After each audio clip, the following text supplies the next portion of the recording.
Welcome to Fiction Audiobooks. If you enjoy the content, like and subscribing would be greatly appreciated. If you have any recommendations for novels, comment below.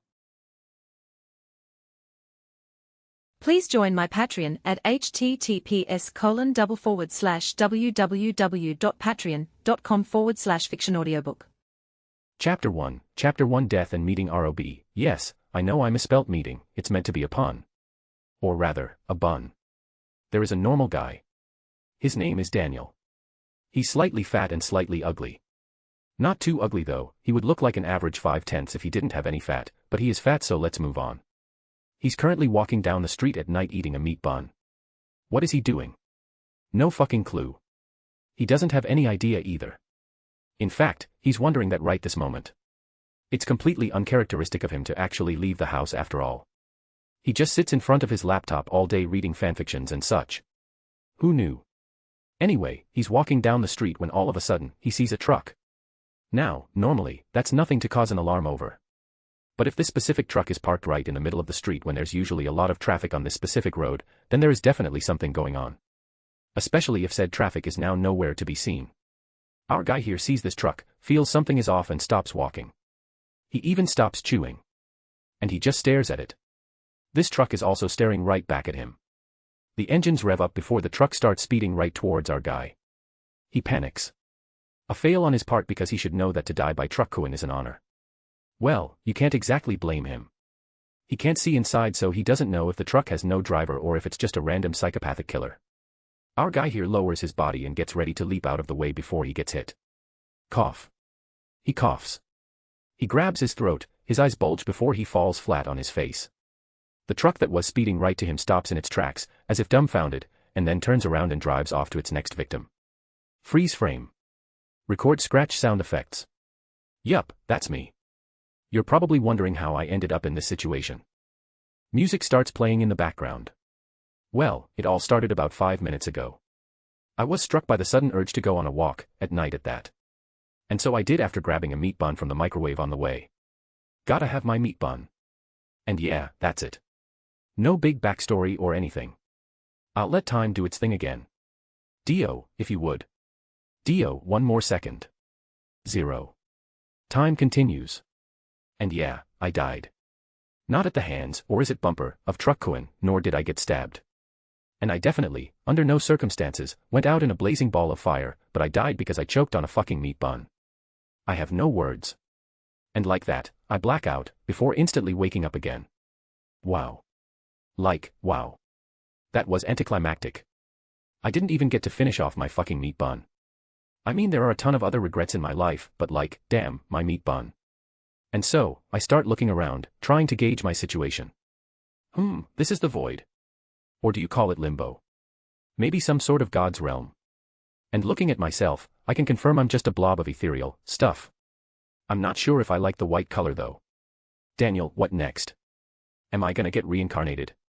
I hope so, but I didn't exactly die by truck, so I don't know if I can get a reincarnation coupon or something. While I was thinking of such things, a fucking meat bun appears out of nowhere, Omi wa Mao Shindaru style. You can. Daniel, whoa, please don't do that. That scared the shit out of me. I nearly had a heart attack.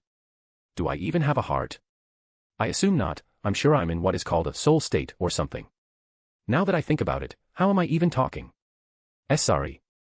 It's my first time doing this after all. Daniel, no, take your time. I assume you're my ROB. ROB, yes. I'll be reincarnating you. This ROB, as I mentioned before, looks like a giant meat bun.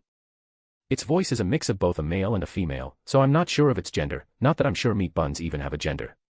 But it looks like I'll be reincarnating I gotta admit, I'm pretty excited. Daniel, wait, you said it's your first time. Am I going to be okay? ROB, yes, you should be completely fine. I've already read the How to ROB for Dummies guide book. Am I going to be okay? Can I ask for a personnel change, please? ROB, don't look at me like that. It's written by Truck Senpai, and he's a reincarnating pro. I'm a fucking blob, how do you know what I look like? Right, calm down. Truck is famous enough that even mortals like me know about him. I should be fine, hopefully. ROB, well, it's just that it's the first time a reincarnation candidate died from choking on a meat bun, so this is the first time I'm doing this.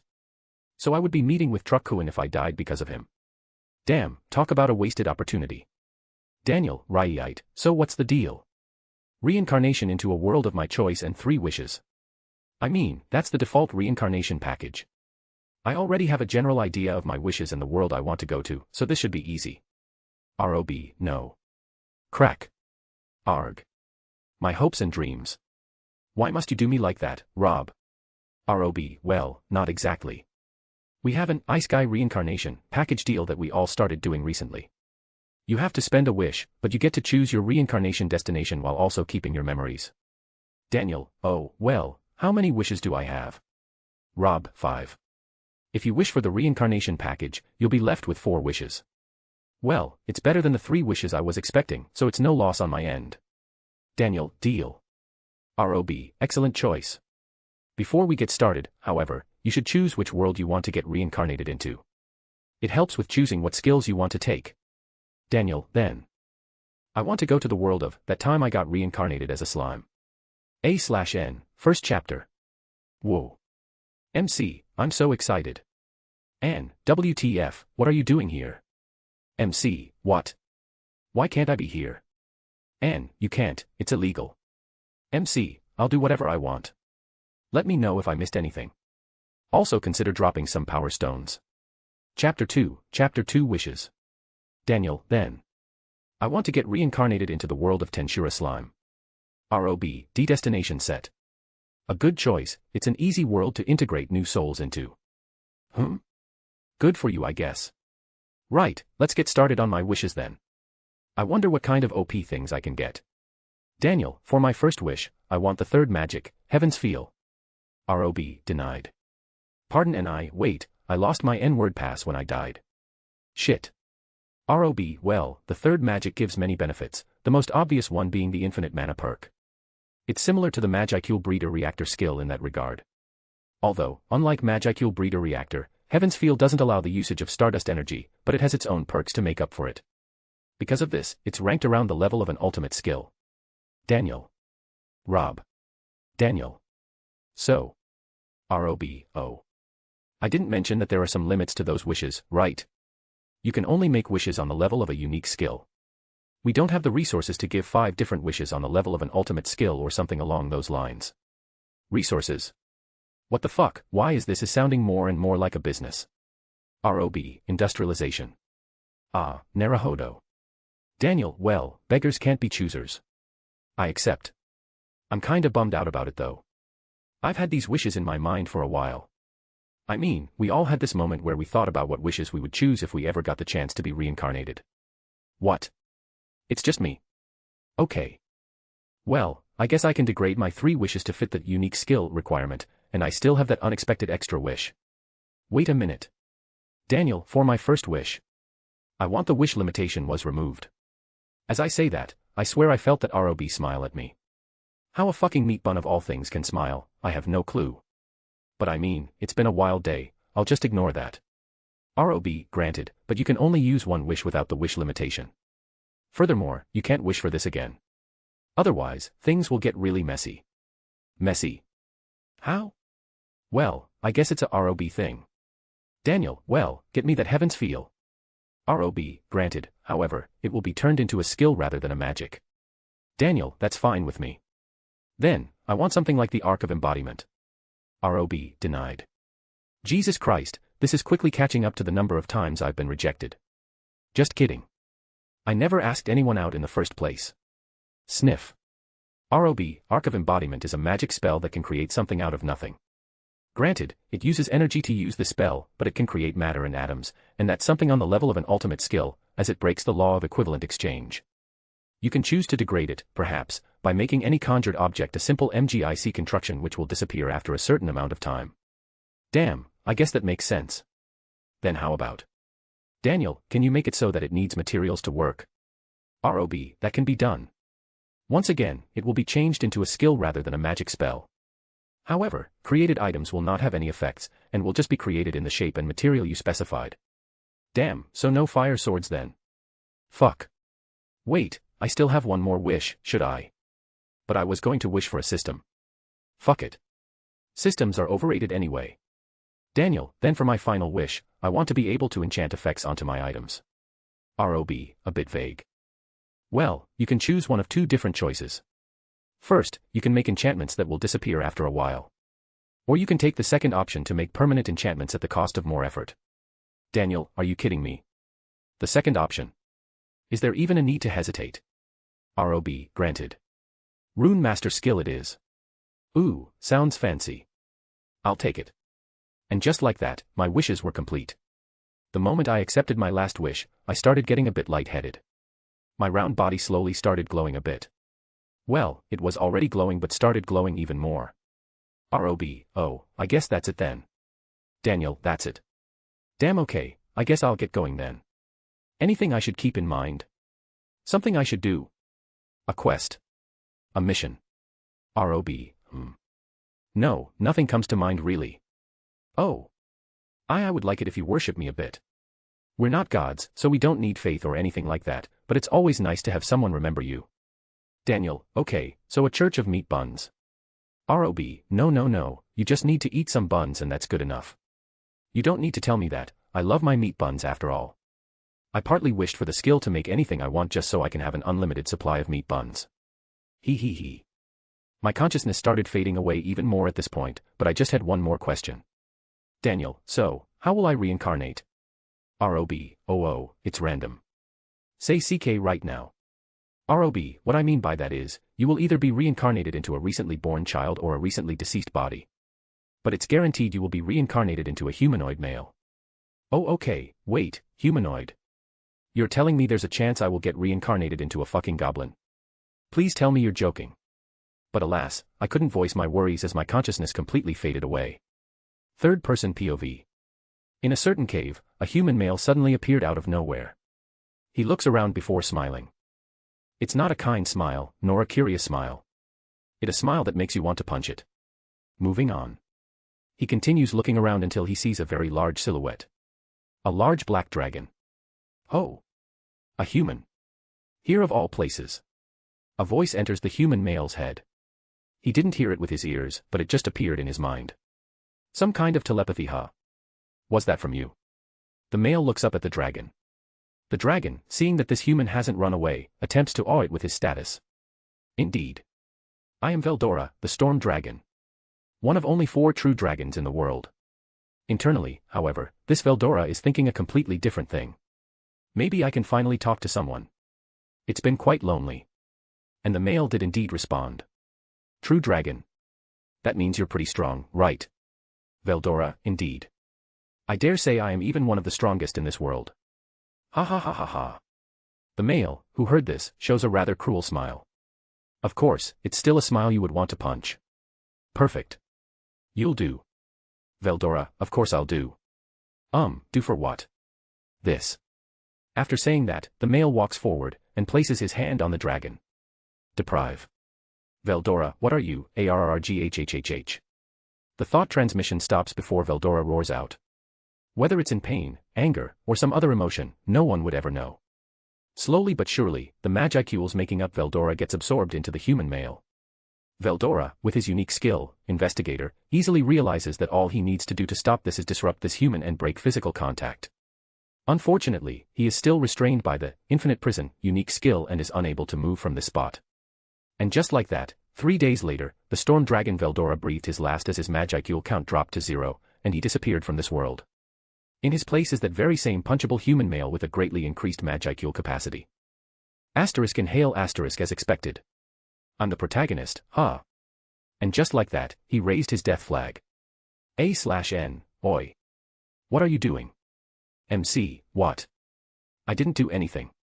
I'm still in the process of reincarnating. Anne, so that wasn't you. MC, of course not. Why would I do that? Anne, oh. Now get out of my author section. MC, no. Fuck off. Let me know if I missed anything. Also consider dropping power stones. Chapter 3 Reincarnation. And so, my reincarnation begins. At least, I think it begins. It feels like I'm in some kind of lucid dream, but I know for a fact that I did indeed die and I just finished my meeting with the meat bun ROB. I still don't know what to say about it. So right now I assume I'm in the middle of my reincarnation process. I never read what it would feel like at this point, most stories just skip to the awakening scene. Or am I the weird one? Is the bun more powerful than we ever could have imagined? I want a meat bun now, WHOOM. All of a sudden, I get the feeling of colliding with something before I get a massive headache comparable to the time I spent waiting for No Game No Life Season 2. Yeah, it's that fucking big. I get flashes, or rather, fragments of what I assume to be memories. These memories obviously don't belong to me, they belong to a rather unremarkable man. A typical life. He graduated from college, landed a job, and lived a blissful bachelor life up to the age of 37. Is this my future? Wait, no, a name was included in these memories. Satoru Mikami, huh? Wait, isn't this? Error. Soul collision confirmed. Soul fusion has been detected, attempting to eject foreign soul, failed. Recalibrating. Mom, is that you? Just kidding. But this voice, and that name. I'm almost 100% convinced now, separation of the soul has proved ineffective. Deterioration of the soul has been confirmed, searching for a solution, found. Attempting to fuse souls, prioritizing individual Satoru Mikami. See Chato Matt. Won't that mean I'll disappear? I didn't sign up for this. Get me my lawyer. Preferably that meat bun ROB. Failed. Oh, thank God. Wait, is this a good thing or a bad thing? Foreign Soul has confirmed to hold a skill specializing in the soul, assimilation with Satoru Mikami as the main personality has failed, searching for a solution. Soul type skill. Is it my heavens feel? Solution found. Attempting to fuse souls, prioritizing individual Daniel. A/N, you aren't getting my full name that easily. And just like that, the headache disappeared and the influx of memory fragments increased. It's like watching a movie, it's totally detached from my life yet I can see everything that happened in this poor sod's life. I kinda feel depressed. Won't this mean that the OG Rimuru won't exist anymore? I don't hate the guy, I like how he does things. I always wanted to meet him too, and once I chose this world I promised myself to at least go say hi to him. But with this soul assimilation. Sigh. I'm sorry man, if it's any comfort, I'll at least try my best to follow in your footsteps. In my own style, of course. Oh, and I watched the anime and saw your coworker fry your computer, so you don't have to worry about your files. Rest in peace. As soon as I said that his secret is safe, the assimilation sped up greatly. As if all reluctance from him is gone. This guy, he has his priorities straight. Gotta have some respect. Soul assimilation has confirmed to be a success. The skills, Predator, and Great Sage, have been successfully acquired as a consequence. Resistances have also been successfully acquired. And I got this guy's skills too. Aren't I just too broken at this point? Not that I'm complaining though. And just like that, the lucid dreamlike state I was in disappears, and I am now fully conscious. But, everything is black. I can't see, I'm legally blind. And so, I try to move. I don't think that did anything. Okay, hold on. Let's try again. Oh, I think I just felt something brush up against me. But man, this is trippy, it feels so weird. It's like I'm sliding across the ground, but I'm not. I don't have my arms or legs. I can't see, nor can I hear, and I definitely can't taste or smell. This shape. This springiness. This aerodynamic shape. This boing boing feeling. I'm a slime, aren't I? It seems I didn't just inherit OG Rimuru's skills, but his body too. Man, I feel even more guilty now. But look on the bright side. I died eating a meat bun, I got reincarnated by a meat bun, and now I am the meat bun. This power, this strength that's welling up from the depths of my heart. It's overflowing. Confirmed ultimate skill, Ilya, Lord of Heaven's Feel, has been obtained, beginning evolution. Oh. So I wasn't because I am the bun. Well, that was embarrassing. Wait, evolution. Due to the effects of Ilya, Lord of Heaven's Feel, your soul is ascending to a higher form of existence. You are currently undergoing an evolution to compensate for that. Oh. I knew that. What? Don't look at me like that. I totally expected this. As I was undergoing the evolution, the rampaging magicule inside me slowly begins to calm down. If the energy from before was a wild rampaging bull, right now it's comparable to a domestic cat looking for attention. Report. Evolution from slime into origin slime has been confirmed. Origin slime, What's that? A species of slime that has qualities similar to that of the highest tier spirits, true dragons. Intrinsic skills, infinite regeneration, and universal shapeshift have been acquired as a consequence. Oh sweet. But the second one is a bit useless because I haven't eaten anything yet, so I don't exactly have anything I can transform into. Well, my procrastination says I'll deal with that later. For now, I would like to see, so that magic sense would be nice. Okay, how did it go again? Feel the magicles outside your body and feel how it interacts with light and sound waves, I think it was. Then convert that knowledge into something understandable. That's not something I can do with my mental processing power, so. Great sage. I'm counting on you. Confirmed. Beginning decryption. Success. And voila, I regained my sight. And my hearing too. It sounds kind of eerie though, but it's not that bad. I've played Minecraft after all. I'm used to these sounds. Extra skill, magic sense, has been acquired. Origin slime status has forcefully evolved, magic sense, into intrinsic skill, universal sense.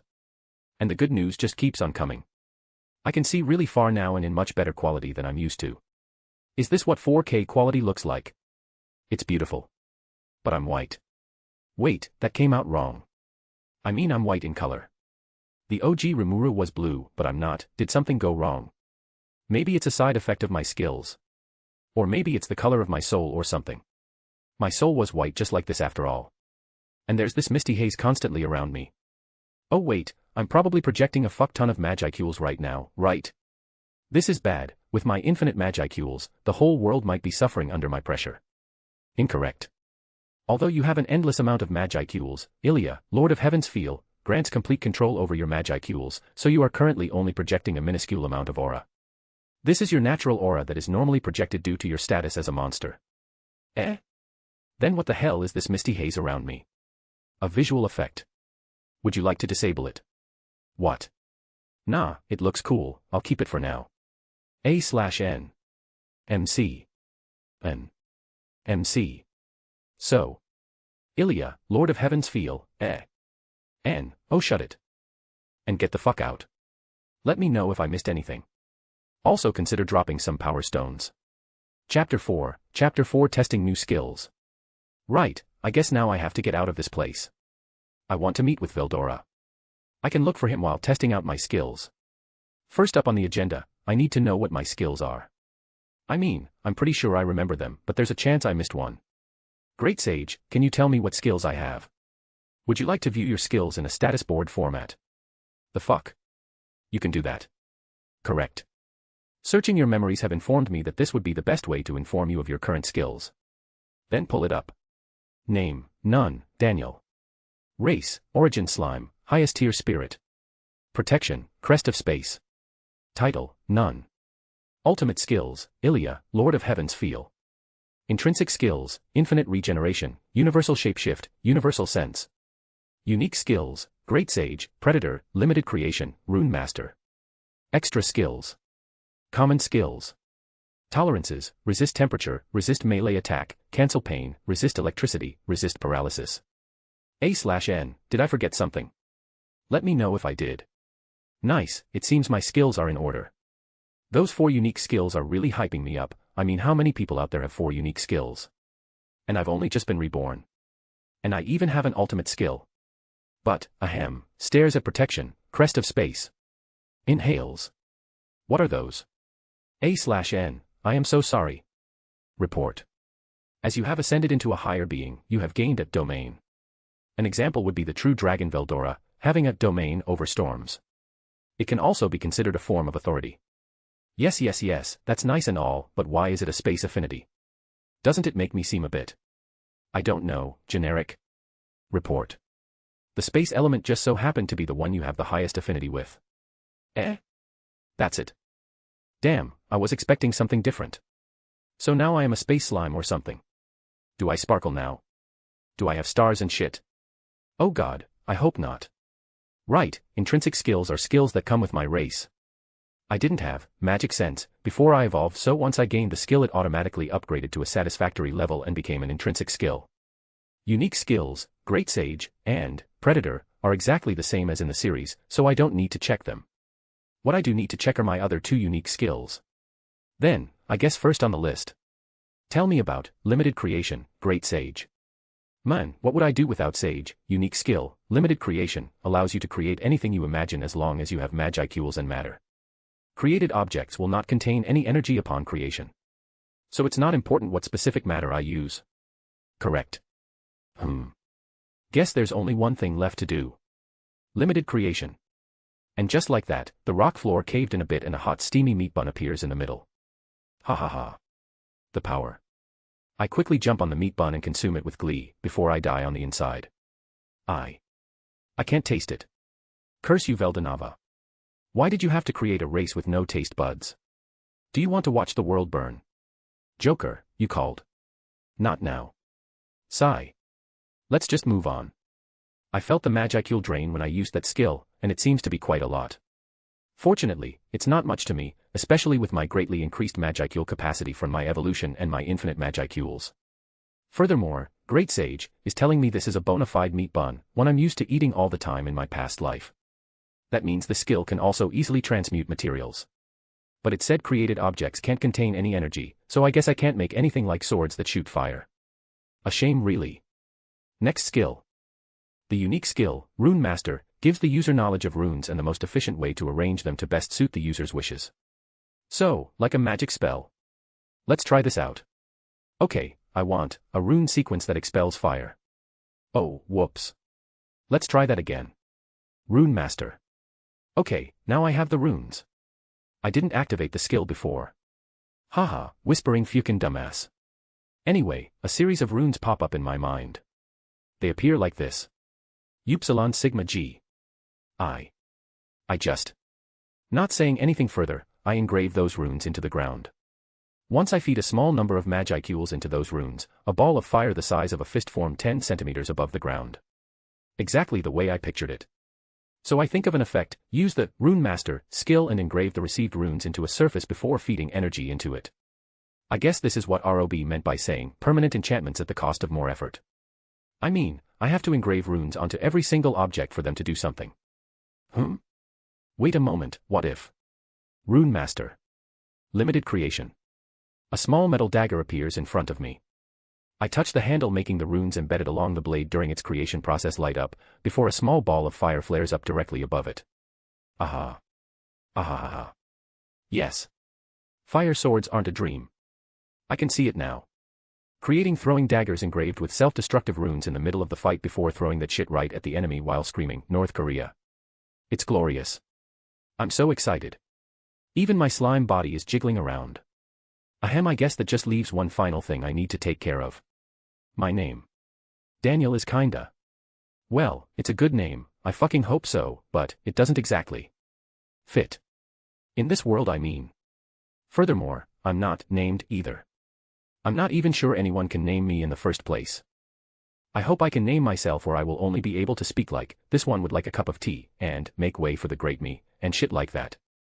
I mean, that's just begging a cultivator protag to magically cross dimensions to face slap me, so no thanks. Right. Can I name myself? Fingers crossed. My name is. What would be a good name? God, this is embarrassing. Right. A name, what would be a good name, Badump? I smile, internally, right, why am I thinking so hard about it? Badump. I mean, I've already inherited his skills, Badump. His body, Badump. I've taken his place, Badump. I feel guilty. So. In return. I'll let your name resound loudly in this world like it always was meant to be. Badump. I'll carry your name and make it the most revered name to have ever existed. Badump. I'll at least do that for you. Rimuru. Click. And like that, a name has been engraved upon my soul, a beautiful and majestic name. One engraved out of both guilt, a want to pay back its original owner, and admiration, onto what the original would have done in this world had it not been for my intervention. After the name has been engraved upon my soul, I focus back on my surroundings. I've been wandering around the cave while I was messing around, testing out my new skills. And it's been a while, so. Rimuru, where is that damn dragon? And, a lot of people are sad that Veldora is gone. I'm sorry. But, at least there's a silver lining. MC, what? And, once a true dragon dies, it will be reborn elsewhere, just with a different personality. So, spoilers. I'm thinking of making a lowly storm dragon. MC, yes. N, yes indeed, wait. Why are you here? MC, I can't be here. N, no. Get out of my author section. Let me know if I missed anything. Also consider dropping some power stones. Chapter 5, Traveling Through Your Caves, Degree. Rimuru, where is that damn dragon? Report. Storm Dragon Veldora's Magicule signature is unable to be detected. Magicule levels in the area are slowly dropping. It is theorized that the Storm Dragon is no longer here.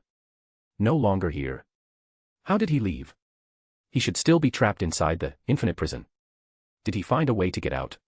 Did someone else help him out? How? I've only been in this world for, great sage, how long have I been here? Report. You've been wandering around in circles for 3 hours. Shut up. Great sage, make a map of my path please, oh god I have been walking in circles. Inhales, let's move on. So Veldora is no longer here, I've barely influenced this world and a butterfly effect this large shouldn't have occurred either. So it's not because of me. Great sage. Viewing the user's memories and cataloging the most probable theory. Success. There is a 68% chance that this is a parallel world of the world you are aware of. A parallel world. How did I get here? Assuming this theory is correct, there is an 89% chance that your destination was lost upon soul collision. So I got knocked off course. Is that even possible? No. Impossible. The meat bun is almighty. As I think such things, I make another meat bun and eat it in one gulp to prove my point. Sniff, I still can't taste anything. Meat bun sama. You have forsaken me. Sigh, I guess this just confirms it then. I'm in a parallel world and Veldora is no longer here. I hope to meet him out there, one day. He seems like a cool dude. Right. I guess I don't need to stay here any longer, I should just leave then. But first, I have to kill at least one of each monster in the cave and eat any magi steel ore and hippocute herb I can find. I can't make anything with energy in them, remember. And unfortunately, magi steel ore and hippocute herbs are in that category. And so, I began wandering around again. This time, paying attention to the map, Great Sage pulled up. Man, this skill is so useful. I'm relying on it so much that it's starting to feel uncomfortable, but meh. I wander around the cave looking for its exit while gobbling up any hippocute herbs and magi steel ore along the way. Of course, I slay the shit out of dat pus, cough out of any monster I meet along the way. I even came across that massive lake Rimuru fell into and decided to just use this chance to get myself a new skill. Water pressure propulsion, skill acquired. Water current movement, skill acquired. Water blade, skill acquired. Water blade, water pressure propulsion, and water current movement, skills have been acquired. Combining and evolving skill into extra skill, control water. After that, while spamming water blades all over the place, I finally make it up to the giant metal door. Now, I can't exactly open this with brute strength. I could just write some runes that can do the job for me, but I kinda want to eat this door and see what kind of mess I'll create. Will people think that Veldora took the door with him or something? Yup, imagining that is pretty funny. Besides, Veldora should have only disappeared recently, so those 3 adventurers shouldn't be here for at least another month or so.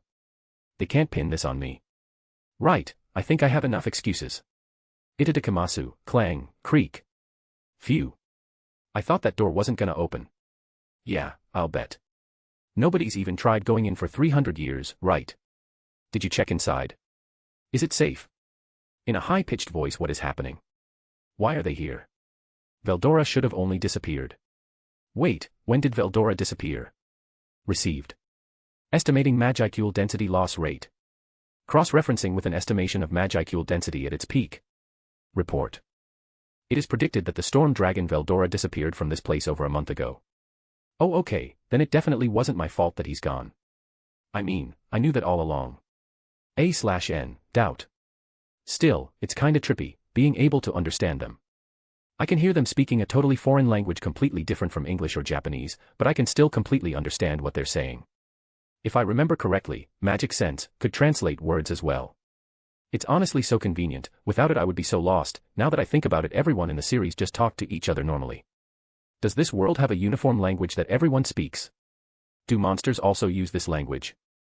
I mean, I don't remember anyone in the entire series having to go through the trouble of learning a new language. I mean, summoned heroes are very powerful and it makes sense if they naturally have the magic sense skill or something, but why do humans and monsters naturally understand each other? Did everyone just conveniently have magic sense or something? Wasn't it supposed to be a skill not just anyone could learn? Well, I don't want to think about it anymore. Let's just chalk it up to bullshit anime logic. And so, after hiding behind a conveniently placed rock formation and watch the trio of adventurers pass by me, I continue on my path, his motherfucker. And come face to face with a giant fucking snake. Nigerundeo. I immediately turn around and run right back through the door as the giant snake chases after me. What is that? It's so huge, even by human standards. And I'm a slime, so it looks even bigger. And it's black.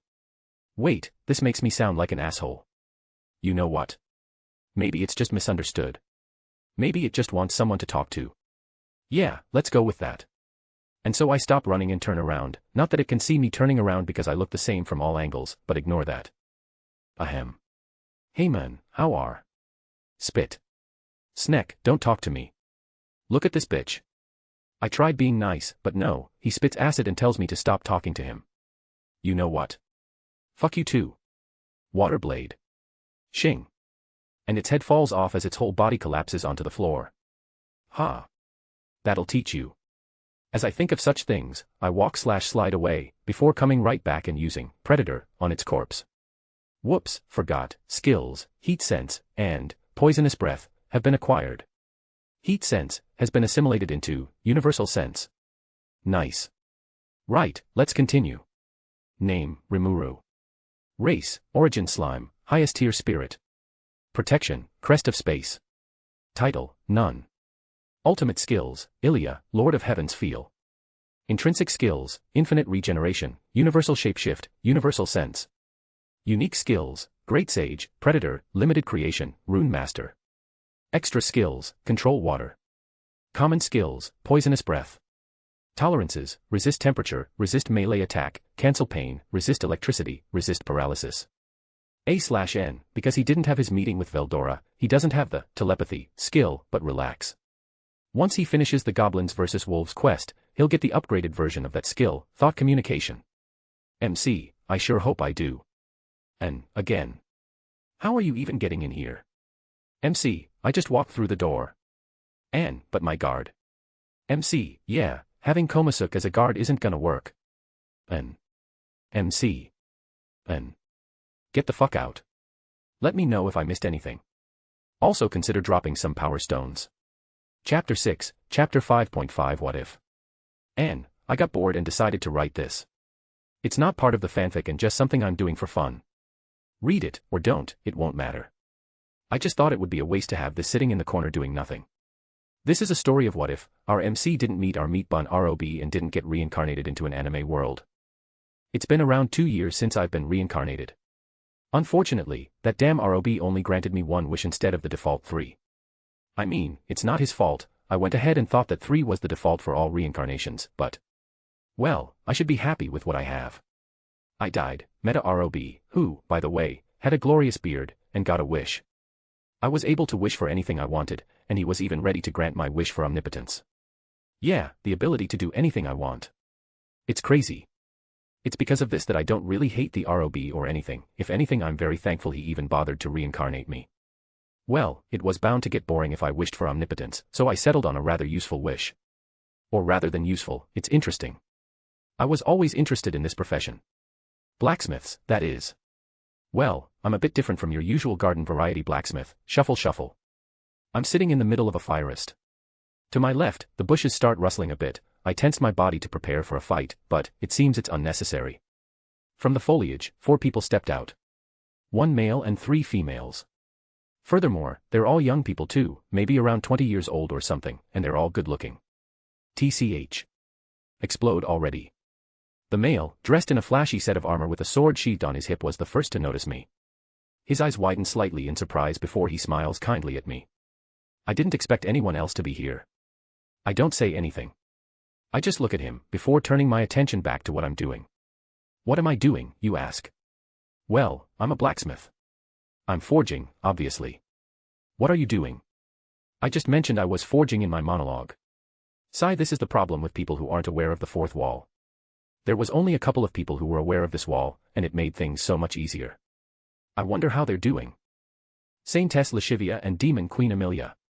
The women quickly notice me too, after he spoke to me. A busted blonde priest, a lowly elven mage and a silver-haired beastman fighter. Along with the male, who seems to be a swordsman, this is the most basic and balanced team composition. That fighter is staying wary around me though. My arcane eye is also letting me know they aren't exactly pushovers either, especially that beastman fighter. She's even stronger than the male. And judging by the look she's giving me, she's not comfortable with my probing.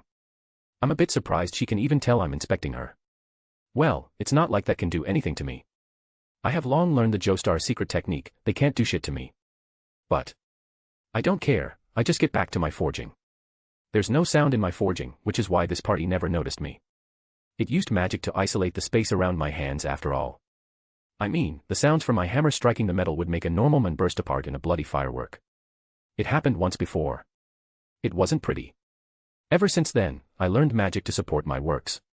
The male seems a bit embarrassed. I just straight up ignored him after all. And judging by his flashy armor and powerful sword, it seems he's not used to being ignored like this. But still, that sword looks like it's the work of an amateur.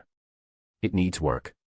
Wait, I open my mouth and ask the male a question. That sword. His eyes widen in surprise at my question. Those women behind him also seem very surprised.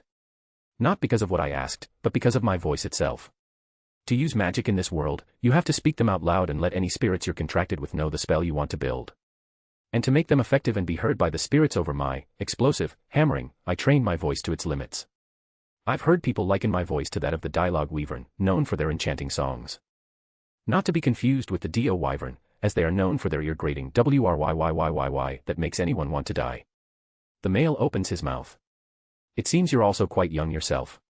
He smiles at me with a disarming grin. Of course I'm young. I'm only 18 myself. I'm currently wearing a black cloak that hides my identity, so I can't exactly blame him, but come on. But he doesn't stop there and continues to talk. This sword was given to me by the Holy Church. They said it's the most powerful holy sword ever created, and that it was made only a couple of years ago by the famous wandering divine blacksmith. They call it the Dash. Excalibur. I finish off his sentence with a whisper. Excalibur, the very first sword I made in this world. I wanted to start off my blacksmithing journey with a bang and made this guy. No wonder I thought it was the work of an amateur. It turns out making something on the mythic rank or above needs a very solid image. The stronger the image, the better the resulting product. And so I imagined Excalibur from the Fate series. Remembering all its feats in the series ended up creating quite something. Well, it's shit to me now. Lashivia even told me that it had double, if not triple the current holy power contained in the next best holy sword made by the blacksmith god. Let's just say that he wasn't happy and I had to use the Joestar secret technique to its limits. Well, until I made Enkidu and earned the God Slayer title, but you get the idea. My eyes rise from the sword on the male's hip and meet his eyes. He flinches, but I'm used to this. I was told my eyes are very sharp. If he's wielding Excalibur, that must mean he's this generation's hero, huh? And these guys must be his party, chuckle. Laughable. And you want to defeat Emilia with that strength? These guys won't even match up to her toes. Even I had to get a little serious against her. The hero party hears me and get a little upset. The priest and the mage frown at me and the hero himself currently has a scrunched up face. The fighter, on the other hand, only has narrowed eyes. Oh. She seems to be worth something. I smirk and stand up, already completing my work. A pair of beautiful silver gauntlets and greaves with white energy highlights. I open my mouth again. Beowulf. After bestowing upon it a name and awakening its ego, I put them down and walk away. By the time the hero's party realize what's going on, I've already teleported away. Hero, what's up with him? Priest, he seems to have left these items here. Did he leave them for you, Hiro-sama? Mage, what? So he wasn't just a prick. As expected, he must have realized who Hiro-sama is and ran away. They both pridefully boast about their hero. The hero, on the other hand, embarrassedly scratches the back of his head and walks towards the gauntlets and greaves laying on the ground, wanting to pick them up.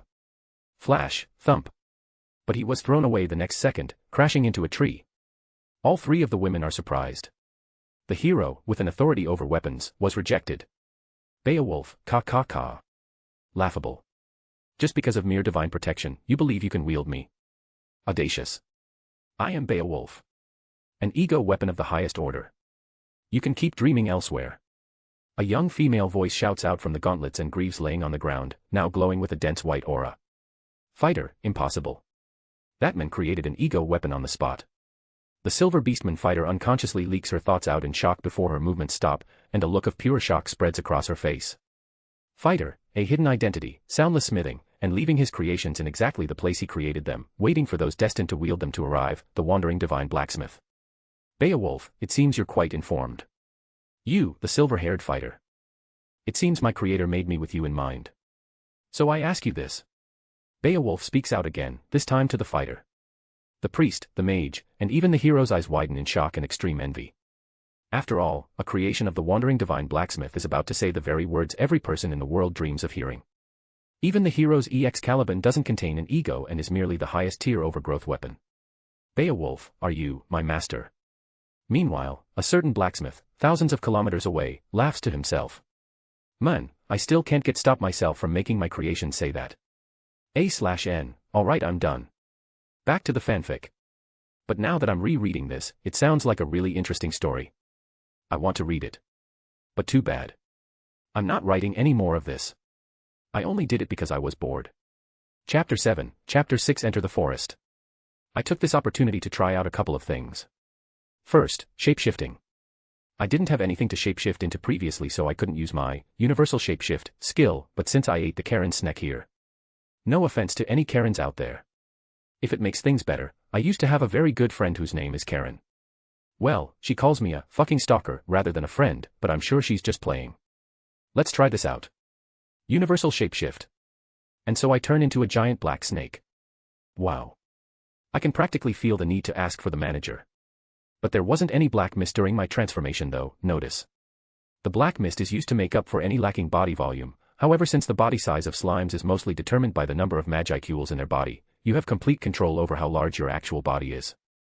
Because of this, it is determined that you do not need to expend any extra magicules to emit the black mist. A/N, this probably won't happen if this occurred in real life, since Heaven's Feel doesn't increase your mana capacity to infinite, it just infinitely refills what you already have, at least, that's my understanding of the skill. But, I just want an excuse for MC to control his body mass so he doesn't need to walk around as a lowly/Shota for a while. Damn, talk about convenience. OG Rimuru rarely used the black mist because it dulled his reflexes, but with this, hee. When I get my human form, I can skip straight to having a teenager body. Anyways, I also took the poisonous breath skill for a spin, the conveniently placed rock formation is no more. It's powerful. I also went back into my usual slime form and tried the skill out again, but there's no dip in performance. OG Rimuru also complained that the gained skills have reduced effectiveness when used in his base slime form. Once again, Great Sage, Sama comes to the rescue. Universal Shapeshift can remove the decrease in performance when using an intrinsic skill gained through Predator, while not in their respective monster forms. Now that I think about it, when Rimuru evolved his shapeshifting skill, the disadvantage disappeared as well. Well. On with the journey. I wandered around the cave some more, meeting a few more monsters and eating them. I met a giant centipede, a giant spider, a giant bat, and a giant lizard. Do you see the problem here? Why are they all so uselessly big? Moving on, skill, paralysis breath, has been acquired. Skills, sticky thread, and steel thread, has been acquired. Skills, drain, and ultrasonic wave, has been acquired. Skill, body armor, has been acquired. Most of these skills are a little cool, especially sticky thread. I can now mimic a certain spandex-wearing spider hero. As for the drain skill, drain is like a dollar store variant of Predator. We don't talk about drain. Drain is the unwanted child. Go sit in the corner, drain. As for the most useful of them all, ultrasonic wave. Rimuru, hi, Rimuru Diso. I got my voice back. To celebrate, I made a meat bun. I didn't eat it or anything. I just made it. And I just stared at it. Why are we still here, just to suffer? And so, I regretfully left it behind as I continued on without it. You will never be forgotten. Salutes. A/N, spoilers, this mean bun will appear in conversation later, so you should remember this. It won't be an important plot point or anything, just something for the memes. And so I practice using my voice some more while constantly looking for a way out, but damn, leave me alone. This is the 30th time I got attacked. I don't need more of you guys. Jesus, I swear this place is infested with these monsters. I keep on getting attacked. I mean, they're hardly any trouble, but even flies can get annoying, right? OG Rimuru never had to deal with this. What the hell is going on? Report. His leaking aura likely kept the weaker monsters at bay. Oh, that makes sense. Right, I'll just do the same then. I very slowly release my aura, slowly increasing the amount as time goes on until a day later where I very rarely get attacked. It would get boring if I don't get attacked at all, so I didn't increase it anymore, but, yeah. Extra skill, Lord's Ambition, has been acquired. Another one. And so, like this. I find my way outside. No big fanfare or anything, I just see the entrance and slide through. I find myself in a giant fucking forest. It's a bit surprising because I expected that it would be razed to the ground, assuming Veldora escaped this way. Well, now that I think about it, there wouldn't be any giant metal door if that were the case. Unless he mellowed down during his imprisonment. But these trees are really big, huh, hee hee. A while later. Thwip, whoosh. Thwip, whoosh. Rimuru, Spider-Man, does whatever a spider can. Spin some webs, any size. Catches thieves just like flies. Look out. Here comes the Spider-Man. My singing is beautiful. So much so that Northwest One even gets close to me in a large radius, lest they risk disturbing me. What considerate guys. While I was swinging around, I sense a few wolves stalking me, so I stop swinging and just hang myself from a tree. Wait, fuck, that came out wrong. I mean I just leave myself hanging from a tree using my sticky thread. It still sounds a little off, but you get the idea. A/N, Logan Paul, is that you? Anyway, they still look a bit menacing. I mean, they're a lot bigger than your usual wolves from Earth, furthermore, I'm a lot smaller since I'm a slime now. And I'm not exactly fearless either. I mean, I was just a normal guy who never dealt with any life-threatening situation, so it will take me a month or so to adapt. But it's not like these wolves are going to wait that long either. And I don't exactly want to kill them, I mean, they're dogs. And this is just interdimensional law. You don't ever kill dogs. As for their cousins, like these wolves, for example, you don't kill them if you can help it. And even so, you only do it in a life or death situation. Or unless they're an ass, but dogs aren't asses.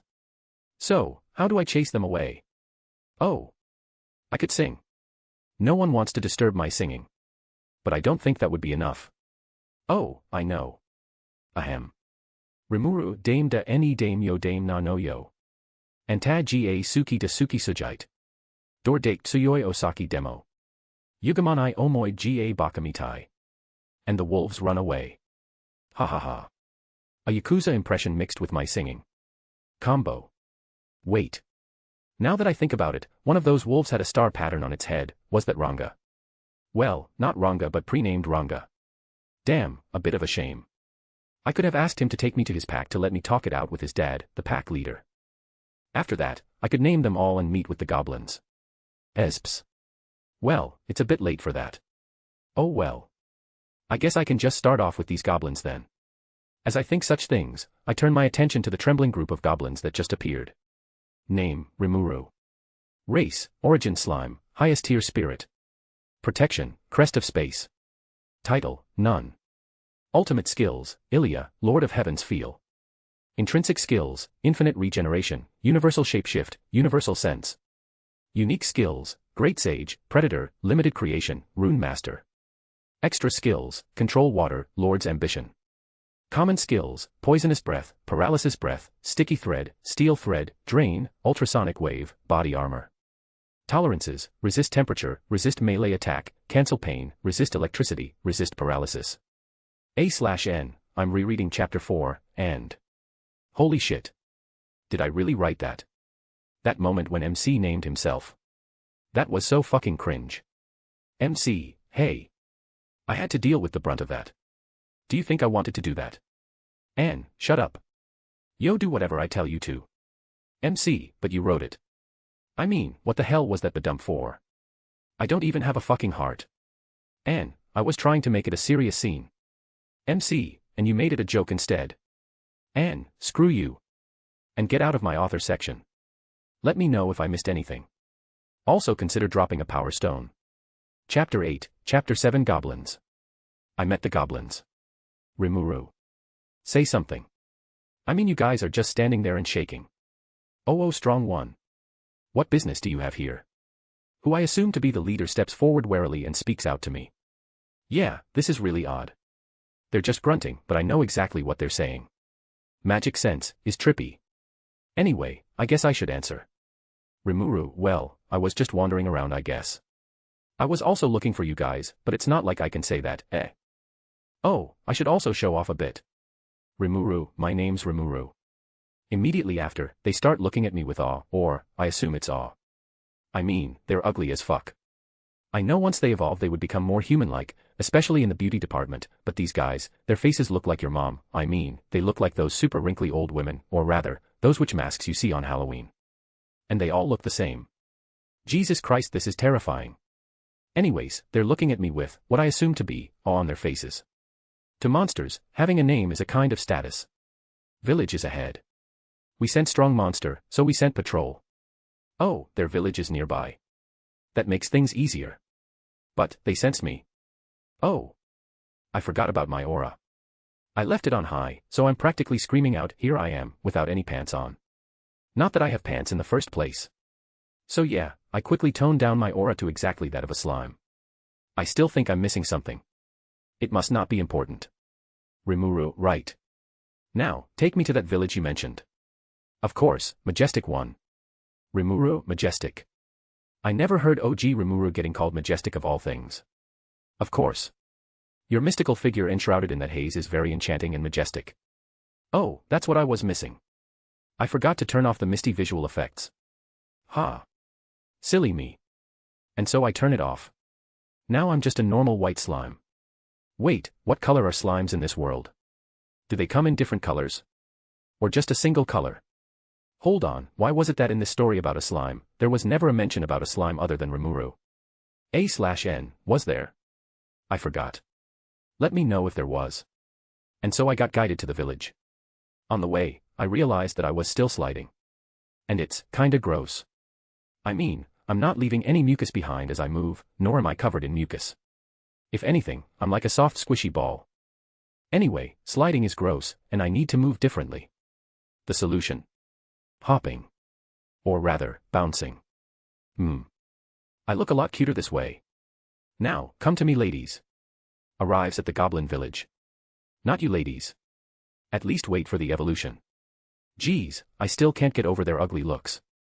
I sound like an ass. But hey. Looks are important. It doesn't matter what anyone tells you, if you're ugly, the chances of landing a partner will significantly drop.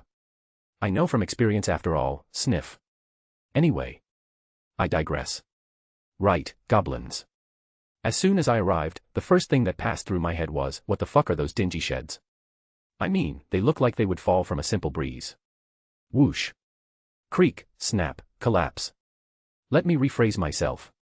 They will fall from a simple breeze. So I've been talking with the Goblin Chief aka Future Rigard and I have decided to help them with the wolves problem. Why am I helping them? Because I want to. If I leave them be, they will definitely get overrun by the wolves. And I would feel off if I just let that happen. After all, as the uncle of my web-slinging senior said, with great power comes great responsibility. If I just let bad things happen when I could have stopped them, then it feels like those things happened because of me. And I don't want that on my conscience. This is why I'll follow in OG Rimuru's footsteps. Of course, I won't make the same mistakes he did. Now, where was I? Oh yeah. The goblins. So their story was still the same as in canon, their deity, Veldora, fucking noped out of here a month ago and now wolves are attacking this place due to his missing presence. Apparently having Veldora nearby warded away any stronger monster. For some reason though, goblins, who are much weaker than wolves, are completely fine living with Veldora nearby. How? No fucking clue. I mean, I know there should be a valid reason, but I forgot what it was. And it's not like the goblins know the reason either, they aren't the brightest people after all. I mean, I asked them, but look at each other shrugs. Is the response I got. So yeah, back to the present, I accepted their request for help. First up on the list, heal all the injured goblins. I mean, I could make some full heal potions, it's quick and easy, but... Nah. Don't get me wrong, I'm not gonna just leave them. What I meant is, I've got the skills to do it myself. So. Rune Master. And voila, I get a rune sequence that lets me heal these guys. It's quite potent too, on the level of a high potion. I can make a sequence that's comparable to a full potion, but I don't need to. Of course, this rune sequence will only work in a specific way. How, you ask? Well. Limited creation. And like that, a hot steaming meat bun pops up in front of me. I take the meat bun and shove it into the mouth of a goblin who got his shoulder slashed down to his waist. And a few seconds later, after some glowing effects, said/injury is now gone. You see, I stuck that rune sequence on the bun. After all, it only activates when consumed orally. So I made a meat bun with that rune sequence, charged it with the necessary magicules, and stuffed it into the goblin's mouth. The result? Well. All hail Meat Bun Sama. This goblin is convinced meat buns are now the end to all problems. I mean, I don't disagree. And so, I take that collapsed hut and turn them into a pile of steaming hot meat buns, all with the rune sequence on them. Rimuru, eat up. And thus, the world exploded. Just kidding. But that's it for this chapter. Name, Rimuru. Race, Origin Slime, Highest Tier Spirit. Protection, Crest of Space. Title, None. Ultimate Skills, Ilia, Lord of Heaven's Feel. Intrinsic Skills, Infinite Regeneration, Universal Shapeshift, Universal Sense. Unique Skills, Great Sage, Predator, Limited Creation, Rune Master. Extra Skills, Control Water, Lord's Ambition. Common Skills, Poisonous Breath, Paralysis Breath, Sticky Thread, Steel Thread, Drain, Ultrasonic Wave, Body Armor. Tolerances, Resist Temperature, Resist Melee Attack, Cancel Pain, Resist Electricity, Resist Paralysis. A/N, I mean, goblins aren't that ugly. MC, trust me, they're a lot worse than shown in the series. N, oh. I'll make them look better once they evolve. MC, please. N, oh, and one more thing. MC, what? N, get out. Let me know if I missed anything. Also consider dropping some power stones. Chapter 9, Chapter 7. A redo of Chapter 4. This is what would have happened if MC memed his name. My name is. What would be a good name? God, this is embarrassing. Right. A name, what would be a good name, Badump? I smile, internally, right, why am I thinking so hard about it? Badump. I mean, I've already inherited his skills, Badump. His body, Badump. I've taken his place, Badump. I feel guilty. So. In return. I'll let your name resound loudly in this world like it always was meant to be. Badump. I'll carry your name and make it the most revered name to have ever existed. Badump. I'll at least do that for you. Rimuru. LMAOJK, my name Jeff. A/N, thank you Chicken Tortoise for the idea. Chapter 10, Chapter 8 Wolves. As I watch a bunch of newly recovered goblins screaming praises at their lord and savior Meat Bun Sama, I start to think that maybe these goblins have something going for them. I mean, come to think about it, they must be pretty ballsy to be able to meet face to face with myself even with my aura set to scare away even B-ranked monsters. Either that, or they're dumber than I expected, but I mean. Asterisk screaming asterisk Lord Meat Buuin. Yeah, if they're like this, they can't be dumb. Therefore they're brave. Twig snap. Goblins screaming in terror. Oh boy. A while later. It is currently nighttime. All the goblins are healed up thanks to the meat buns, but they're all on high alert. I mean, the wolves they're so afraid of should be attacking any time soon. I didn't make any fences or blockades of the sort, I'm planning to end this quickly after all. Of course, being the brave and smart goblins they are, they decided to trust a suspicious slime with their lives. It's better than it sounds. Rimuru, you guys can just leave this to me and go to sleep or something. Goblin Head, oh no, you've done enough for us already. You should be the one going on ahead to rest. If the wolves come, we'll let you know. With my universal perception, I can sense the wolves far earlier than any of you can, And I don't need sleep. I'm slime. I can't sleep even if I wanted to. Damn, now that I realize that I can't sleep anymore, I'm getting kinda depressed. Holy shit. I continue looking at the goblins and think to myself. So ugly. I can't help it, okay. Their faces are all scrunched up and their eyes are bulging as well.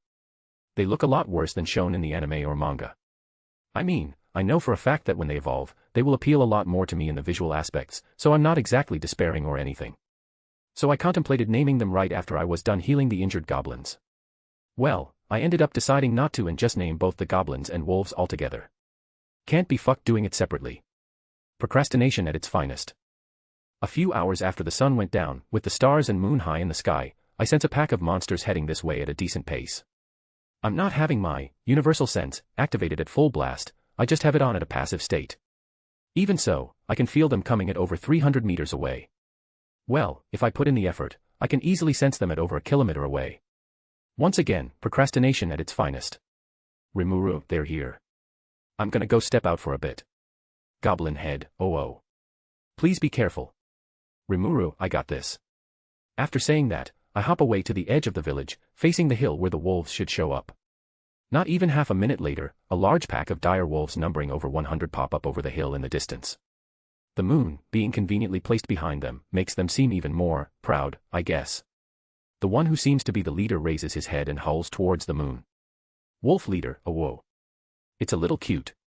I mean, if not for the fact that it came from a really menacing wolf that's looking at me like he wants to rip me apart, but you get the idea. Immediately after, all the wolves come rushing down the hill, straight towards me. Their eyes that are focused on me are practically oozing with a want to kill.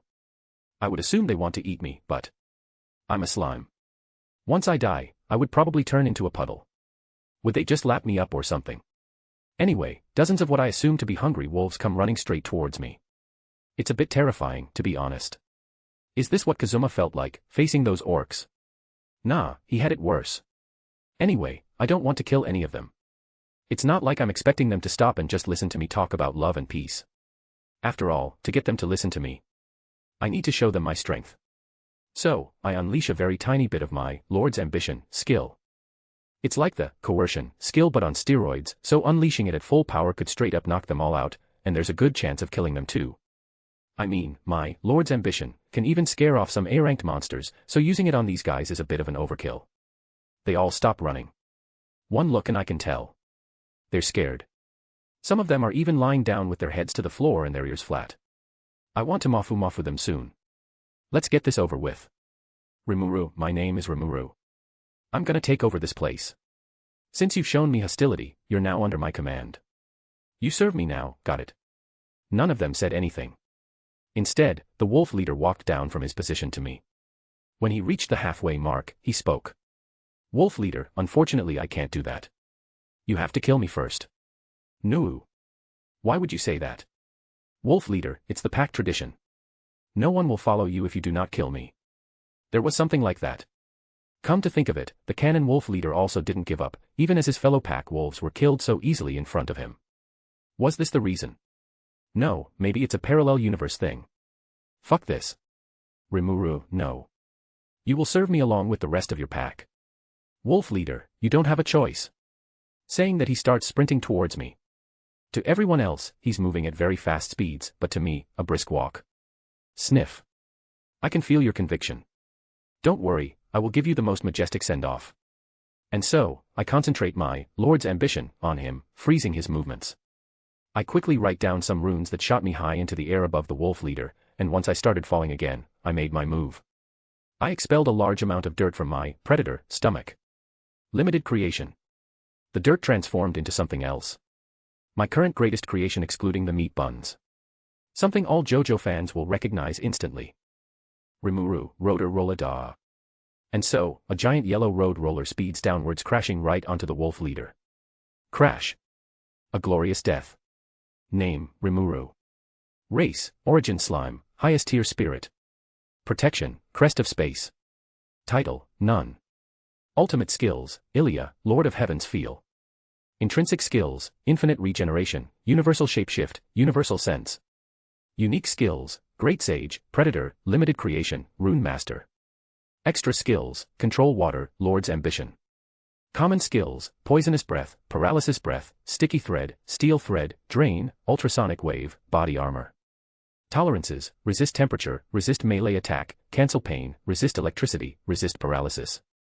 A/N, so I was reading the comments when I came across a rather interesting theory. Heaven's Feel gives an unlimited amount of energy.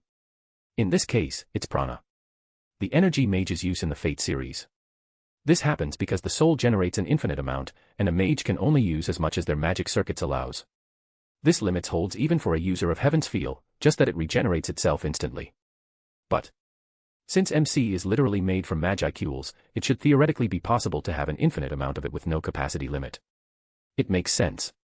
So let me know what you think. Should I let MC have an infinite capacity of magicules, or make him have a capacity limit? It won't really matter, since MC can grow his magicule capacity at an insane rate anyway. Thank you _arch_fiend for this thought. MC, Slew Europe.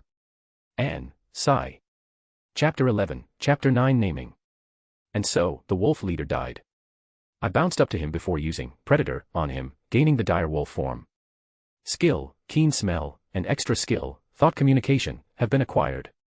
In a Morgan Freeman voice, I can smell you. Rimuru, your leader is dead. You have two choices: leave this place and never return, or come under me. I promise you all a name if you do. They all stop for a few short seconds, most likely talking to each other through their thought communication, mental links about what to do. But once they came to an agreement, which happened rather quickly, they walked up to me, laid down with their chins on the floor, and all spoke at the same time. Wolves, we pledge our allegiance to you. I assume they're kowtowing to me, but they look so cute like that. Well, they're still menacing, but once they evolve, they will become fluffier. I'm looking forward. And like this, the day ended. Nothing special happened after this. I told the wolves that the goblins are off limits and had to spend another hour to convince the rather unintelligent goblins that the wolves that followed me back are no longer a threat. I really want their evolutions. It will make talking to them so much easier. Thank God they become smarter once they evolve, otherwise, leaving them to die or not, I'm not dealing with them. Speaking of evolving them, I have to name them to do that. Well, I could just train them and make them evolve naturally, but once again, I'm lazy. I can't be fucked doing that. Therefore I will name them. There is a problem though. Naming monsters takes Magicules, and it will take some time to recover Magicules used in the process of naming monsters. That's not a problem for me with my Ilia, Heaven's Feel, however. Naming so many monsters at the same time will result in the Magicules becoming permanently lost. You can only regain them by growing stronger. Now, OG Rimuru was able to name monsters without any Magicule loss. Why was he able to do that? That's because he had Veldora inside him as a Magicule battery. He took the needed Magicules directly from Veldora, and, Great Sage, was able to recover Veldora's Magicules completely. The result being Rimuru naming as many monsters as he wants without any risk of Magicule loss. Now, I don't have Veldora. But there's a solution. The answer is my ultimate skill, Ilia, Heaven's Feel. Because I have infinite Magicules, my Magicule capacity won't decrease in the slightest if I name some monsters. I mean, you can't decrease infinity, so. As a result, no matter how many monsters I name, my power won't drop in the slightest. Anyway, morning soon arrives. The goblins and wolves gathered in front of me at the center of the village after a good rest, and are currently waiting for my next words. Rimuru, right. I'm gonna name you guys. Everyone, WOAHHH. They all erupted in a massive cheer. I mean, you can't blame them. Having a name will grant a boost in strength, depending on the strength of the name giver, with a chance of evolution. And with Great Sage, calculating the exact Magicules needed to evolve a monster into the next stage, becoming hobgoblins is just a matter of time. Goblin Leader, will you be okay? Rimuru, don't worry, I have enough Magicules. It's a bit inconvenient to talk to you without names. I'm not lying when I say that LOL. Anyway, monsters naturally understand who's talking about who. For example, a goblin can say, hey, you, to a specific individual in a group of 100 other goblins, and they will all know who this you is. Unfortunately, I can't make heads or tails of it. It's like that time when a random cringeweeb comes up to me speaking crap Japanese before I watched any anime. No idea what he was saying. I still don't. And so I got to naming. I started with the goblins. Rimuru, your name will be Bob. Bob, thank you. Rimuru, your name will be Dave. Dave, why yes sir. Rimuru, your name will be Jeff. Jeff, my name Jeff. And finally, I finished off with Rigard, the goblin leader, and Rigger, his son. Rigard, I cannot express my gratitude enough. For me to have permission to take on my son's name. Oh yeah, he had another son, didn't he? That was the original Rigger. Damn, now I feel like an ass. I only named them that because it was a pain to give them new names. Rimuru, ah. Right. Live up to it. Rigard, why yes. And please evolve soon. All of you. After that, I turned to the waiting dire wolves. They're all sitting in a neat line.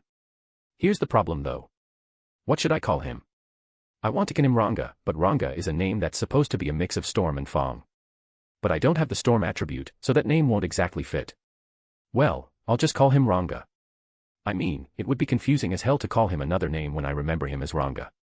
Besides, Ranga is a way better name than something like Uchuba. A/N, Uchuba is a mix of space and Fong in Japanese. You know. Not naming him that. Rimuru, Ranga it is. And thus, the naming ceremony is completed. I didn't fall asleep either, since my Magicules are okay. And now I have a group of loyal subordinates. Speaking of subordinates. When I evolved, why wasn't there any harvest festival? I mean, I evolved into a demon lord equivalent. I should have had something like that. Report. Due to your unnatural evolution, the harvest festival has been skipped. Damn, really? I mean, having a harvest festival at that point would have been a waste, so I'm a little glad. But still. A/N, thank you Z202 for this idea. Anyway, that's that. And finally, everything finished. No, wait, I feel like I'm missing something. Oh. I forgot to pair them up. Name, Rimuru. Race, Origin Slime, highest tier spirit. Protection, Crest of Space. Title, None. Ultimate skills, Ilia, Heaven's Feel. Intrinsic skills, Infinite Regeneration, Universal Shapeshift, Universal Sense. Unique skills, Great Sage, Predator, Limited Creation, Rune Master. Extra skills, Control Water, Lord's Ambition, Thought Communication. Common skills, Poisonous Breath, Paralysis Breath, Sticky Thread, Steel Thread, Drain, Ultrasonic Wave, Body Armor, Keen Smell. Tolerances, Resist Temperature, Resist Melee Attack, Cancel Pain, Resist Electricity, Resist Paralysis. A/N, a heads up, I removed the Lord of part from, Ilia, Heaven's Feel. I just feel like it flows better. MC, I guess so, yeah. Ann, Sai, why are you here again? MC, anyway, I have a question. Ann, what? MC. What do we do with Shizu? Ann, what do you mean? MC, like. Do we let her die or let her live? Ann, let her live obviously. MC, I know, I want that too, but like. Hasn't she done enough? She's lived a long life, and she's grown weary. Furthermore, she also doesn't have a strong will to continue living either. She just wants to rest. N. MC, so. What do I do? N. I don't know. And that's where you readers come in. Comment and let me know. P.S. I would feel weird if Shizu was just sitting there as a side character, so. If she lives, I'll make her the romance target. No harem. For those who read my other fanfic, you would know that I was planning to have Mikoto Masaka as the romance target, but. Yeah, it depends. PPS, it seems the majority of you guys want infinite Magicule capacity, so we'll go with that. Smiley face. Let me know if I missed anything. Also consider dropping some power stones. Chapter 12, Chapter 10 Evolutions. And so, a day passed. They were all still in their base evolutions the entire time, but as soon as they woke up from their sleep, they changed entirely. All the goblins went to sleep, and as soon as they woke up, they evolved. What the fuck? Well, this is a fantasy world, I shouldn't be getting surprised at something like this. I mean, I died, met a random omnipotent being, and got reincarnated. Furthermore, the ROB I met was a meat bun, of all things. Is my life okay? A/N, ha ha ha ha ha, no. Anyway, I digress. The goblins all evolved. Every one of them. The males evolved into hobgoblins while the females evolved into goblinas. Veldanava must have been high as shit when he was making the goblinas, I swear. I mean, who names them that? Just call them hobgoblins. No one is going to give a fuck. There's also the fact that they all looked less like my fingers post-bath time. Thank God.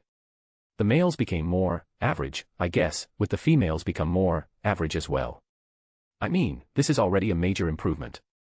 Their bodies also grew similar in shape to a human, with a more pronounced effect on the females. By that I mean males have a more muscled body while the females, hee. There's no change to their evolutions from their canon forms. Even Rigard got his jacked body in the end. Let's just say he was making lots of poses, the majority of them being JoJo poses.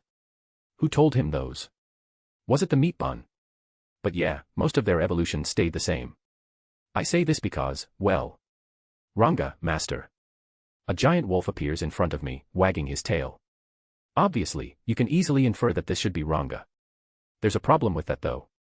He's white. No, I mean, seriously. His fur is snow white. There are some black streaks here and there, along with a black star on his forehead, making for a beautiful pattern on his coat, but. What happened? Notice.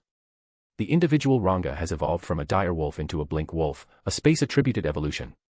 Ah, I see. This doesn't explain anything. And so, Great Sage, told me more about what happened.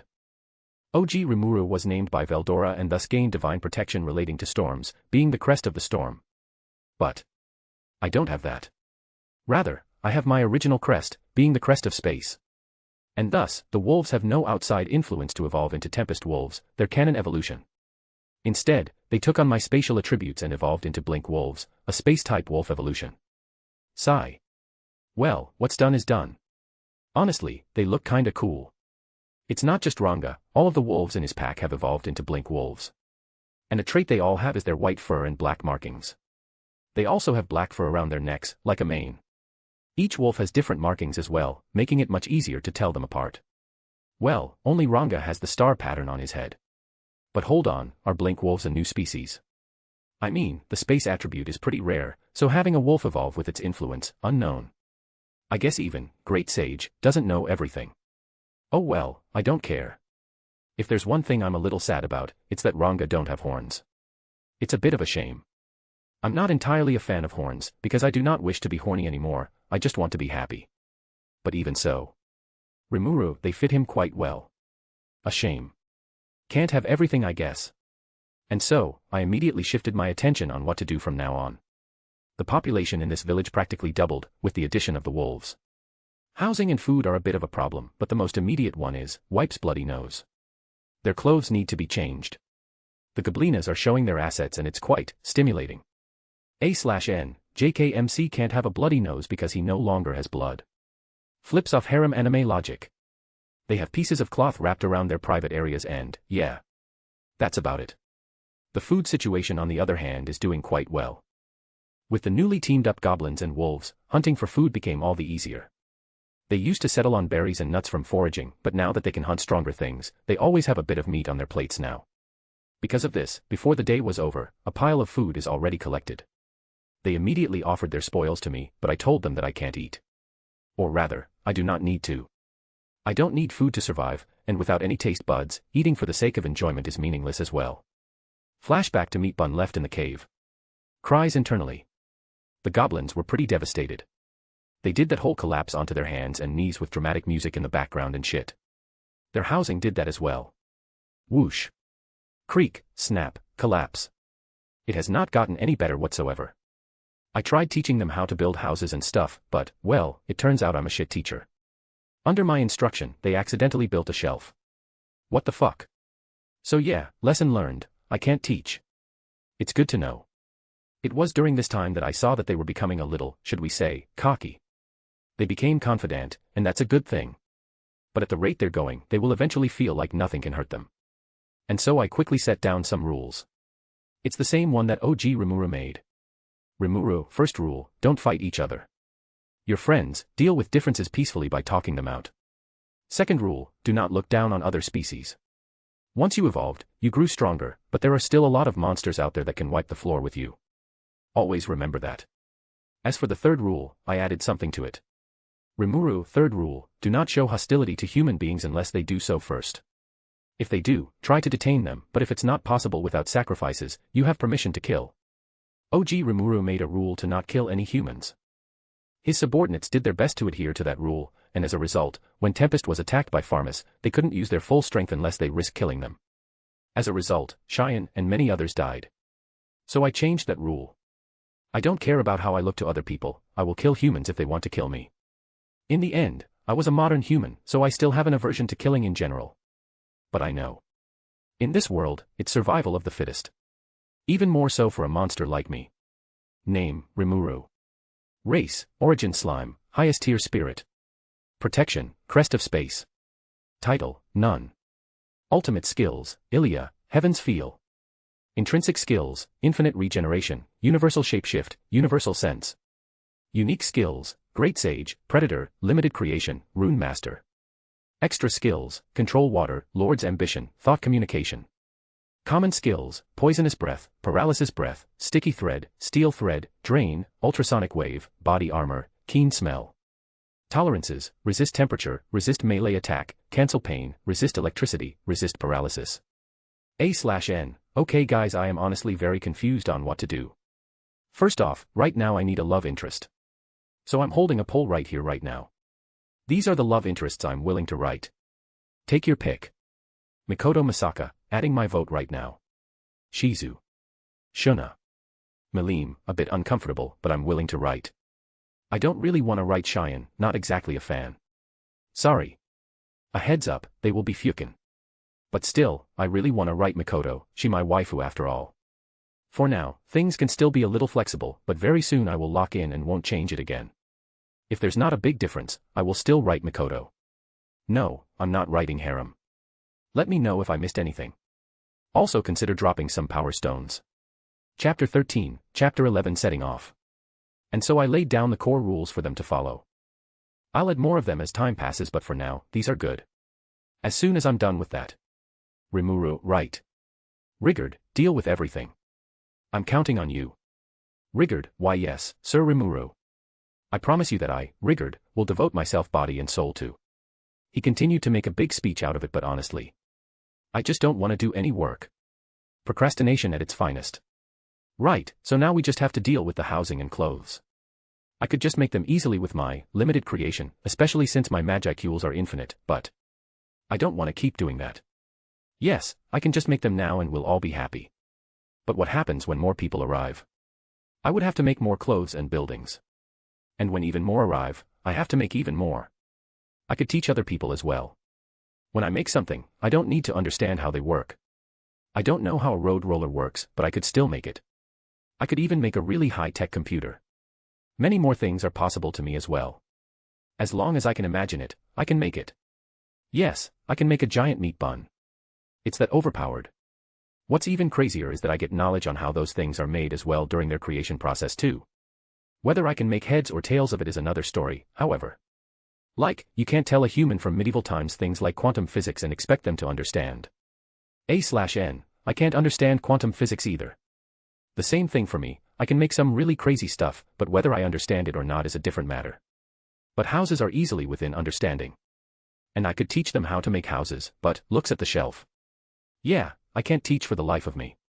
I even thought of making golems to make things automatically, but I don't want golems to deal with every problem of mine. If I have golems, I only want them to be a labor force. And so, that doesn't exactly solve my problem either. I don't want to do any of that. Therefore, I will get someone else to do that for me. It's time to meet the dwarves.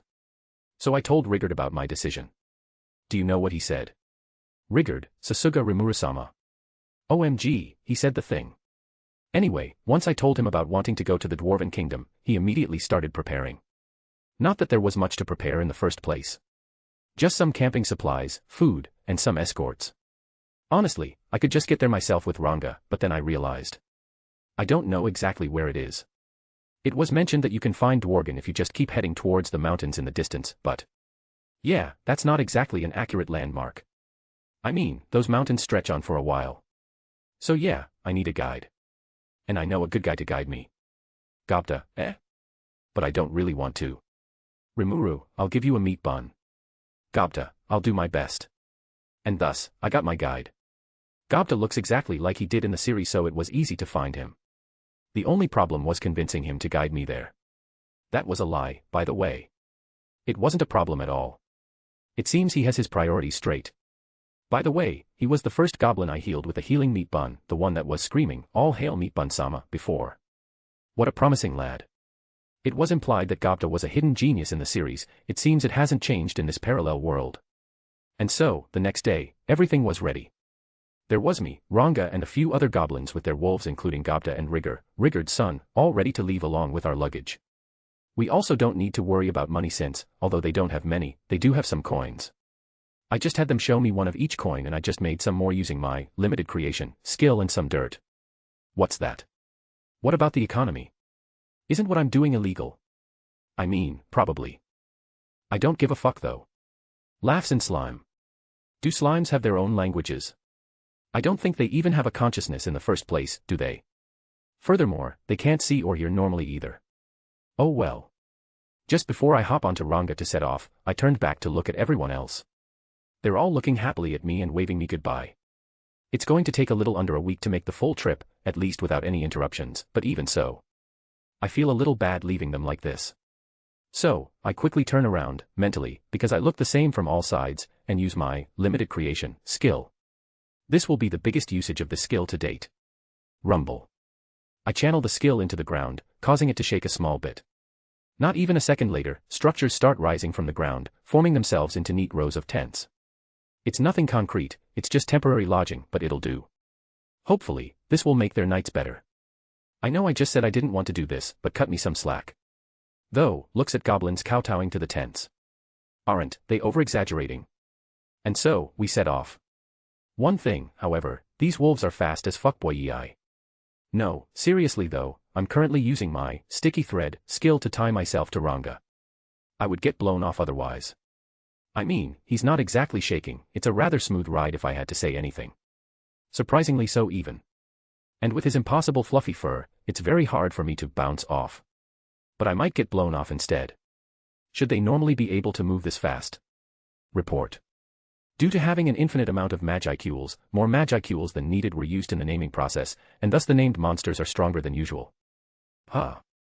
Don't leave out important bits of information like this. But anyway, these guys are stronger than their canon selves. That's good then. There's no such thing as too much power. Wait. Thinks about Malim and Cheyenne. Yeah, maybe too much power is a little. Should I nerf them? I mean, I could make bracelets with rune sequences that will seal their power away unless I want to remove them. Nah. That makes me sound too controlling. I'll just let them be. I know I'll regret this, but I'll leave that to the future me. Procrastination. But yeah, these blink wolves are fast. More consultation with Great Sage, and its analysis tell me that they're using their space attribute on their paws to make themselves move a further distance than they usually would. Holy crap, they can do that. Can I do that too? Affirmative. Holy sheet. Anyway, with their natural stamina and this technique of theirs, the wolves could literally run to Dworgen without rest. I'm not letting them though, I made them rest during the night. And so tomorrow, we'll arrive at Dworgen. Name, Rimuru. Race, Origin Slime, highest tier spirit. Protection, Crest of Space. Title, None. Ultimate skills, Ilia, Heaven's Feel. Intrinsic skills, Infinite Regeneration, Universal Shapeshift, Universal Sense. Unique skills, Great Sage, Predator, Limited Creation, Rune Master. Extra skills, Control Water, Lord's Ambition, Thought Communication. Common skills, Poisonous Breath, Paralysis Breath, Sticky Thread, Steel Thread, Drain, Ultrasonic Wave, Body Armor, Keen Smell. Tolerances, Resist Temperature, Resist Melee Attack, Cancel Pain, Resist Electricity, Resist Paralysis. A/N. MC. N. MC. N. Sai, do what you want. MC. Whoa. I can stay here now. N. No, you're needed in the next chapter. MC. But what about after the chapters? N. Whatever. MC. Fist pumps the air. Let me know if I missed anything. Also consider dropping some power stones. Chapter 14, Chapter 12 Gates. It's currently dusk. The sun is going down and casting a beautiful orange glow on me and my group. The river we're following is sparkling under the setting sun. The sounds of the river as it calmly flows enter our ears and the wind rustles the grass, making a refreshing scent. Yeah, fuck this, I don't want to write this poetic shit. Dabs. The sun is currently going down and my group stopped to set up camp for tonight by the river. That's it. We're over halfway to Dworgen, so we'll get there by tomorrow afternoon at the latest.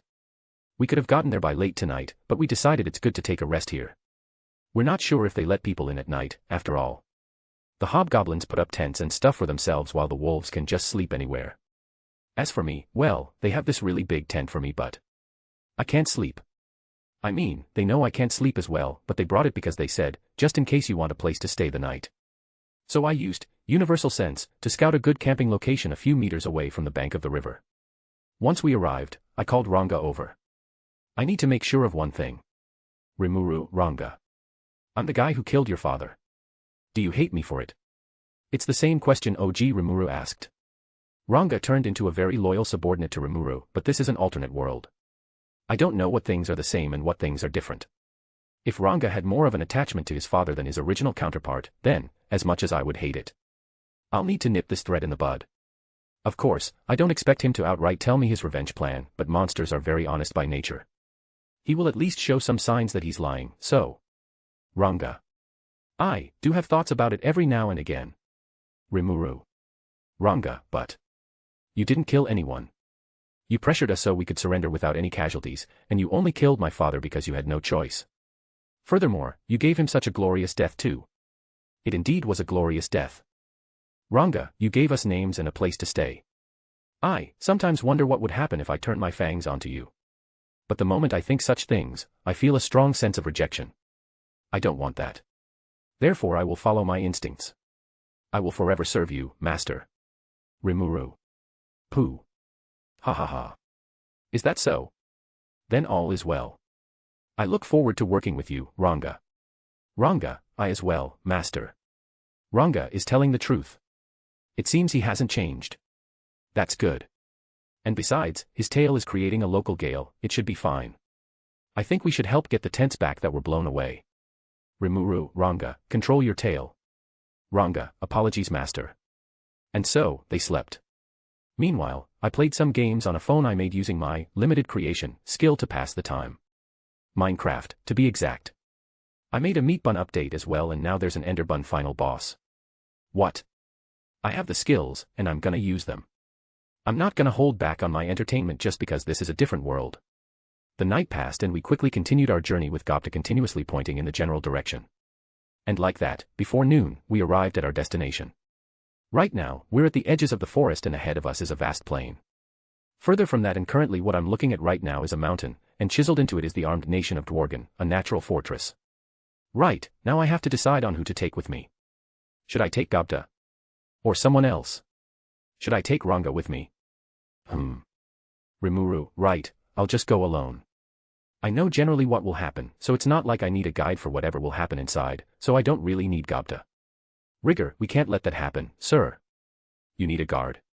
Rimuru, it'll be fine. Besides, I'm stronger than all of you guys combined. If anything, you'll be the protection target. I sound a little mean there but I really want to shake them off. Ranga. Very well, master. We will wait for you here. Yash. I get to go off on my own. I'll have to experience that night butterfly place too, and now I don't have to make excuses for whoever's with me. Rimuru, then, I'm going on ahead. If something happens I'll let you know with thought communication.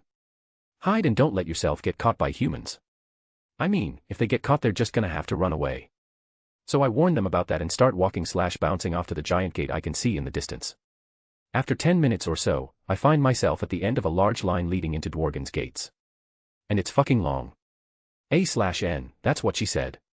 Should I just use Lord's Ambition and knock them all out to get a free pass in? Hey. Hey, check it out, there's a monster out here. We can kill M, right? We aren't inside yet. Oh, fuck me. Yeah, what the hell are you guys standing in line for? You think we're gonna let you do that, you little runts? Gimme your spot before we kill you. And leave your crap there, too, alright. Then we'll let you go. The other people around me look in my direction before seeing them and looking the other way. I turn around to see a duo of thugs. I was hoping they wouldn't exist, but... oh well. It's good to face slap some mobs too. Even though they're not really important people. I look around me and voila, there are also 3 other guys waiting further back, looking in this direction. These guys would harass me and since I'm a monster, no one else would stand up for me. When I finally fight back, their friends standing back would jump in and I'd be the one in the wrong. Should I do things like Rimuru and beat these guys up? I could also use this chance to get inside quickly and skip this line by being taken in as a prisoner. I'm not sure if I could get my full potion to the dwarf brothers Garm, Dold, and Mildo after they were injured by the Armorsaurus. It was the guard that took it to them in the first place. Name, Rimuru. Race, Origin Slime, highest tier spirit. Protection, Crest of Space. Title, None. Ultimate skills, Ilia, Heaven's Feel. Intrinsic skills, Infinite Regeneration, Universal Shapeshift, Universal Sense. Unique skills, Great Sage, Predator, Limited Creation, Rune Master. Extra skills, Control Water, Lord's Ambition, Thought Communication. Common skills, Poisonous Breath, Paralysis Breath, Sticky Thread, Steel Thread, Drain, Ultrasonic Wave, Body Armor, Keen Smell. Tolerances, Resist Temperature, Resist Melee Attack, Cancel Pain, Resist Electricity, Resist Paralysis. A/N, okay so it seems a lot of you guys want either Malim, Shizu, or Mikoto to be the love interest. I'm going with Mikoto on this one. MC, but what about Shizu or Malim then? So here's the thing. For Malim, I'm not sure. Some of you guys suggested taking her as a sister, but we'll have to see. As for Shizu, what if I let her live, but without her memories? Like, make her a new being, sort of thing. MC, why the hell would you do that? I mean, she lived a shit life, so. MC, so I'll do it like this then. No poll, it's already confirmed. See you tomorrow. Let me know if I missed anything. Also consider dropping some power stones. Chapter 15, Chapter 13 Waiting in line. Nah, I'll just leave them be. I might fuck with them a bit though. Right, I hereby W Mob A and Mob B. Let's see. I'll just make them forget about me. I wonder how this will go. Rune Master. And so, I get a rune sequence in my mind. I subtly make a piece of paper with the runes written on them and infuse it with my magicules. As the runes light up, I throw it at them. Flash. After a small flash of light, their eyes dim, and they turn around and head back to their group further away who also have dim eyes. Yeah, that was a memory-wiping rune. My inspiration. Men in black. He. Anyway, they no longer remember me. Of course, I made them do something else to mess with them a bit, but otherwise, it's fine. 5 minutes later. Mob 1, hey. Hey, check it out, there's a monster out here. We can kill M, right? We aren't inside yet. Mob 2, yeah, what the hell are you guys standing in line for? You think we're gonna let you do that, you little runts? Gimme your spot before we kill you. And leave your crap there, too, alright. Then we'll let you go. I look behind me and lo and behold, it's Mob 1 and Mob 2. Hey. It's been a while. How were you? Wait. Why are you guys back? Notice. There is a 69% chance that they noticed you after their memories were wiped and they came over and acted like they always would. Nice. But their memories did indeed get wiped. And that gift I gave them is also still there. I think such things as I look up to their heads. Mob 1, the one with a screw in his head, this guy has a literal fucking screw in his head, is no longer bald. Instead, he is sporting a head of glorious blonde hair many supermodels would want to die for that reaches all the way to his back. Mob 2, on the other hand, has no changes to the length of his hair. Yeah, the length, that is.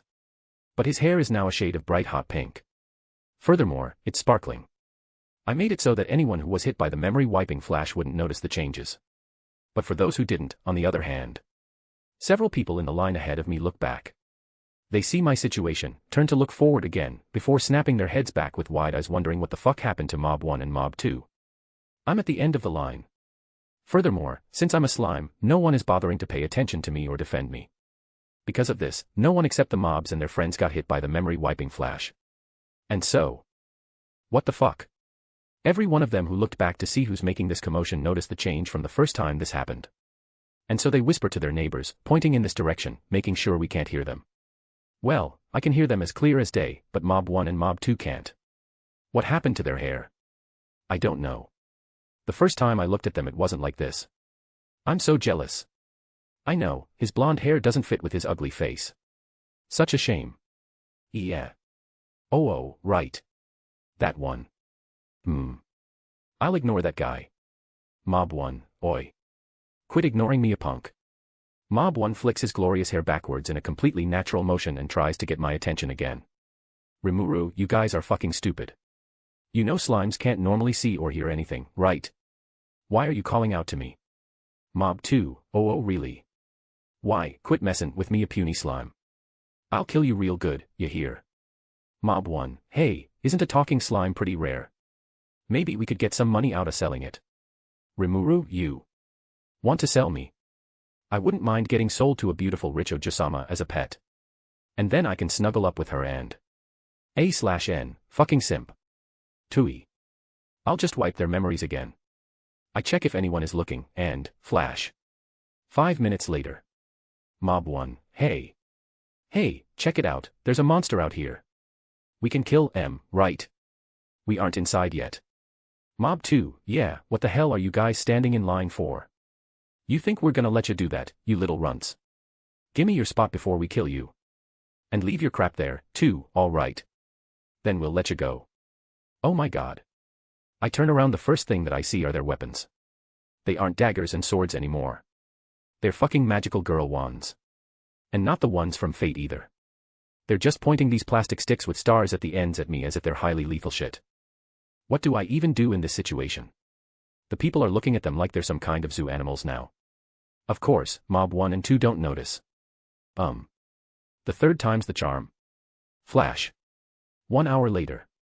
Mob 1, here. There is an evil monster terrorizing the people. We must vanquish him. We aren't inside its stronghold yet. Mob 2, yeah.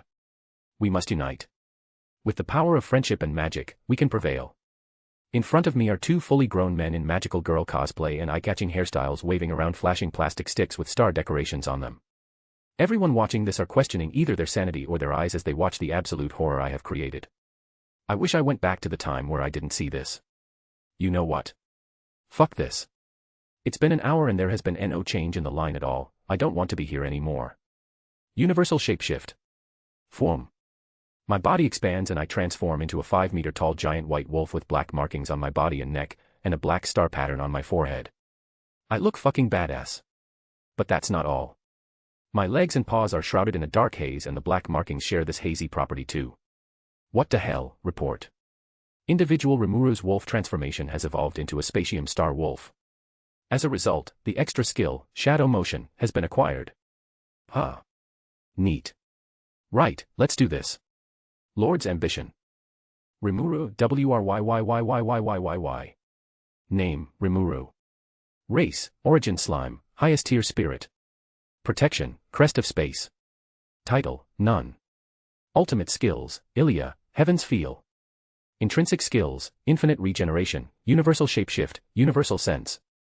Unique Skills, Great Sage, Predator, Limited Creation, Rune Master. Extra Skills, Control Water, Lord's Ambition, Thought Communication, Shadow Motion. Common Skills, Poisonous Breath, Paralysis Breath, Sticky Thread, Steel Thread, Drain, Ultrasonic Wave, Body Armor, Keen Smell. Tolerances, Resist Temperature, Resist Melee Attack, Cancel Pain, Resist Electricity, Resist Paralysis. A/N, I am so sorry you had to read this. Let me know if I missed anything. Also consider dropping some power stones. Chapter 16, Chapter 14 I got caught by the FBI. I am currently sitting inside a jail cell. It's a stone room barred off from the outside with iron bars. Well, Great Sage is picking up trace amounts of magi steel mixed in with them as well, but you get the idea. A dwarven guard walks into the room where my cell is located, I presume to talk to me and question me about what happened. He opens his mouth, but I quickly jump in. Rimuru, officer. I'm sorry. I didn't know she was 3. Guard.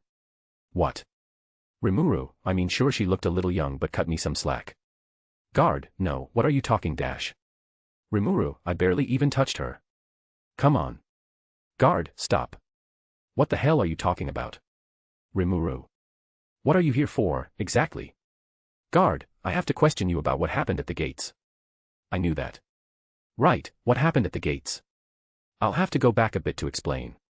We flashback no jutsu. So there was this whole thing with getting into line and getting harassed, gotta plead my case, by some thugs. So I transformed into a Spatium Star Wolf, not that I told him the wolf species I transformed into, and floored the mob gang with Lord's Ambition. I didn't bother controlling it too much either, so it hit everyone else in the line as well. I mean, half the reason I did this was that it's taking so fucking long for the line to move. But if there's no line in the first place, do you get the idea? Mob gang is now on the floor unconscious while everyone else in the line is scared shitless. Like, literally shitless. They no longer have any shit in their body because they expelled it all right then and there. How do I know? Well, it's times like these I curse skills like, Keen Smell. Rimuru, yo. Anyway, that happened and the guards ran from the gates to where I am at the end of the line and find out what the hell is going on. And so they find a meat bun. I mean, they also found me, but they focused on the meat bun first. After a while of staring at the meat bun, they then look at me who turned back into my slime form and took me in. As a prisoner of course. Honestly, this wouldn't have happened if I had my human form, but OG Rimuru only got his human form after eating Shizu. I mean, granted, she asked for it, but what should I do? I can save her with my skills, but should I is the question. Wait, can't I just make a human body with limited creation and eat it? Meh, too much thinking.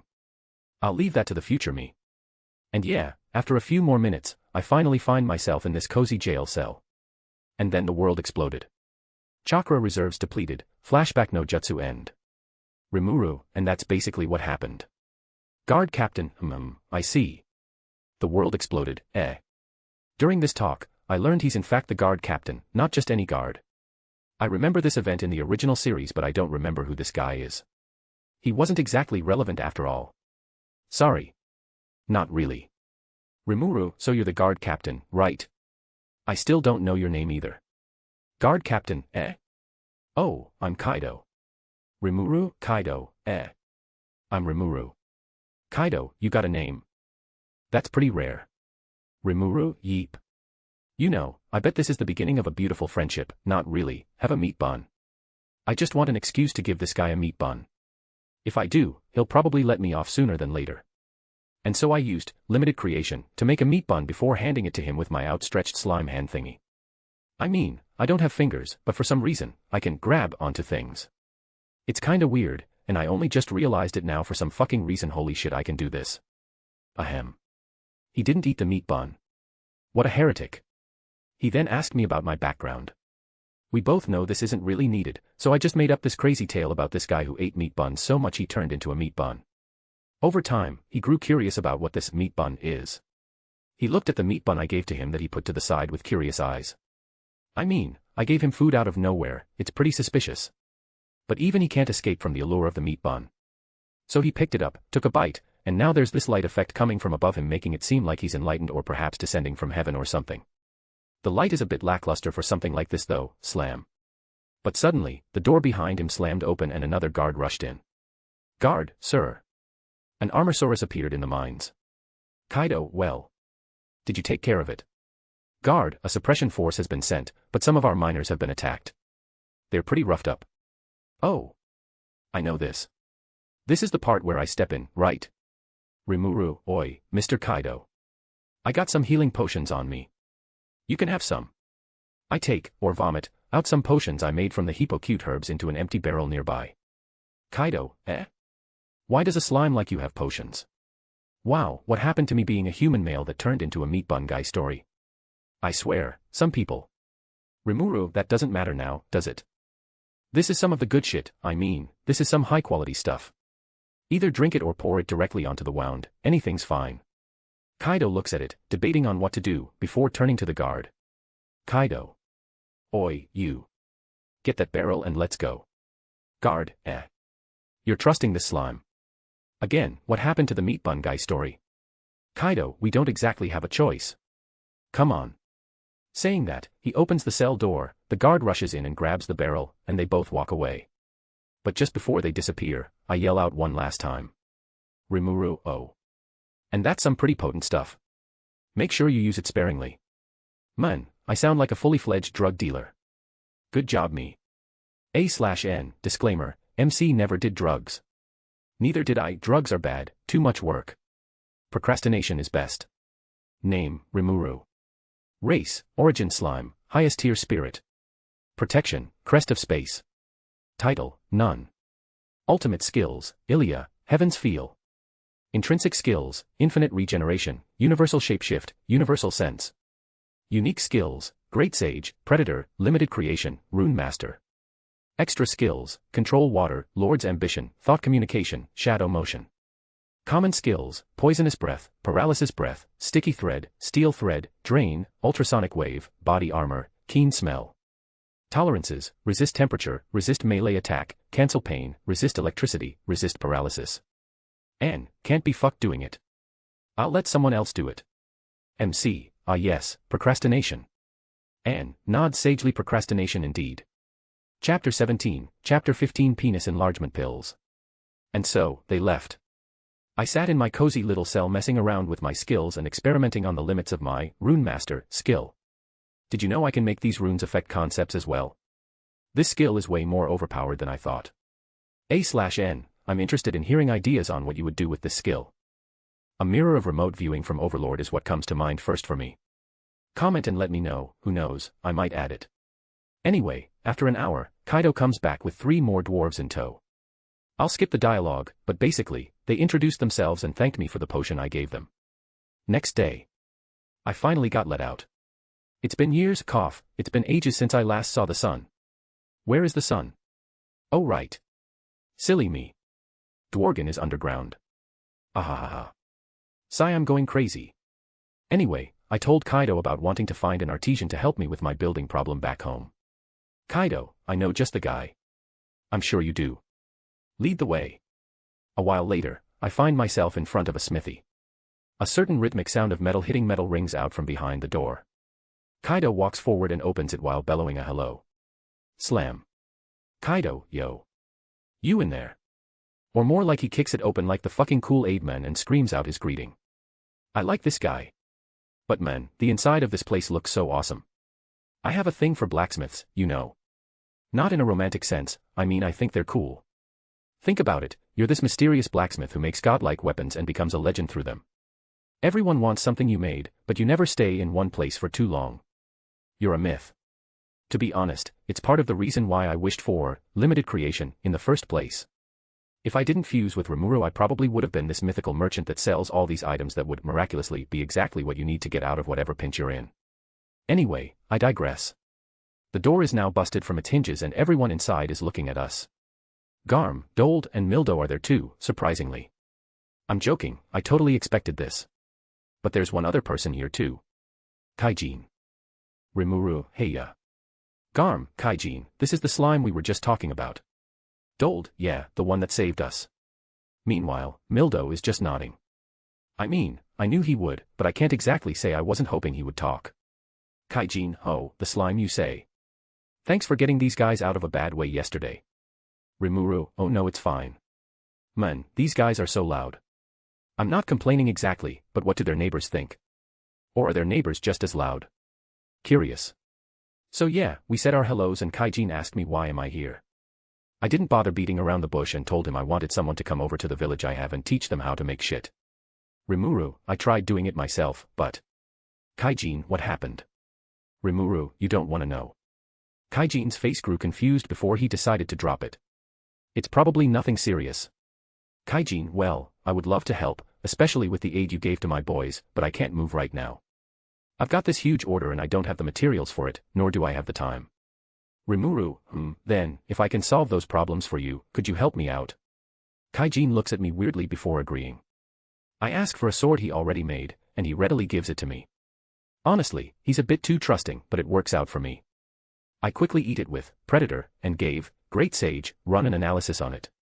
If limited creation could make items with energy in them, I could just make the sword without this process. But although I have this drawback, with Great Sage and Predator, I can easily make the needed sword no problem. Well, I also had the thought of making a plain sword with limited creation before inscribing it with runes. Those runes could let the sword passively absorb magiceules in the air and turn the sword into a magic sword overnight. But I don't, because runes aren't just limited to me. If other people learn of them, they could use them too. If I just gave swords with those runes inscribed onto them willy-nilly, people will learn how to make magic swords with minimum effort, and that's a bit, you get the idea. So yeah, within a second or so, Great Sage completely analyzed the sword and I spit it out along with 19 others. Everyone is looking at the sword frozen with their mouths wide open. Meanwhile, I make AV sign with my body because I don't have any fucking hands and oh my god I can make shapes with my body. Ahem, moving on. It's later in the day and I'm at the Night Butterfly. It's a dwarven nightclub. Thank God it doesn't mean that dwarves actually host the nightclub. I mean, I don't think I've seen a female dwarf. Either that or they just look like males, so if those guys hosted this nightclub then holy fuck I'm out. But no, it's done by elves. Welcome. And so they welcome us into their establishment. Immediately they jump on me and start fighting over me, screaming things like kya and so cute and you want penis enlargement pills, but I think I misheard that last one. They kept touching with their tits too. Ooh. To be continued. Name, Rimuru. Race, Origin Slime, Highest Tier Spirit. Protection, Crest of Space. Title, None. Ultimate Skills, Ilia, Heaven's Feel. Intrinsic Skills, Infinite Regeneration, Universal Shapeshift, Universal Sense. Unique Skills, Great Sage, Predator, Limited Creation, Rune Master. Extra Skills, Control Water, Lord's Ambition, Thought Communication, Shadow Motion. Common Skills, Poisonous Breath, Paralysis Breath, Sticky Thread, Steel Thread, Drain, Ultrasonic Wave, Body Armor, Keen Smell. Tolerances, Resist Temperature, Resist Melee Attack, Cancel Pain, Resist Electricity, Resist Paralysis. A/N, I feel like I have to clarify something.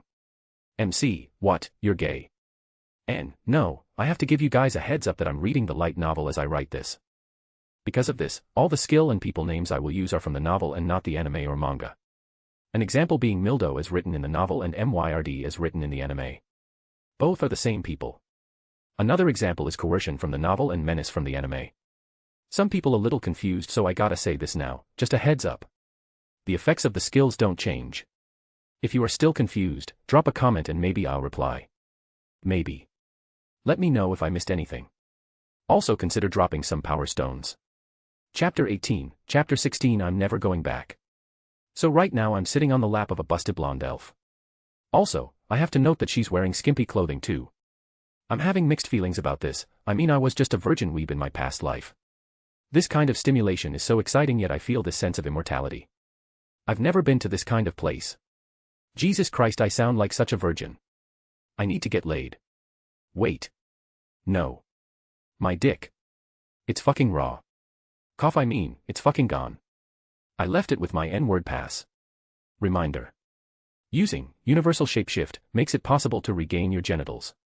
Phew. Anyway, I'm sitting on this elf's lap and thank God this body has a sense of touch, otherwise, creator or not, I'll revive Veldanava and beat the shit out of him. I can thankfully feel both her thighs and breasts as I get sandwiched between them. They feel so soft, my body is melting. But I catch the dwarves giving me knowing grins, so I quickly regain my form. Not good, these thighs are more lethal than I thought. Or is it the breasts? HNNNG. I don't know what to choose, the breasts or the thighs. A/N, gotta be honest, I'm more of a thighsman myself. Just my horny opinion, don't mind me. But still, repaying me like this, gotta say, I like the way you think, Kaijin.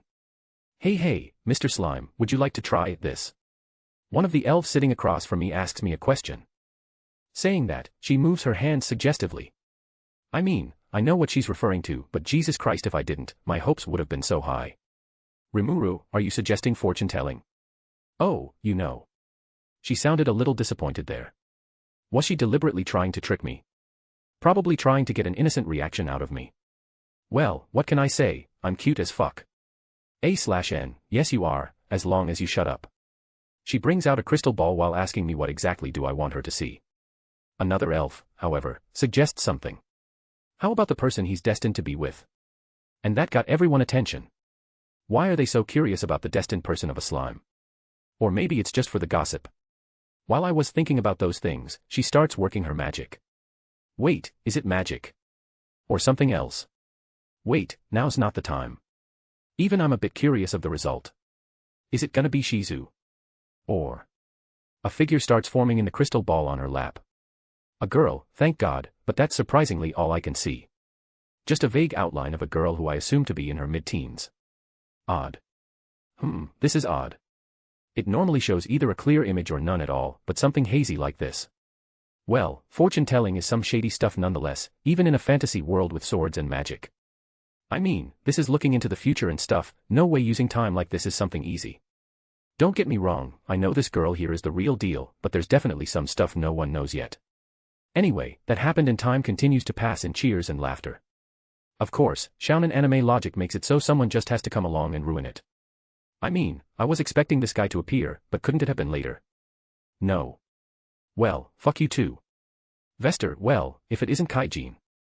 Goodness me, what are you doing, bringing this vulgar monster into a high-class establishment like this? Okay buddy, first off, I'm not vulgar. If anything, I'm cleaner than you. No, like, seriously, my body has no dirt or germs or anything, I just unconsciously eat them since I'm a slime. Anyway, he starts asking the owner of the place if bringing monsters into places like this is allowed all of a sudden, to which the owner replies while stuttering that I'm just a harmless slime. Kaijin, oh great. That's Vester, the minister. I can hear the "oh fuck not him" tone in his voice, but I don't say anything. Things happened exactly like it would've. He talks loudly before spilling his drink over me. Where he got that drink from I have no fucking clue, cause it wasn't ours, but I digress. Well, I just absorbed it as soon as it hit me so it didn't spill anywhere and the elf I'm sitting on didn't get any of the drink on her. She gives me a grateful smile and honestly that makes it all worth it. I mean, elves are really beautiful, you know. I'm not a simp. Believe me. But yet Kaijin walked forward and gave him a good smack in the jaw. Like, really good. It was loud and everything. Kaijin, I hope you're prepared for treating my guest like that. I think you should have said that before you hit him, but whatever. Vester stumbles back into the arms of the attendant standing behind him as he stares at Kaijin in shock. Vester, how dare you speak to me like that? And you even hit me. Kaijin, will you shut it already? Kaijin walks forward to give Vester another punch, but I take action at this point. I make a meat bun and throw it at Vester's face. Pat. The meat bun hits his cheek softly before sliding off harmlessly. Vester looks at it for a while, confused, before he suddenly jumps back exaggeratedly. Emphasis on the word jump. As in he did it out of his own free will. Vester, why you, a mere monster, dare attack me with such force that I get thrown back? Everyone just looks at him with eyes saying seriously, as everyone can easily tell that my attack is harmless. But alas, Kaijin had enough of his shit and knocks Vester out cold. He turned around and looked me in the eye, not that I have any eyes. Kaijin, oi, Rimuru, you said you were looking for a skilled artisan. Will I happen to fit the bill? I want to know what happens if I say no, but, honestly, I can't do him like that, even as a joke. I mean, a man who will punch a minister of all people just because he insulted you is someone you can count on for life. Especially if this means they'll be facing hardships from that. I don't know if OG Rimuru knew the weight of Kaijin's actions just now. I know because I watched the anime, but Kaijin will lose his job and will become exiled from the country he grew up in. Furthermore, this is only because King Gazel let him off lightly and exiled him. If punished normally, he would have had to work in the mines for years if not decades. Honestly, I'm feeling a little bit guilty. I could have stopped this, but for my own goals, what's done is done. I gotta think such things like this through properly next time, or don't, whatever. Procrastination. I jump off the elf girl's lap and bounce up to Kaijin. Rimuru, Kaijin, you are more than enough. I'd be glad to have you on hand. And so he smiles, before the FBI comes back and locks me up again, this time with friends. Name, Rimuru. Race, Origin Slime. Protection, Crest of Space. Title, Highest Tier Spirit. Ultimate Skills, Ilia, Heaven's Feel. Intrinsic Skills, Infinite Regeneration, Universal Shapeshift, Universal Sense. Unique Skills, Great Sage, Predator, Limited Creation, Rune Master. Extra Skills, Control Water, Lord's Ambition, Thought Communication, Shadow Motion. Common Skills, Poisonous Breath, Paralysis Breath, Sticky Thread, Steel Thread, Drain, Ultrasonic Wave, Body Armor, Keen Smell. Tolerances, Resist Temperature, Resist Melee Attack, Cancel Pain, Resist Electricity, Resist Paralysis. A/N, that elf girl you were sitting on was 3 years old. MC, Nanny. No. I don't want to go back. No. Gets dragged off into the darkness. N, you will never be forgotten, probably. Also. I changed the race and titles a bit. It used to be Race, Origin Slime, Highest Tier Spirit. Title, None. But I changed it to Race, Origin Slime. Title, Highest Tier Spirit. Because the highest tier spirit status is more of a title like True Demon Lord and Hero and things like that. Let me know if I missed anything. Also consider dropping some power stones. Chapter 19, Chapter 17 Court. So yeah, punching a government official in the face is not a good idea. Ha ha ha, who knew, right? Anyway, I'm back in a cozy cell, this one different from the last. I mean, it's more of an apartment room than a jail cell. Well, a medieval apartment room, but you get the idea. Thank God I don't need to shit with this body cause these toilets are a nightmare. We spent 2 days here, waiting for the upcoming court trial. We mostly spent our time talking to each other and messing around. If not for the fact that we couldn't leave, we didn't look detained. I contacted the goblins and wolves waiting outside about my delay with thought transmission. They told me it was fine and that they had enough supplies to last another week at worst, so a couple of days is easy. But I didn't tell them why I was delayed. If I did, I'm nearly certain they would stage some sort of Mission Impossible breakout plan and we'd be wanted criminals. And I'm already a wanted man in several countries for the war crimes I have committed. Not really, but I did steal a lollipop once. Gangster music starts playing in the background. A/N, this is a true story. Man, I was such a badass. Anyway, it's finally time for court. We were all brought out of our cell and lead to where our trial would be held. Sitting there high above us all is the king of Dworgen himself, Gazel Dworgo. I read about him but holy damn he has an amazing aura. The aura of a king is the only way I could describe it. An authority that demands respect. It's very awe-inspiring. Well, I couldn't give a shit though. My Lord's ambition is completely offsetting all of these feelings. I mean, you don't see a king bowing to another king, do you? And although I'm not a king right now, eventually, if I keep on this path. But, this guy has his eyes closed. Is he okay? Does he need sleep or something? Vester is also sitting here and as expected he's completely wrapped up in bandages. He even has cast over his arm and leg with multiple band-aid patches all over his body. Kaijin looks ready to walk up and make those things necessary instead of just for decoration, but he can't. We will now begin the trial. Silence, bitches. A man walked forward and began the trial. The rules of the trial were already explained beforehand, like how my group, as the suspects, couldn't speak up without permission and the moment we do could mean execution, innocent or not. Instead, we had to have a lawyer of some sort speak for us, but I know that Vester already bought him out to paint us in a bad light. And since we can't speak up ourselves. So there Sir Vester was, sitting back at this club and enjoying an alcoholic beverage when this gang pushed their way into the place and exposed him to dreadful violence. This is not the kind of behavior that should ever be forgiven. Yeah, as expected, our lawyer immediately started spouting lies. The slime even threw garbage at his face. Yeah, okay, this guy is taking this too far, what the fuck? No one calls meat buns garbage. I want to kill this guy. I mean, even if I do nothing, getting caught lying in court is punishable by hanging. And spoilers, he gets caught.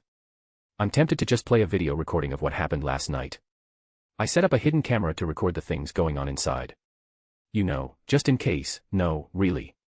Well, unfortunately, I don't need to because we were being watched by one of Gazel's spies. He was pretty good too, if it wasn't for universal sense, I wouldn't have detected him. I'm assuming the spy was sent from me, because of the full potion I gave Kaido, but he definitely told Gazel what exactly happened that night. So we're safe. Order. I will now give the verdict. Kaijin, the mastermind behind this crime, is sentenced to 20 years of labor in the mines. His accomplices are sentenced to 10 years. Gazel, wait. Right on cue. And yeah, everything just went on as usual. He asks Kaijin to return to service, to which Kaijin declines, and in the end, we all got yeeted out of Dworgen.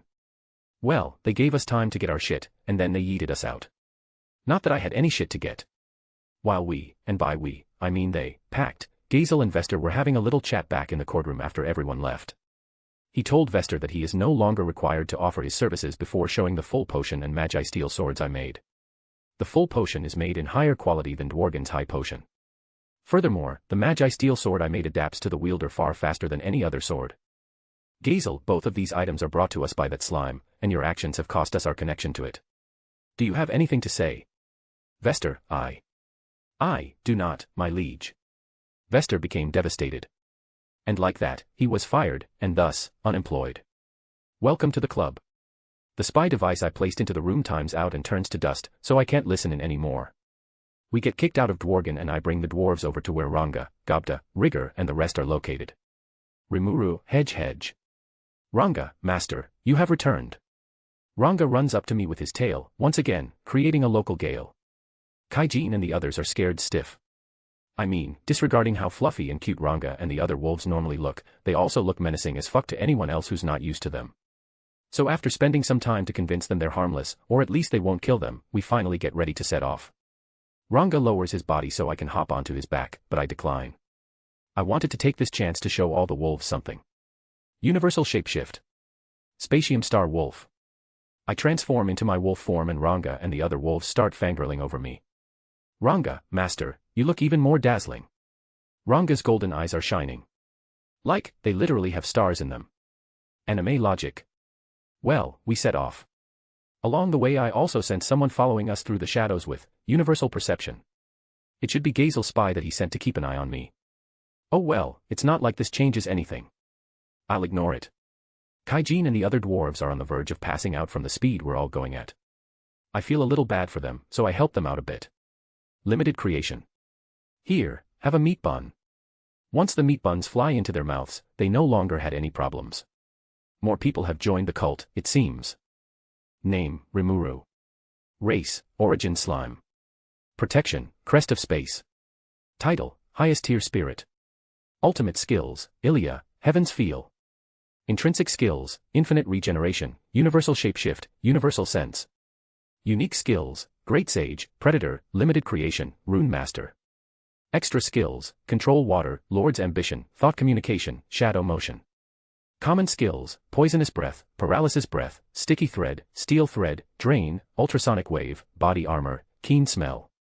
Tolerances, resist temperature, resist melee attack, cancel pain, resist electricity, resist paralysis. A/N, should I change, Lord's Ambition, to, Heroic Aura? I think it fits better. MC, Yamum Gai. An, well fuck you.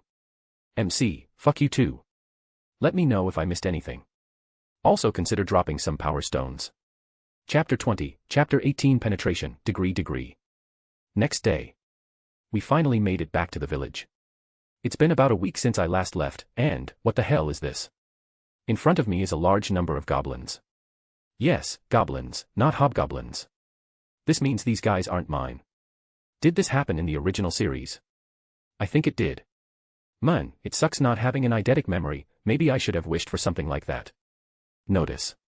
Unique skill, Great Sage, can recover memories that the user has forgotten. Oh shit, seriously? Right, then remind me of upcoming events that I forgot. Not everything though, only the big stuff. Getting told of every little thing that's coming up sounds like a pain in the ass. But I digress. The goblins. I remember something like this happening. Only a little though. I turned to Rigard. Rimuru, Rigard, what is this? Rigard, yes sir. These goblins have heard about you and have traveled from nearby villages to seek your protection. Rigard answers me while making more poses. Ah yes, now I remember. Right, no need to dawdle. Rimuru, guess I'll name you all then. Goblins, Yewa. All the tension in them flew away and they all cheered. I mean, I could have rejected them and they would have nowhere to go. So yeah, I named all 500 of them. Right after that happened, however, disaster struck. Kaijin, asterisk screams asterisk. Rimuru, Kaijin. What happened? Kaijin releases a scream that sounded like a banshee and I immediately rushed over to see what's wrong. Kaijin, what the hell is that? Kaijin is on his hands and knees, pale as a sheet as he gags and tries to hold back his lunch. He points his shaking finger in a certain direction and my eyes, if I had any, followed. It's the fucking shelf. Rimuru, What's wrong with the shelf? Kaijin, what is that abomination? Rimuru, whoa, abomination. Kaijin, it's horrible. Throw it away. I don't even know what the fuck is going on, I just slap a disintegration rune sequence onto it and watch it turn to dust. The moment it disappears Kaijin visibly gets better and he turns to me. Kaijin, when you said, you don't want to know, you were serious, huh? I'll fully believe in you from now on. This, I swear. I don't know how the fuck this lead to me getting an oath to trust my every word, but I'll take it. I guess. Time continues to pass. The sun is shining, the birds are chirping, the dwarves are showing everyone their craftsmanship while the hobgoblins mimic closely. On this day. I'm bored as fuck. Like, what do I do? I could just make some games, but, yeah, I'm just not feeling it right now. Wait, did I seriously just say that? Well, I guess it makes sense. I'm in a fantasy world and I've got my hands on these skills, wouldn't it be a waste to just play games all the time? So I start messing around. There's, Ilya, Heaven's Feel, Limited Creation, and, Rune Master, I wonder what I can do. So I start thinking with my brain cell. Brain cell, as in singular, just thought I had to point it out. Anyway, I came up with something. Souls house all the skills someone gained at the end of their life. So, if I were to use, Ilya, to call on a random soul and then eat that random soul with, Predator, wouldn't I be able to gain all the skills that soul had? Isn't this, really broken? And so I try it out. Ilya, Heaven's Feel. Predator. And so I call a random soul and eat it. Skill, Resist Earth, has been acquired. Oh shit, it worked. And so I continued. Again and again and again. What's that? Am I destroying the balance of the world by consuming all these souls before they reincarnate? Ha ha ha. I totally forgot about that. What the fuck do I do now? Report. Due to ultimate skill, Ilya, Heaven's Feel, and unique skills, Great Sage, and Predator, all consumed souls are simply scanned before being released again. Oh, thank God. Alright, I'm sorry. I'll ask next time, if I remember, maybe. Next soul. And so I continued my soul-eating spree. But, there's a problem, skill, sensitive taste, has been acquired. Most of these skills are fucking useless. Forget about sensitive taste, I don't even have a sense of taste to begin with. And not only that, what the hell are these skills? Sprint, dexterous hands, loud breathing, these skills are fucking useless. I mean, sure, disregarding the last one, all these skills could be useful above a certain level, but these are all common skills. Their effectiveness is shit. Sigh. Well, I did get a few useful skills. Resistances and tolerances are mostly welcome. Common skills are crap, so let's ignore them. There are some extra skills as well. Cloud Jump lets me double jump, but I have wings so I can fly. There's also Language Comprehension, which lets me learn languages way faster than normal, not that I need it with Universal Sense. There's a whole bunch of them, but not too many, considering the number of souls I ate. It's like 95% common skills and the rest being extra skills that I don't need. But I'd say it's worth it. I got another unique skill after all. Penetration. A/N, degree. This skill lets me break through anything, whether physical or magical in nature. A simple skill, but it's because of its simple nature that it has a broad range of uses. And it's this skill that will let me do what I'm going to do next. Rimuru, should I try summoning? I thought about that a while ago, but I didn't want any normal summon. I wanted something special. So, at the time, I used Rune Master to see if it's possible. The result? Depends. If it's within this world, then yes, I can summon it with the runes Rune Master gives me. But I don't want that. I want to try a hero summon from another world that all the countries are apparently already doing. A/N, not a summon from fate, I'm sorry guys. Maybe in the future. If there's a need for it. Unfortunately, Rune Master couldn't make a set of runes that will let me do something like that. Well, it can, but the preparation needed. I don't want to bother with that. Maybe when Rune Master evolves into an ultimate skill, it should be easy, but otherwise.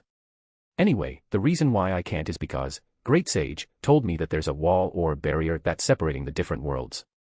Otherwise, the laws of the different worlds will interfere and all hell would break loose. If I had to guess, I was passing through that barrier when I collided with Mikami Satoru's soul. Anyway, there's this barrier, and Rune Master alone can't break through it without massive preparations. But with penetration. Name, Rimuru. Race, Origin Slime. Protection, Crest of Space. Title, Highest Tier Spirit. Ultimate Skills, Ilia, Heaven's Feel. Intrinsic Skills, Infinite Regeneration, Universal Shapeshift, Universal Sense. Unique Skills, Great Sage, Predator, Limited Creation, Rune Master, Penetration. Extra Skills, Control Water, Lord's Ambition, Thought Communication, Shadow Motion, Cloud Step, Language Comprehension, Control Wind, Far Sight, Snipe, Silent Movement, Evasion, Reinforcement, Greater Prediction, Hinder Senses, plus 14 more. Common Skills, there's a fuck ton, I'm not writing this. Tolerances, Resist Temperature, Resist Melee Attack, Cancel Pain, Resist Electricity, Resist Paralysis, Resist Earth, Resist Water, Resist Wind, Resist Spiritual Attack, Resist Holy Attack, Resist Ranged Attack, plus 7 more. A/N, there are now a whole bunch of skills. I might mess up at some point because of this, but I don't care. Just let me know and move on, no one is going to die. MC, I'll die though. N, show. No one cares. MC, oh, damn.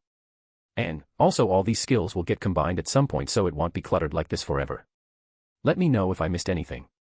Also consider dropping some power stones. Chapter 21, Chapter 19 Summon.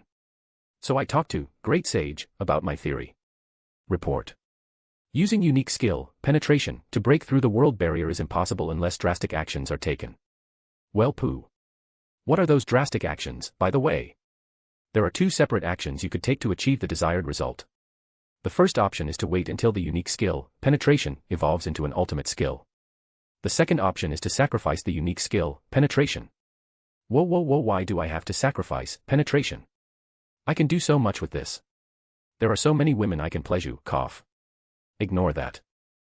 Sacrificing the unique skill, penetration, will allow it to operate above its intended rank for a short time. As a result, unique skill, penetration, will be lost. A/N, as an aside, something like this did happen in canon, so I'm not making this shit up. Granted, I may be warping it a bit, but otherwise, it's lore-friendly. Maybe. Damn. I don't want to wait until it evolves into an ultimate skill, who knows how long that will take, could I forcibly evolve it with my runes? It is not recommended. Why? I already evolved myself once into an origin slime. Reminder. Ultimate skill, Ilia, Heaven's Feel, fuses the user's physical body with their soul. This naturally pushes the user into a higher existence, and as a consequence, you evolved. Forcibly evolving a skill or race without such support will lead to detrimental effects. Yo, why you gotta make so much sense? So I don't want to wait for however fucking long it would take to evolve my skill naturally, furthermore I did get it as a freebie and it's not like this is the only unique I'll get in my life. Fuck it. I'll do it. Assuming I sacrifice penetration to punch a hole through the barrier, what'll happen then? The barrier will not recover until a month later. You can summon and unsummon as you wish until then. Damn, so it's like having unlimited gacha rolls. Holy shit, what is this OP-ness? Gacha without gacha hell. So many otakus out there would be so jealous of me right now. And so, without further ado, I rush into the cave where I was born from, now called the Sealed Cave. The goblins wanted to make it some sort of holy ground because I told them I was born in there, but I immediately shut it down. Stop worshipping me, start worshipping meat buns, get your priorities right. Geez. On the way there, Great Sage gives me more information about summoning in general that I forgot. To summon someone to this world, you have to put in a few conditions. The stricter the conditions, the longer the ritual. Furthermore, there's barely even a 1% chance of success. Because of this, the countries in this world got so impatient, they decided to cut some of the conditions for summoning, and so they can summon much more often. However, children have a chance to be summoned instead. As a result, sigh. Honestly, why is it so hard to wait for a while? Why are you so impatient? I thought, Great Sage wanted to say something. Must be my imagination. Moving on. It isn't confirmed, but generally how it's done is that most of the time spent on the ritual is gathering the energy needed to punch through the wall. The rest is spent on locating an individual who matches the conditions. As soon as someone is found, the energy gathered is released and, for a split second, a hole is formed and the individual gets fucking yoinked. The wall recovers immediately after. Well, since I'm sacrificing my penetration skill and with the support of my crest of space, the hole won't regenerate instantly and will be left for an entire month, all for my own private usage. No one else will be able to use it, and no void creatures will come crawling out of it either. Anyway. I find myself deep in the cave. I'm all hyped up and ready to summon when I suddenly get hit by a thought. Who should I summon? Should I summon a companion? A waifu? A servant? All of them at once? A waifu maid? Yes. Okay. I want to summon someone I can spend the rest of my life with. Furthermore, I want them to have potential as a maid. Rune Master. I get the rune sequence, scribble it out on the floor faster than my dad left me, and pump my magicule into it. It took the form of a giant magic circle, and I even added a 5-pointed star in the middle just for the aesthetics. My summon circle is a bit different. I don't want to abduct anyone against their will, so I made it so it will only summon their astral body at first. The rune, or rather the magic circle, will contain it so they don't disperse and fucking die.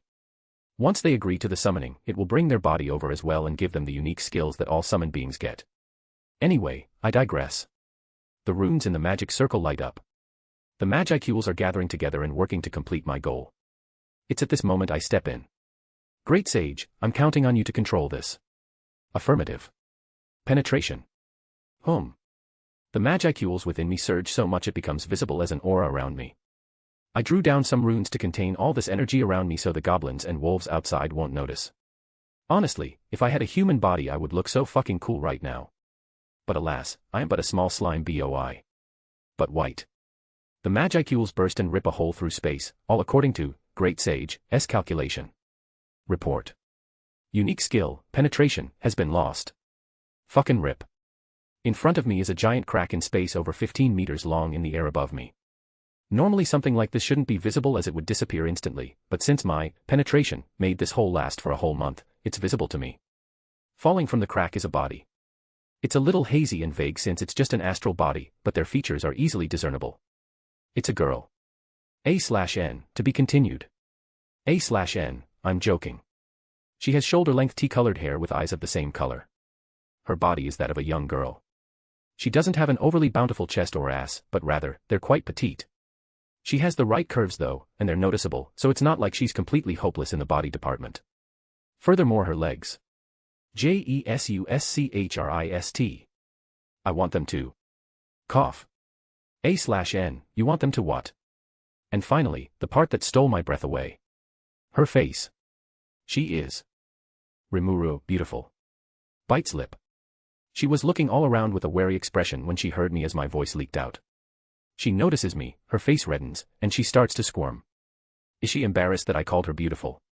She's so cute. She tries to say something. Don't say that, it's so embarrassing. Is that what she's trying to say? Don't look at me. And like that, electricity jumps off her and hits me dead center on my body. Ow. Oh, I may have forgotten to mention. She's naked. Name, Rimuru. Race, Origin Slime. Protection, Crest of Space. Title, Highest Tier Spirit. Ultimate Skills, Ilia, Heaven's Feel. Intrinsic Skills, Infinite Regeneration, Universal Shapeshift, Universal Sense. Unique Skills, Great Sage, Predator, Limited Creation, Rune Master. Extra skills, control water, Lord's ambition, thought communication, shadow motion, cloud step, language comprehension, control wind, far sight, snipe, silent movement, evasion, reinforcement, greater prediction, hinder senses, plus 14 more. Common skills, there's a fuck ton, I'm not writing this. Tolerances, resist temperature, resist melee attack, cancel pain, resist electricity, resist paralysis, resist earth, resist water, resist wind, resist spiritual attack, resist holy attack, resist ranged attack, plus 7 more. A/N, why are you saying ow? Don't you have electricity resistance? MC, well, it didn't actually hurt. You know, like when someone lightly hits you or flicks you and you just say ow for no reason. N. MC, you don't do that. N, I mean, I don't remember ever doing it. MC, well I did, huh. N, huh. MC. N. MC. Fuck you. N, well fuck you too. Let me know if I missed anything. Also consider dropping some power stones. Chapter 22, Chapter 28 Deal. I get hit by an electric shock. Well, I don't feel anything nor do I take any damage. I could have dodged it, but I wanted to know how Esper-related abilities work in a magic-based world and if my resistances still work. They do, by the way. How can she use her Electromaster abilities in an astral state though? Ooh, now's not the time. The girl is now kneeling on the floor covering her sensitive areas with her hands while glaring at me with righteous vengeance. What a lovely first impression. Rimuru, you calm down. I know you're very angry with me right now and you must also be very scared, but dash. Who the hell is scared? She immediately fires back.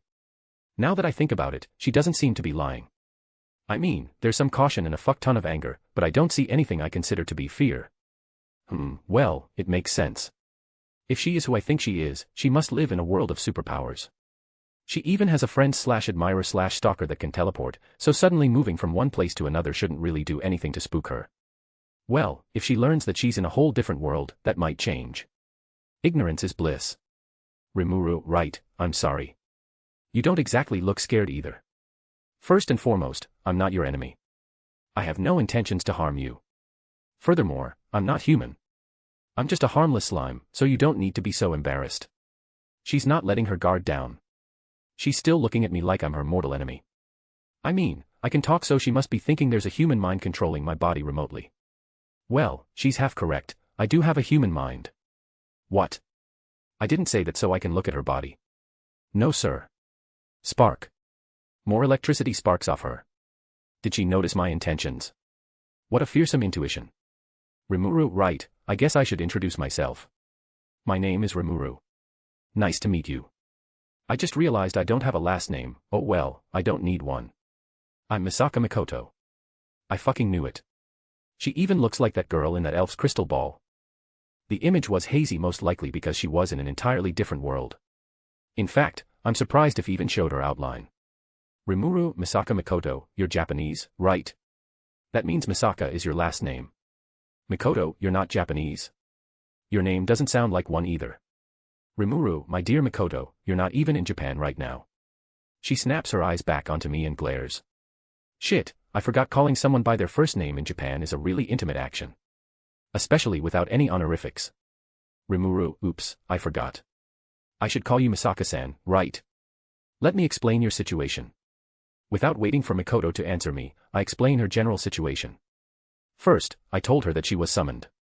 After that, I told her where she was summoned to, the world we're in and the changes in this world to hers. Basically, I told her magic is real and that we're in a world of swords and magic. Mikoto, She was really shocked. But when I told her that magic is real in her old world too, she was even more shocked. Rimuru, Hey, Misaka-san, have you heard of the Misaka sisters yet? Mikoto, the what?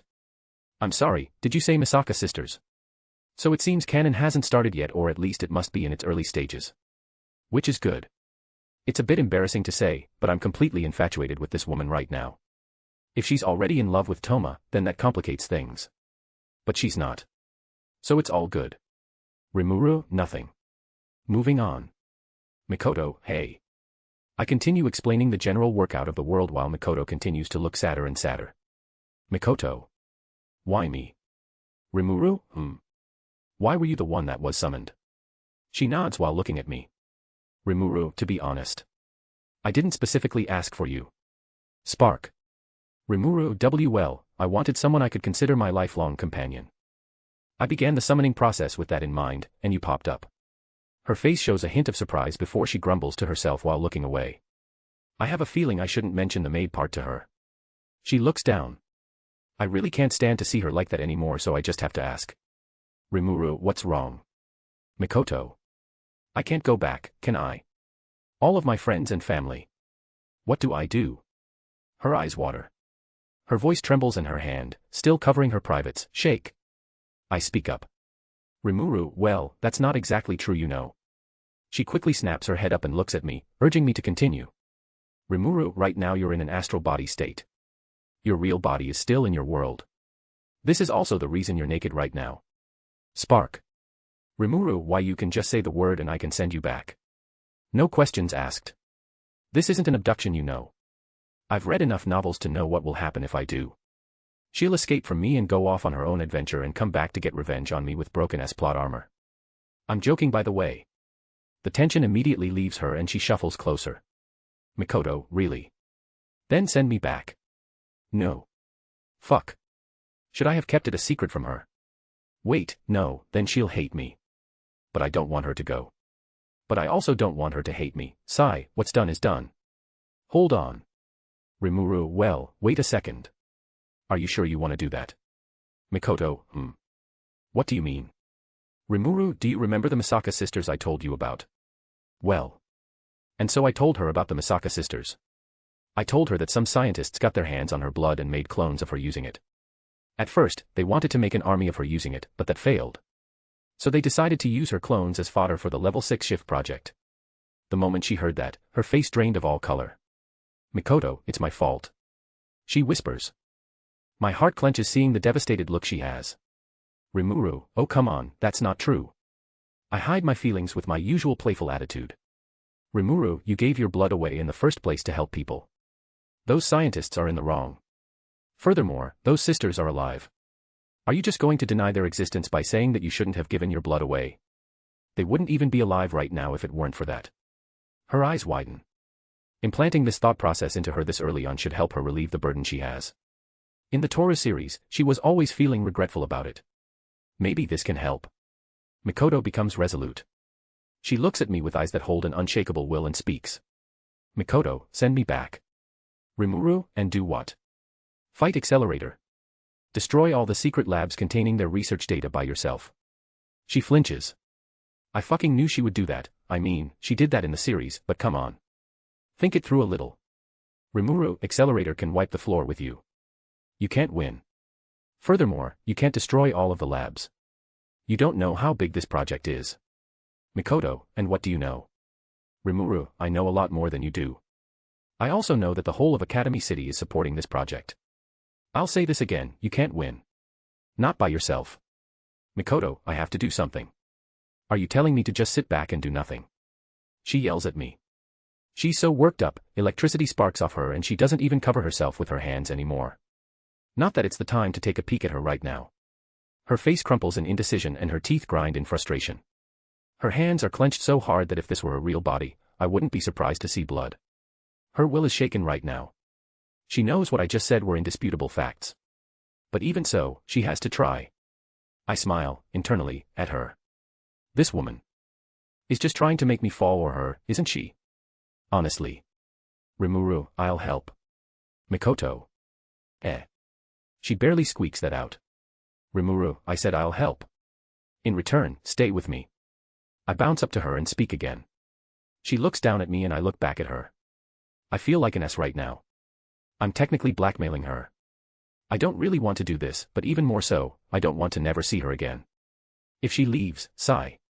Mikoto keeps staring at me, weighing her options. She opens her mouth. Mikoto. Okay. In the future, Rimuru thanked his present self for acting like an ass and making her stay with him. Future Mikoto also believes agreeing to this was one of the best decisions in her life. Of course, the present versions of them don't know this. Name, Rimuru. Race, Origin Slime. Protection, Crest of Space. Title, Highest Tier Spirit. Ultimate Skills, Ilia, Heaven's Feel. Intrinsic Skills, Infinite Regeneration, Universal Shapeshift, Universal Sense. Unique skills, Great Sage, Predator, Limited Creation, Rune Master. Extra skills, Control Water, Lord's Ambition, Thought Communication, Shadow Motion, Cloud Step, Language Comprehension, Control Wind, Far Sight, Snipe, Silent Movement, Evasion, Reinforcement, Greater Prediction, Hinder Senses, plus 14 more. Common skills, there's a fuck ton, I'm not writing this. Tolerances, Resist Temperature, Resist Melee Attack, Cancel Pain, Resist Electricity, Resist Paralysis, Resist Earth, Resist Water, Resist Wind, Resist Spiritual Attack, Resist Holy Attack, Resist Ranged Attack, plus 7 more. A/N, I don't get why people are all so hung up on the penetration unique skill. I mean sure, it has a lot of potential, but he literally has a space-attributed divine protection, crest of space, later in the story he can do the same thing and more. MC, let's not forget my Rune Master skill. And, yeah, it's not going to stay at unique rank forever, when it evolves, it can easily do the same thing too. You guys don't need to get so hung up on it. I mean, I'll literally head MC to get the skill just so he can summon Mikoto.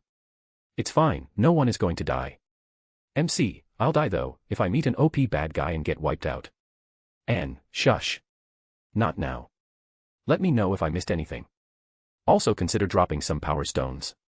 Chapter 23, Chapter 21 and she's gone. 1 week later. I'm sitting inside my newly built house, lazing about. The goblins and dwarves immediately built this for me so I can have a place to stay. I mean, I'm thankful, but I'm probably the last person here that needs a house. I can sleep at the bottom of the lake and I wouldn't care. Wait, I can't sleep. Fuck. Anyway, it's been a week since the summoning incident. Well, Mikoto went home. But it's not all bad. She'll come back, probably. I mean, my dad said that too, but I gotta stay positive. So yeah, here's what happened. Flashback meet Bun attack. Rimuru, I'll help. Mikoto. Rimuru, I said I'll help. In return, stay with me. Mikoto. Rimuru. Mikoto. Okay. Phew. She agreed. I wouldn't know what would happen if she disagreed. I mean, I would have helped her regardless, but I want her to stay with me. Wait, am I too clingy? Mikoto, so. Rimuru, Oh. Right. So, here's what's going to happen. There's this thing called the tree diagram. It's this massive supercomputer space satellite thingy and the calculations it makes are next level shit. Mikoto frowns. Oh. Rimuru, sorry for my crude language. I'll try to hold back next time. She stops frowning and urges me to continue. Honestly, she didn't even say anything about my language but I went out of my way to apologize. Am I simping already? Rimuru, anyway, the scientists see everything the tree diagram spits out as sacred scriptures. It's never been wrong before, after all. It's this tree diagram that made the calculations for the Level 6 shift project. Furthermore, the project is also based on the assumption that Accelerator is the strongest, which, once again, the tree diagram said he is. Mikoto's eyes glisten as she connects the dots together. She's a pretty smart girl. Mikoto, so if someone beats Accelerator and proves that the tree diagram isn't always correct while showing that he isn't the strongest, the Level 6 shift project will no longer have any reason to operate with Accelerator as the center. I only gave her half the plan but she already worked it out. I have a strange sense of pride. It's odd. This feeling of, that's the girl I fell in love with, sort of thing. Not that it's entirely love, it's mostly infatuation. I understand my feelings, and I don't believe in love at first sight. Therefore, it has to be infatuation. Well, it's quickly changing though. Mikoto, but can I beat him? Rimuru, haha. Not a chance. Mikoto, guh, you don't have to say it like that you know. Rimuru, well it's true. The tree diagram is very accurate, so much so that it can even predict human interactions. You'll definitely lose in a fair fight against Accelerator. A fair fight, that is. Mikoto. I'm listening. And so I told her about Accelerator, the guy she has to defeat to shut this whole thing down. I told her about his Esper ability, vector manipulation, and that it has a weakness. Vector manipulation is the ability to change the vectors of anything as long as it has a medium, or rather, something to channel through. For example, say a bullet was flying right towards Accelerator. As soon as the bullet touches him, it's something Accelerator can control. He can reverse its vector, making it go flying right back the way it came from. He could also increase its momentum or completely remove its momentum, making it just drop to the ground. He can control the vector of anything he's touching. As long as it's within his calculations. So, if you attack him with something outside of his calculations, or rather, something he hasn't been in contact with before, say for example, magic. Mikoto's eyes widen. Accelerator is scary strong. If I'm correct, right now, he's never been in contact with magic before. He doesn't know how to calculate to nullify something that's outside the laws of the physics he's so used to dealing with. If she can hit this weakness while it's still there, she can win. Anyway, this is a massive info dump, but it looks like Mikoto got it all. Well, of course, she got it all. Why wouldn't she? She's also scary strong, and for an Esper, being scary strong means being scary smart. Mikoto, but there's a problem with that plan. I don't know magic. She points to herself and states the obvious. Rimuru, well, I know that. Furthermore, as an Esper, the moment you try to use magic, you'll get a backlash and there's a good chance you'll die. Mikoto, Seriously? Then why are you telling me to hit accelerator with magic? Rimuru, well, I have a certain skill that can help you. And I give her a shit-eating grin. Not that she can see, since I'm just a slime and I have no face, but judging by the deadpan face she's giving me, I think she knows. Anyway, let's do this. Rune Master. And just like that, a bracelet appears in my slime hand thingy. I'm still not used to holding things without fingers. Mikoto, how are you holding that without fingers? She doesn't ask about me taking a bracelet out of my body, but she's confused about how I'm holding it. I like her even more. Rimuru, ***, ignore that.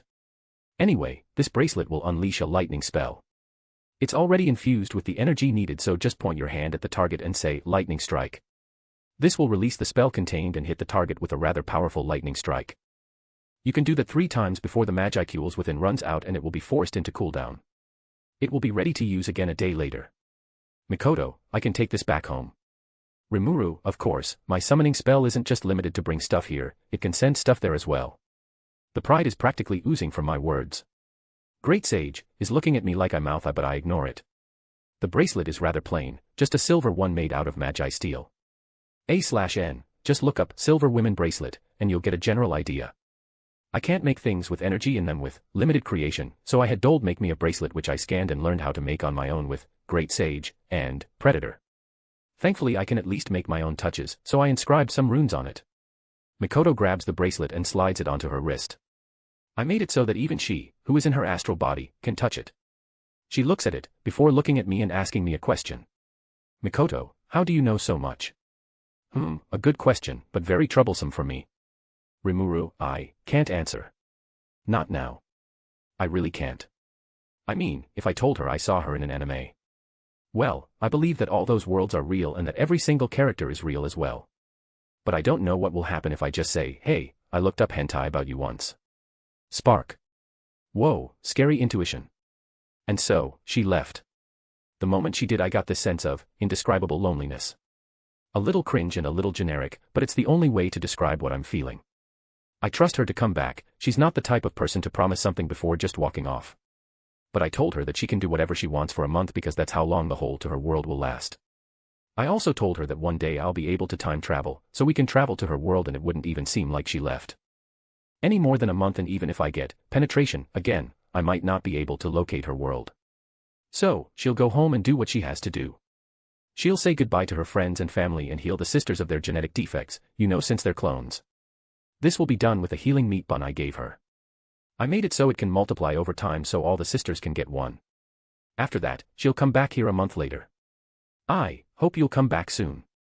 Name, Rimuru. Race, Origin Slime. Protection, Crest of Space. Title, Highest Tier Spirit. Ultimate Skills, Ilia, Heaven's Feel. Intrinsic Skills, Infinite Regeneration, Universal Shapeshift, Universal Sense. Unique Skills, Great Sage, Predator, Limited Creation, Rune Master. Extra Skills, Control Water, Lord's Ambition, Thought Communication, Shadow Motion, Cloud Step, Language Comprehension, Control Wind, Far Sight, Snipe, Silent Movement, Evasion, Reinforcement, Greater Prediction, Hinder Senses, plus 14 more. Common Skills, there's a fuck ton, I'm not writing this.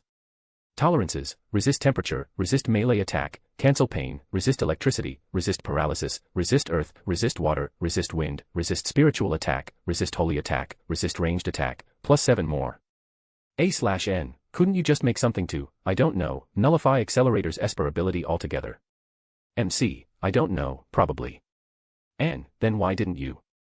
MC, 'cause it won't feel right to just solve the problem outright. I said I'll help, but I don't want to make this a cakewalk for her. This is something Mikoto can use to grow. N, I see. And what's the real reason? MC, can't be fucked. I see. Let me know if I missed anything. Also consider dropping some power stones. Chapter 24, Chapter 22 I got dem skills. So yeah, I'm just sitting in my newly built house. I was just rolling around when I suddenly arrive at a thought. I'm a bit weak, aren't I? Like, think about it. I have all these skills and that makes me a bit versatile, even if the majority of these skills are useless, but my runes can make for some pseudo skills too. I just have to think up an effect, use the Rune Master skill and write the received runes down. But even so, against true powerhouses, I can't really measure up to them. Not as I am now. So. Rimuru, Ranga. Ranga, you called, Master. Ranga answers me from my shadow.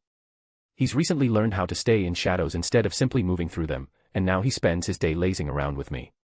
Well, I also slowly see parts of my magicule into my shadow, so Ranga is slowly getting stronger as well. Rimuru, I want to go somewhere. Can you take me? Ranga, of course, Master. So I leave my house and Ranga appears from my shadow. I hop on his back and he runs around to find Rigard to tell him that I'll be heading out for a bit. Rigard, I wish you well, Rimuru-sama. Is what he said. There's a lot of work to be done, but I don't want to do any of that. So I had Rigard handle it all. Procrastination. So Ranga and I leave the village, and after running for a while, we come across a large opening. There's a river flowing through with large sand-colored pebble banks on the side I'm on. This is some good scenery. It seems this is a good place to mess around. Right, what do I do now? I mean, I've watched anime before and know I should do some training art shit. Like, if I still had a human body, I would probably do the Saitama workout because that's just a free pass to unlimited power. But I'm not a human, so working out physically won't do shit. I'm a slime, I look like a meat bun, therefore I'm already as powerful as I can get. Working on my magicule reserves won't do anything because, glances at my, heavens feel, skill. Moving on. Right, I guess I could get even more skills, but I don't want to do that because that won't solve my problem. It doesn't matter how many skills I get, against absolute power, you need some absolute power of your own.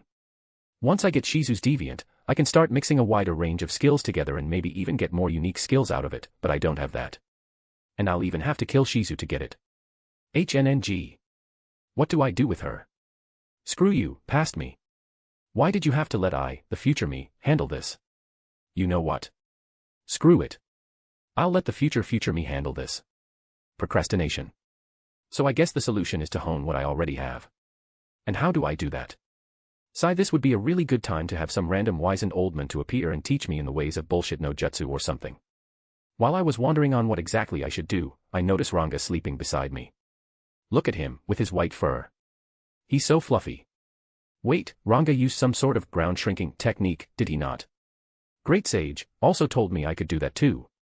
Should I take this chance to work on my space attribute? I mean, my crest of space is just kinda sitting there. Let's do that then. And so, I got to work. Having Great Sage is honestly a godsend in these kinds of things. Her calculations are helping me immensely. It already analyzed Ranga and how he moved, and now all I had to do was replicate it. Individual Ranga coated his paws and legs with his space attribute magicules and used that to remove the space in front of them. This allowed his paws to travel further than normal, which brought the rest of his body along with it with no side effects. I see. Yup, it's as expected. I don't understand shit. But I got a general idea. I think. Only one way to find out. And so, I coat myself in magicules, and I roll. Great Sage. Confirmed. You have moved further than normal. Yes. So simply coating myself with my space-attributed magicules is enough. But, isn't that really simple? Report. Your crest of space is providing an error correction effect to anything space-related, letting you learn at an accelerated pace. Damn, so I'm some kind of space genius. Perhaps Ranga and the other wolves also have this accelerated learning effect for space-relating things too. It'll be weaker though since I have the original. But still, coding things in space-attributed magicules. It's simple elementary stuff, obviously, but I wonder how far you can push this simple technique. And so, I spent the rest of the day experimenting on coding random things like that. At the end of the day, I woke Ranga up and showed him my results.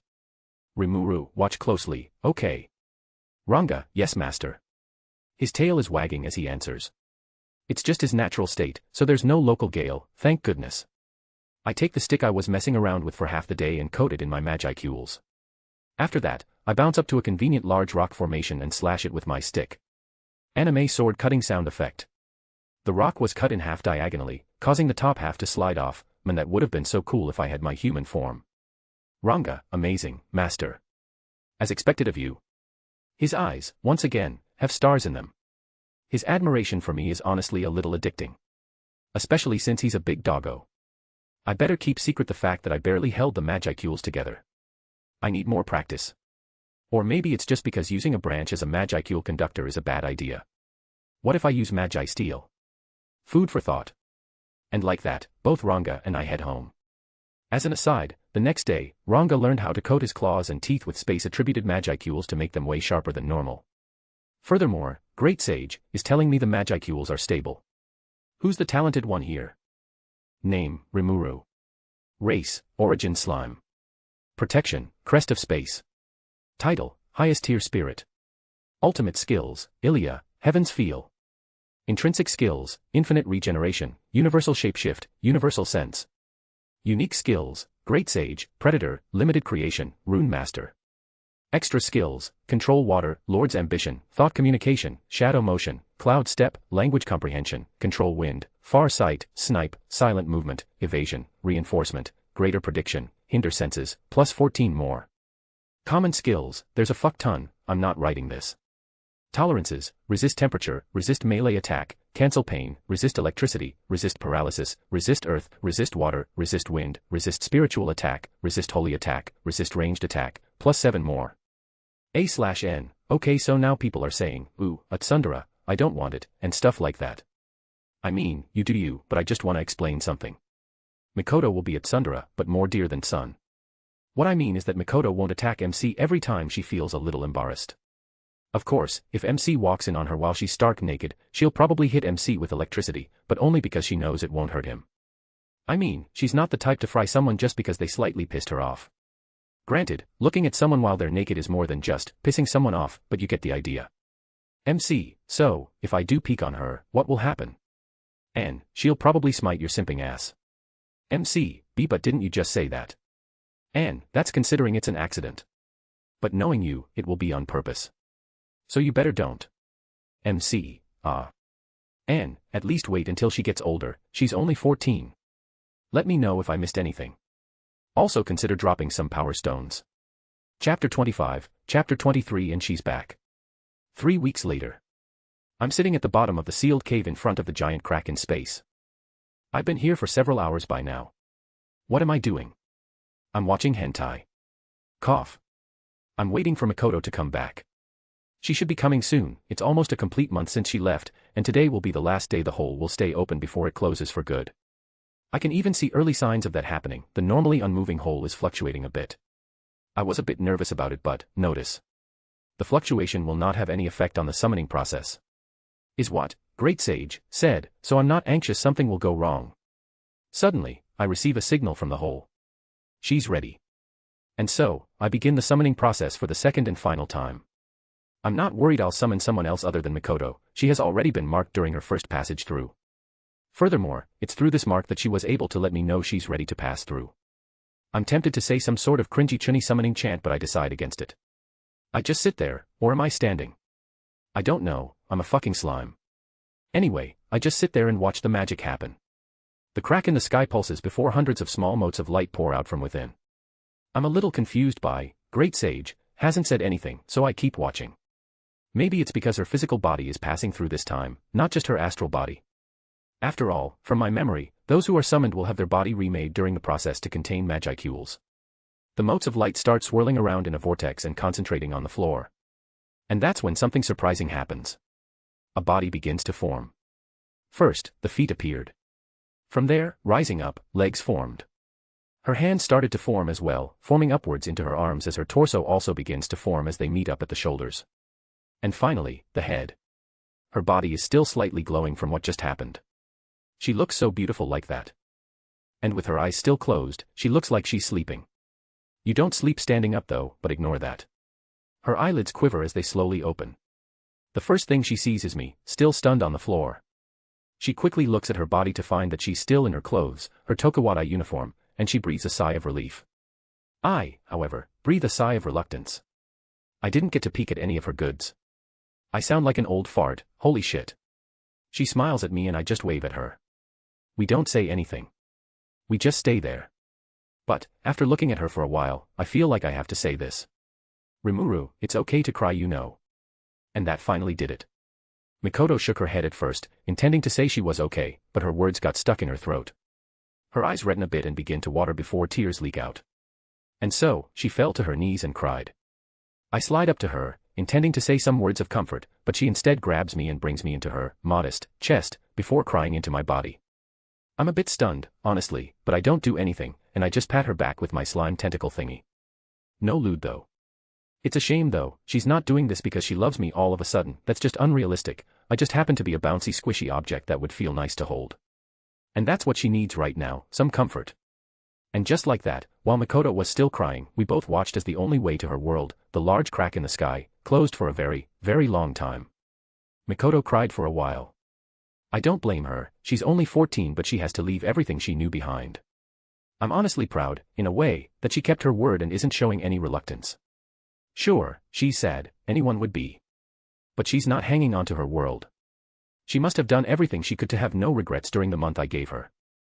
As the hole was closing, she made no movements to try and stop it or perhaps re-enter it. After a while, she fell asleep. She's still clinging on to me, mind you. I'm currently soaked in tears. It just didn't feel right to absorb it and keep it in a corner of my stomach. I wouldn't know what I would do later if I did. Imagine scene of drinking tears Giorno style. You know, I just feel like an ass. Damn, are these early stalker signals? I need to tone it down. So yeah, I carry her back into my house/hut while trying to make excuses on who this girl is to all the goblins and wolves I meet on the way. I mean, they wouldn't know what to think when I'm just dragging her on the floor. Wait. No. That came out wrong. I meant to say I made a mattress and placed Mikoto on it before dragging it with my sticky thread. I did not drag her here by her ankle. But anyway, I had to tell everyone including Gopta that I'll explain things later, most likely tomorrow. He was still a bit skeptical, but I threw a meat bun into the distance and he immediately chased after it. Problem solved. I made a bed with limited creation, and laid Mikoto onto it before covering her with a blanket and walking out of the bedroom. I also made sure to make both the bed and blanket comfortable as fuck. It's the most badass fucking bed on the fucking planet. Seriously, this motherfucker kicks the shit out of the pussy futon or sheets. This comfortable, neat motherfucker is the best fucking thing that I have ever created. Sleep in this bed and your dick will grow 3 inches. Fuck. A/N, Apple. For those who get this reference, I respect you. Next day. Mikoto wakes up. At first, she's confused at what's happening, looking around, wondering where she is.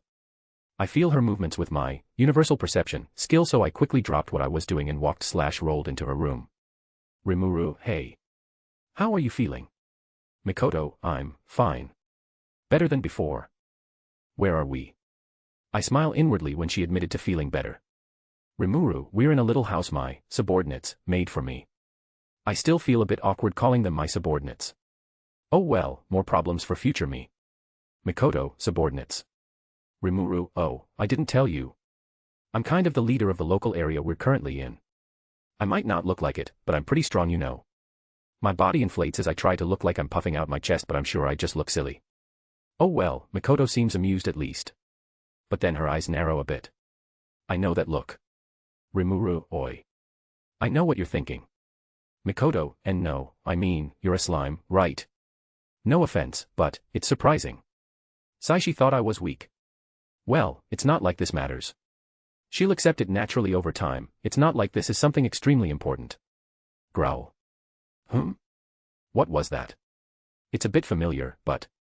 Mikoto suddenly blushes in embarrassment. Ah, is she?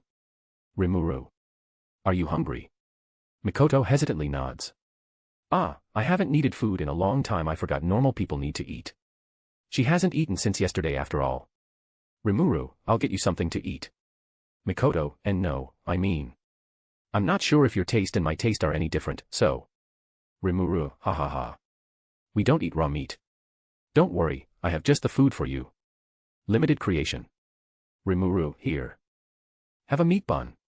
Name, Rimuru. Race, Origin Slime. Protection, Crest of Space. Title, Highest Tier Spirit. Ultimate Skills, Ilia, Heaven's Feel. Intrinsic Skills, Infinite Regeneration, Universal Shapeshift, Universal Sense. Unique Skills, Great Sage, Predator, Limited Creation, Rune Master. Extra Skills, Control Water, Lord's Ambition, Thought Communication, Shadow Motion, Cloud Step, Language Comprehension, Control Wind, Far Sight, Snipe, Silent Movement, Evasion, Reinforcement, Greater Prediction, Hinder Senses, plus 14 more. Common Skills, there's a fuck ton, I'm not writing this. Tolerances, Resist Temperature, Resist Melee Attack, Cancel Pain, Resist Electricity, Resist Paralysis, Resist Earth, Resist Water, Resist Wind, Resist Spiritual Attack, Resist Holy Attack, Resist Ranged Attack, plus 7 more. A/N, okay, so I just feel like I had to admit to this. I deleted a couple of reviews. I know. I don't really like deleting reviews, good or bad. But these ones were just, eesh. I won't say exactly what they wrote, but basically they complained that the wishes were dumb and put in a 1 star. They also said that MC is acting like a simp and they don't like simps, so they also put in a 1 star. Listen. I want to emphasize that I don't care what your preferences are. You do you. I won't judge. But those are your own personal preferences. Don't drop a 1 star just because of that. If you're criticizing something else like my grammar, or that MC is acting a bit childish and immature, go ahead. I won't delete your reviews. It's because those are valid arguments. But dropping a 1 star just because the wishes suck. Really? Anyway, I'm just ranting at this point. Let me know if I missed anything.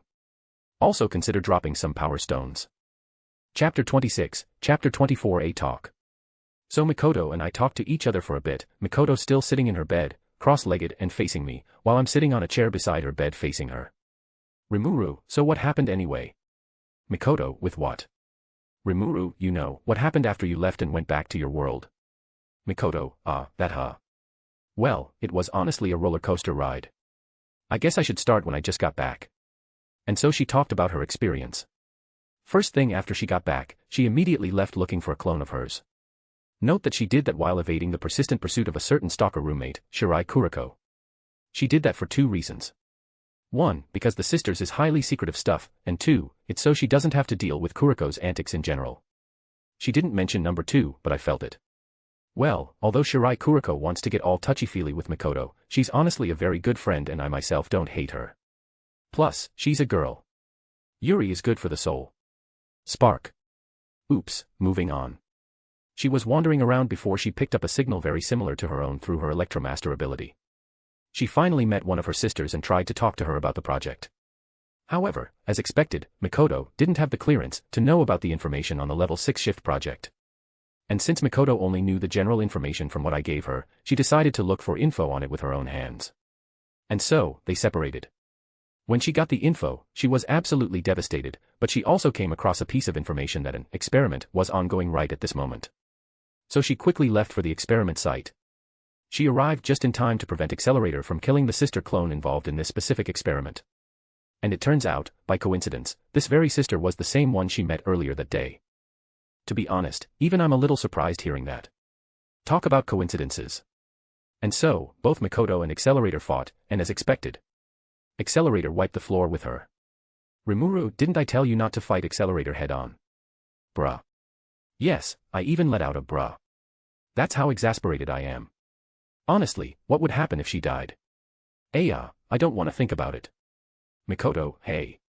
I wanted to see exactly how strong this guy was. Besides, he's the one that started the fight, and I couldn't exactly back out at that point. Sai moving on. She finally decided that she wasn't going to win, no shit, and so she decided to use her final trump card. The power of Nakama.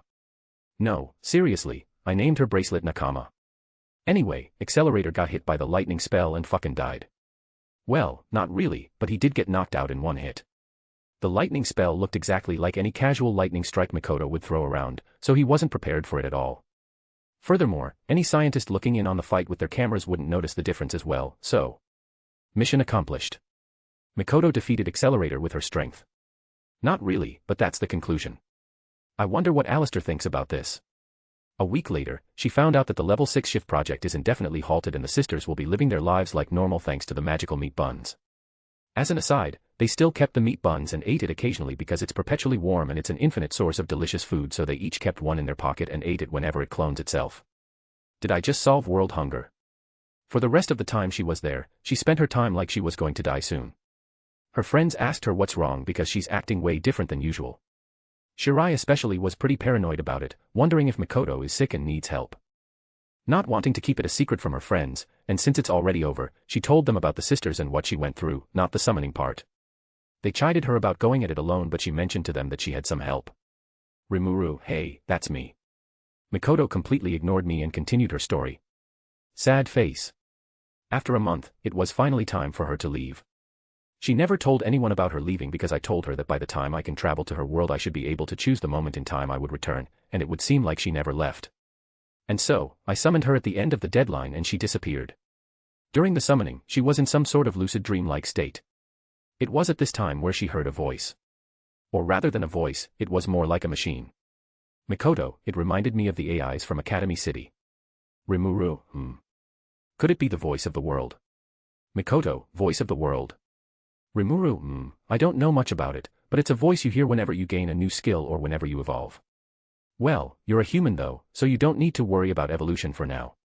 But that means you must have gained some skills. Well, of course you did. Technically you're a summoned being, so you should have gained some extra skills from the journey. Do you remember them? Mikoto, it said something about getting a couple of unique skills. Harmony, and limit break. It also mentioned some resistances, but I forgot them. I can assume what those skills should do. Espers always have an upper limit on their growth. You can call it their talent levels. An Esper can't grow above their limit, which is why, no matter how long you wait, Mikoto will never defeat Accelerator. But with this limit break, unique skill, she should be able to grow stronger. That's good because although she's strong, she won't be able to defeat some of the powerhouses in this world. As for harmony. Any ideas, Great Sage? Notice.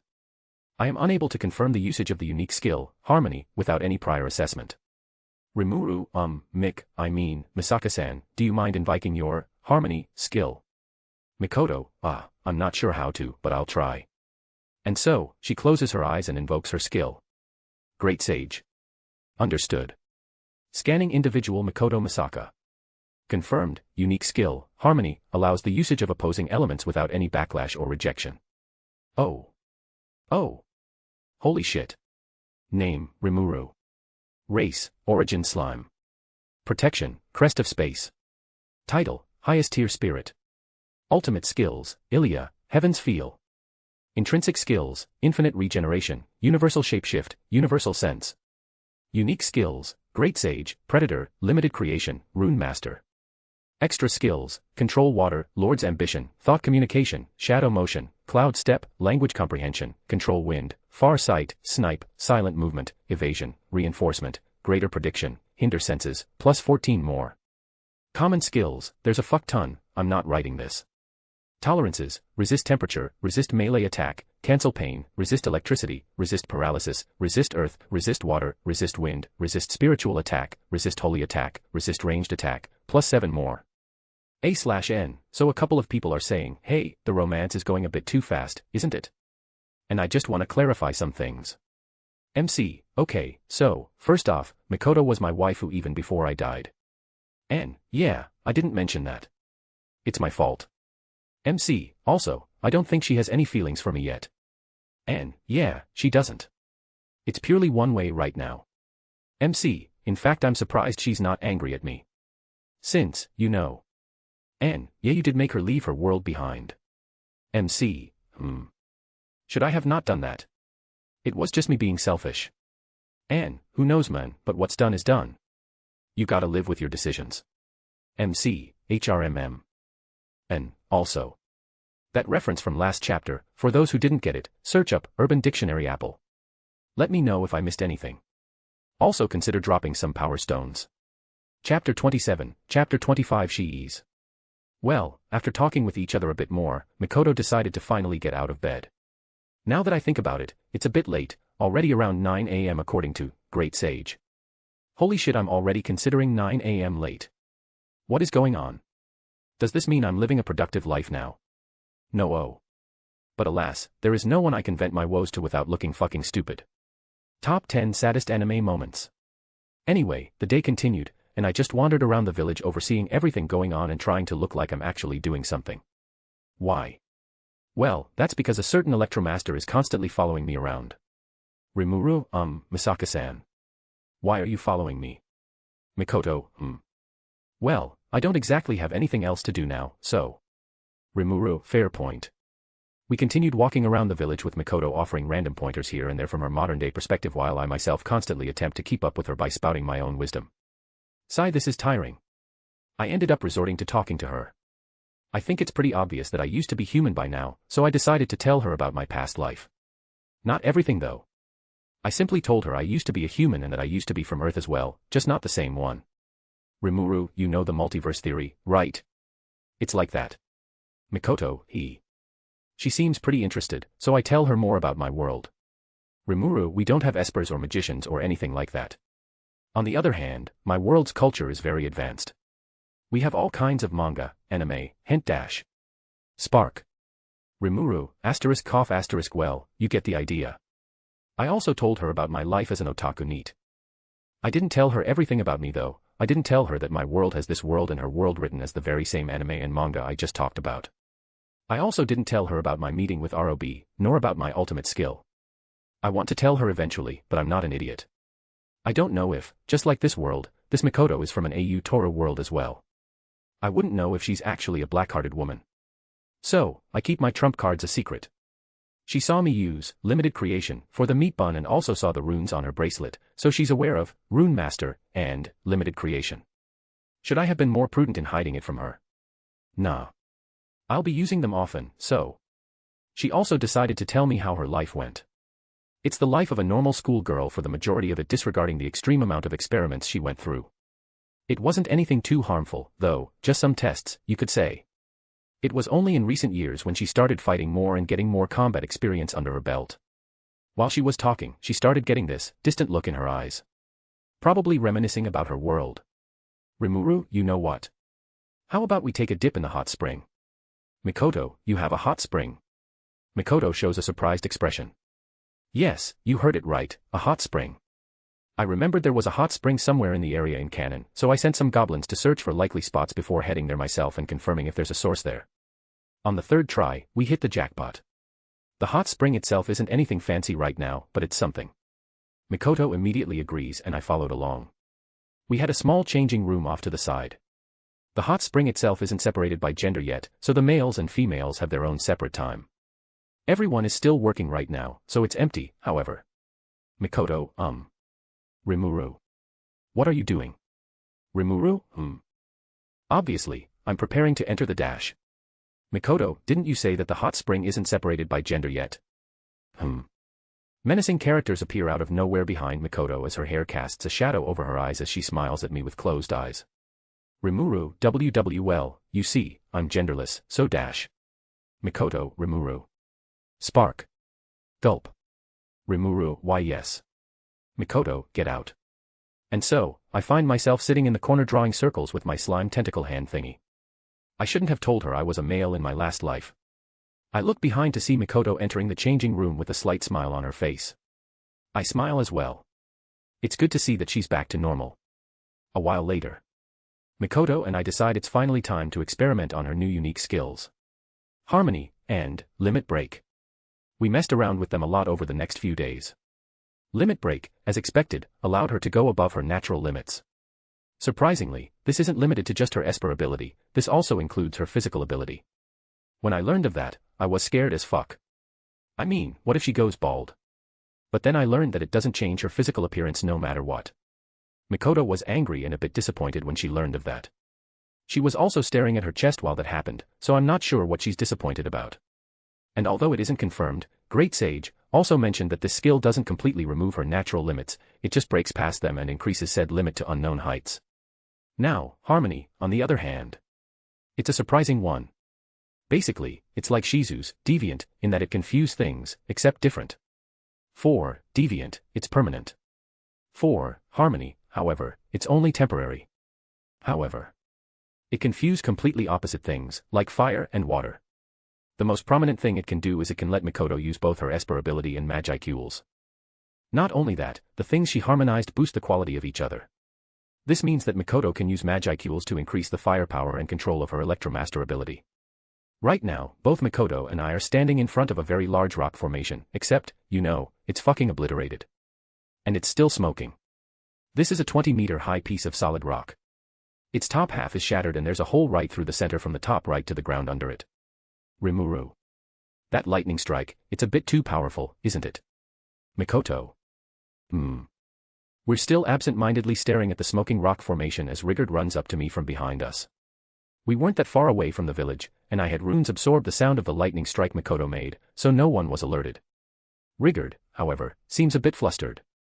Did the runes fail or something? Rigard, Rimuru-sama. We have received a report from Rigard and the security team. It seems they've discovered suspicious individuals in the forest. Rimuru, monsters. Rigard, no, it seems they're humans. Oh. Name, Rimuru. Race, origin slime. Protection, crest of space. Title, highest tier spirit. Ultimate skills, Ilia, heaven's feel. Intrinsic skills, infinite regeneration, universal shapeshift, universal sense. Unique skills, great sage, predator, limited creation, rune master. Extra skills, control water, lord's ambition, thought communication, shadow motion, cloud step, language comprehension, control wind, far sight, snipe, silent movement, evasion, reinforcement, greater prediction, hinder senses, plus 14 more. Common skills, there's a fuck ton, I'm not writing this. Tolerances, resist temperature, resist melee attack, cancel pain, resist electricity, resist paralysis, resist earth, resist water, resist wind, resist spiritual attack, resist holy attack, resist ranged attack, plus 7 more. A/N, Shees. MC, Sheesh. N, Shees.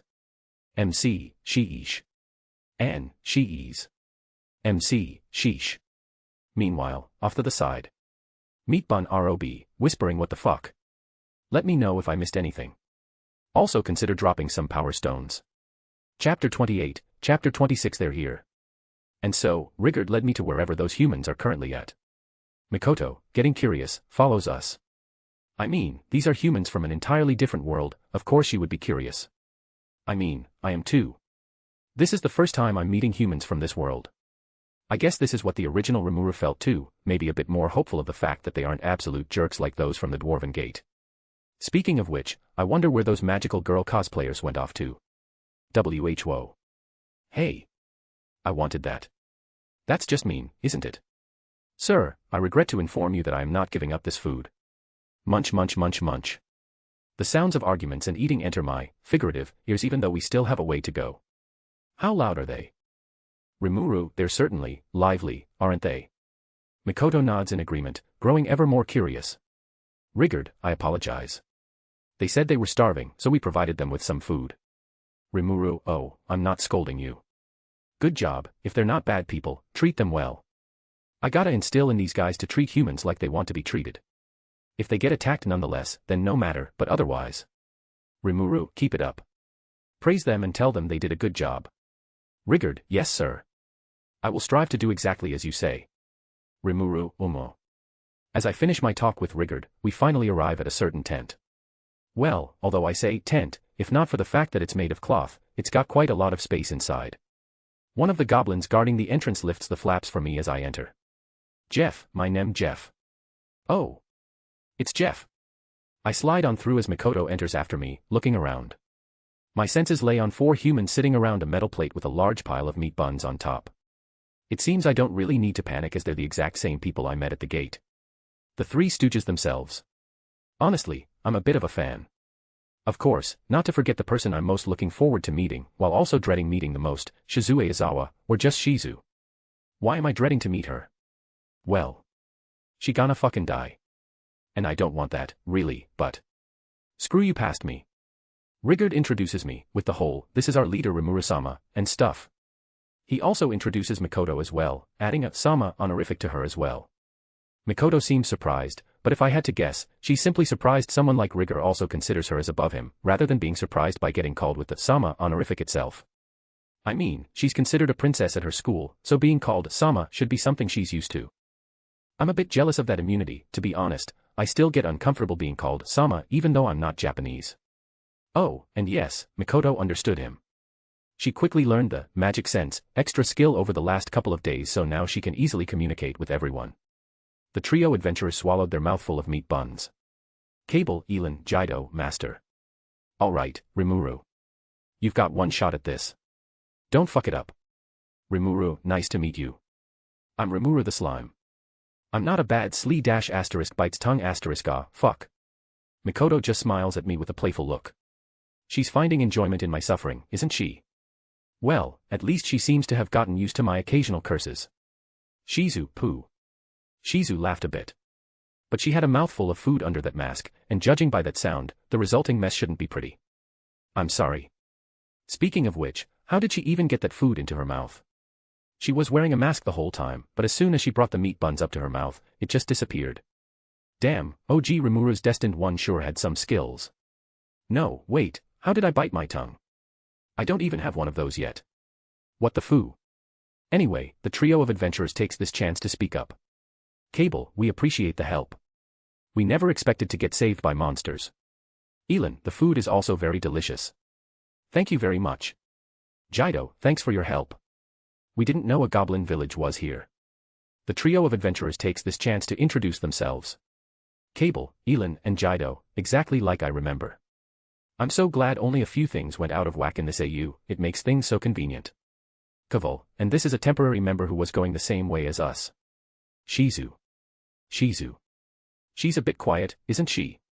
Anyway, nothing really exciting happened after that. I asked them why they were here and they confessed that they were here on orders to investigate the area, specifically the effects of Veldora's disappearance.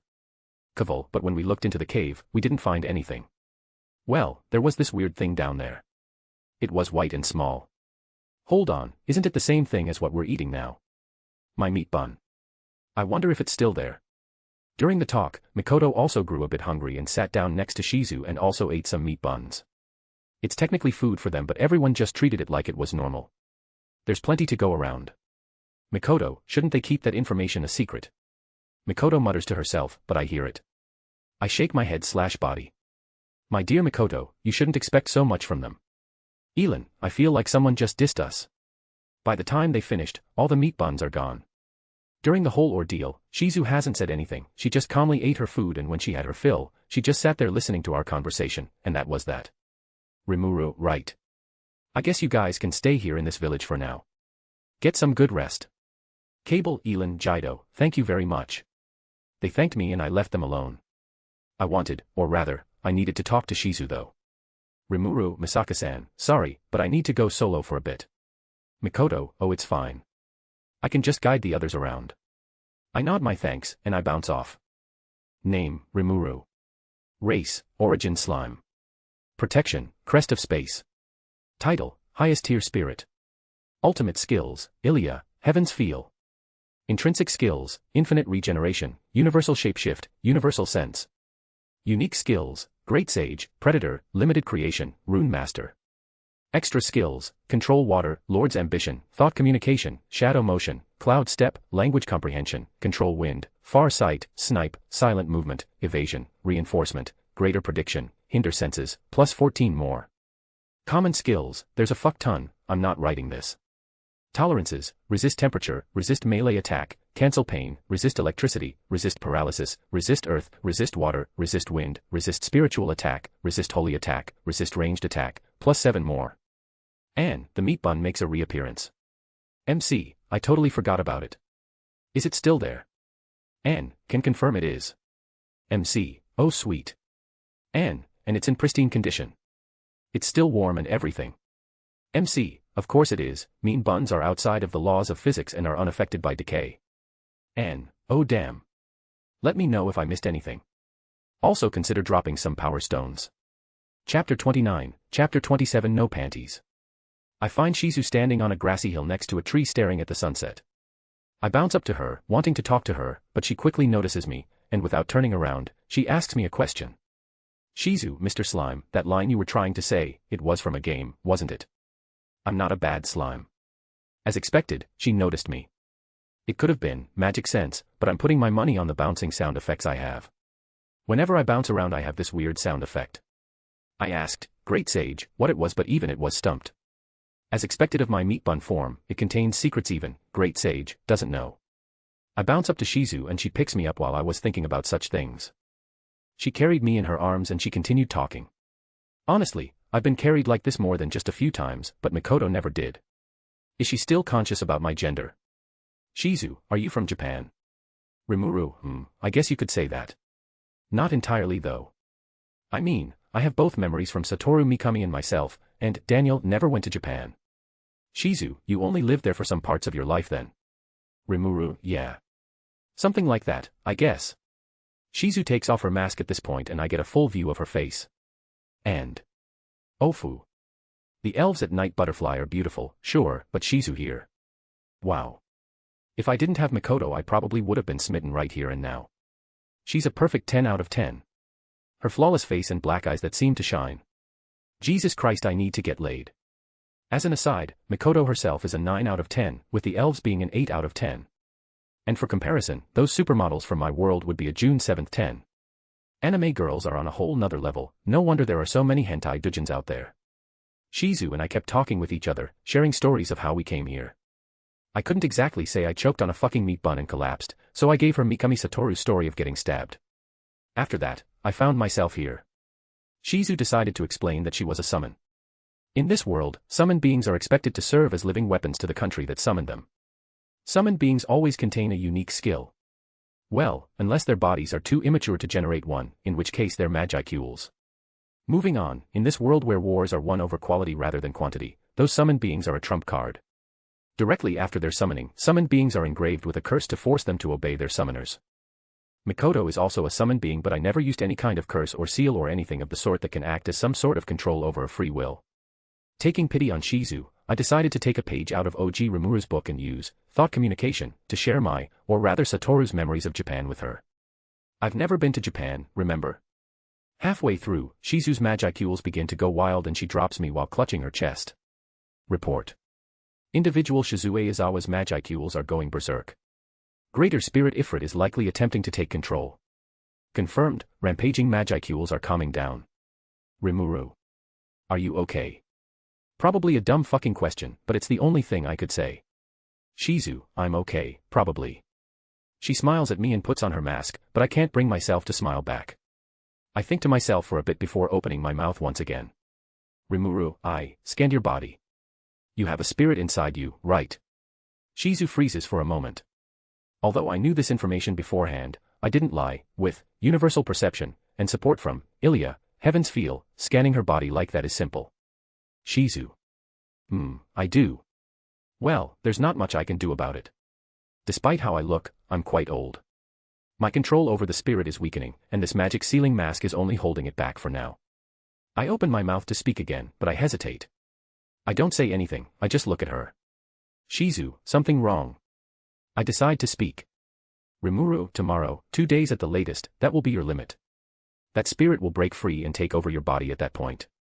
Shizu freezes for a moment, before sighing. Shizu, sigh. Is that so? Rimuru, you're not. I don't know, angry. Frustrated. Scared. Shizu, I long expected this to happen, I just didn't know it would be so soon. I don't doubt you. It's a shame though, my journey will have to stop here. Disappointment laces Shizu's voice. She turns to continue looking at the setting sun which is almost gone by now. Rimuru, I can help you through. I can completely seal away that spirit while letting you retain its power. I can give you a new body to reincarnate into. Shizu, however, surprisingly shakes her head. Shizu, it just means that it wasn't meant to be. I don't want to run away from this. Rimuru, but don't you want to live? Shizu, I do. But I don't, at the same time. My memories, they're unwanted. I have nothing but spite for this world, but for some reason, however, I don't hate it. Maybe because everything around me just reminds me of that man. I don't say anything. Shizu also stops talking. We both turn our attention to the horizon. And just as the sun completely sets. Rimuru, then, for these final couple of days, stay here. Enjoy your life. I turn around and start bouncing away, not wanting to hear her reply. This is my way of telling her I'm not taking Daga Kotowaru for an answer, regardless of how much she enjoys telling people who she thinks is strong no. As I bounce along I notice Mikoto leaning against the tree off to the side. She looks at me with squinted eyes. Rimuru, is something wrong? She hesitates. Her cheeks redden and she shuffles around. I wait for her to speak, but then I notice that. Mikoto. Can I hold you? Ah, so that's what she wanted. Well, of course you can. Maybe she saw Shizu holding me and wanted to do that too. I mean, my form is quite nice to the touch. I go to reply, but instead of voicing my consent, I instead voice whatever was last on my mind. Rimuru, I can see under your skirt from this angle. Spark. Nijirandeo. But it's such a shame she only wears biker shorts. Name, Rimuru. Race, Origin Slime. Protection, Crest of Space. Title, Highest Tier Spirit. Ultimate Skills, Ilia, Heaven's Feel. Intrinsic Skills, Infinite Regeneration, Universal Shapeshift, Universal Sense. Unique Skills, Great Sage, Predator, Limited Creation, Rune Master. Extra Skills, Control Water, Lord's Ambition, Thought Communication, Shadow Motion, Cloud Step, Language Comprehension, Control Wind, Far Sight, Snipe, Silent Movement, Evasion, Reinforcement, Greater Prediction, Hinder Senses, plus 14 more. Common Skills, there's a fuck ton, I'm not writing this. Tolerances, Resist Temperature, Resist Melee Attack, Cancel Pain, Resist Electricity, Resist Paralysis, Resist Earth, Resist Water, Resist Wind, Resist Spiritual Attack, Resist Holy Attack, Resist Ranged Attack, plus 7 more. A/N, get clickbait. MC, haha, look at these horny sods, thinking they can read a scene where MC sees a girl not wearing anything underneath. An, I know right. I'm such a prankster. MC, ha ha ha ha. N, ha ha ha ha. MC. N. MC, I also wanted to see that. N, same, sniff. Also. It seems a lot of you guys don't like MC simping over Mikoto, so I will try to tone it down. I personally didn't mind, but I guess it was only because Mikoto is my waifu. So yeah. I apologize for the frustration some of you guys must have felt. Let me know if I missed anything. Also consider dropping some power stones. Chapter 30, Chapter 28 Regrets. And so, Shizu stayed within the village. The 3 adventurers also wanted to stay behind for a couple of days, most likely to avoid work, and since I understand that feeling I generously let them stay as well. They went off to do their own thing, wandering around the village and doing whatever people of this world do for entertainment. Even to this day, I don't know what they do to keep themselves occupied. To adequately satisfy Shizu, I used limited creation on a rather large scale to make a house. Not just any house, however, but a modern house. Well, although I say modern, it's actually a traditional Japanese house, but with all the modern appliances inside like lights, showers, and all that. Since there's no electricity, I made a set of runes to absorb magiceules from the atmosphere and use that to run everything inside instead. I could have just made an arc reactor, but actually, I can't think of a reason not to make an arc reactor, so I made one. And after I used some runes once more, I made it so that the electricity the arc reactor gives off and the magiceules in the air can fuse, making for some seriously efficient energy. Mikoto's harmony helped in the process too, so even though it isn't really electricity, she can still work it like normal with her Electromaster Esper ability.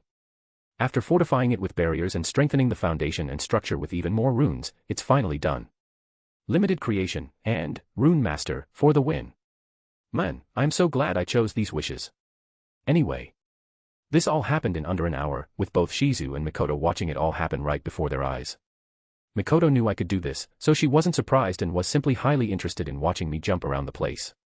Shizu, on the other hand, was completely floored. Shizu, am I dreaming?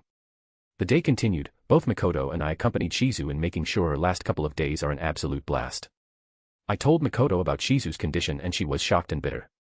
She felt quite sorry for her. So, with that in mind, Mikoto decided to be proactive in entertaining her. Eventually, over the course of a few hours, they ended up becoming great friends, even disregarding their age gap.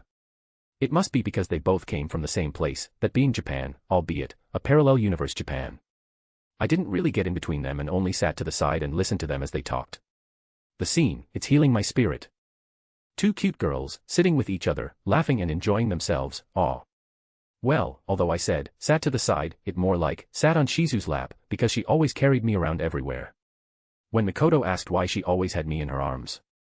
Shizu, it's because Mr. Slime is so comfortable to hold.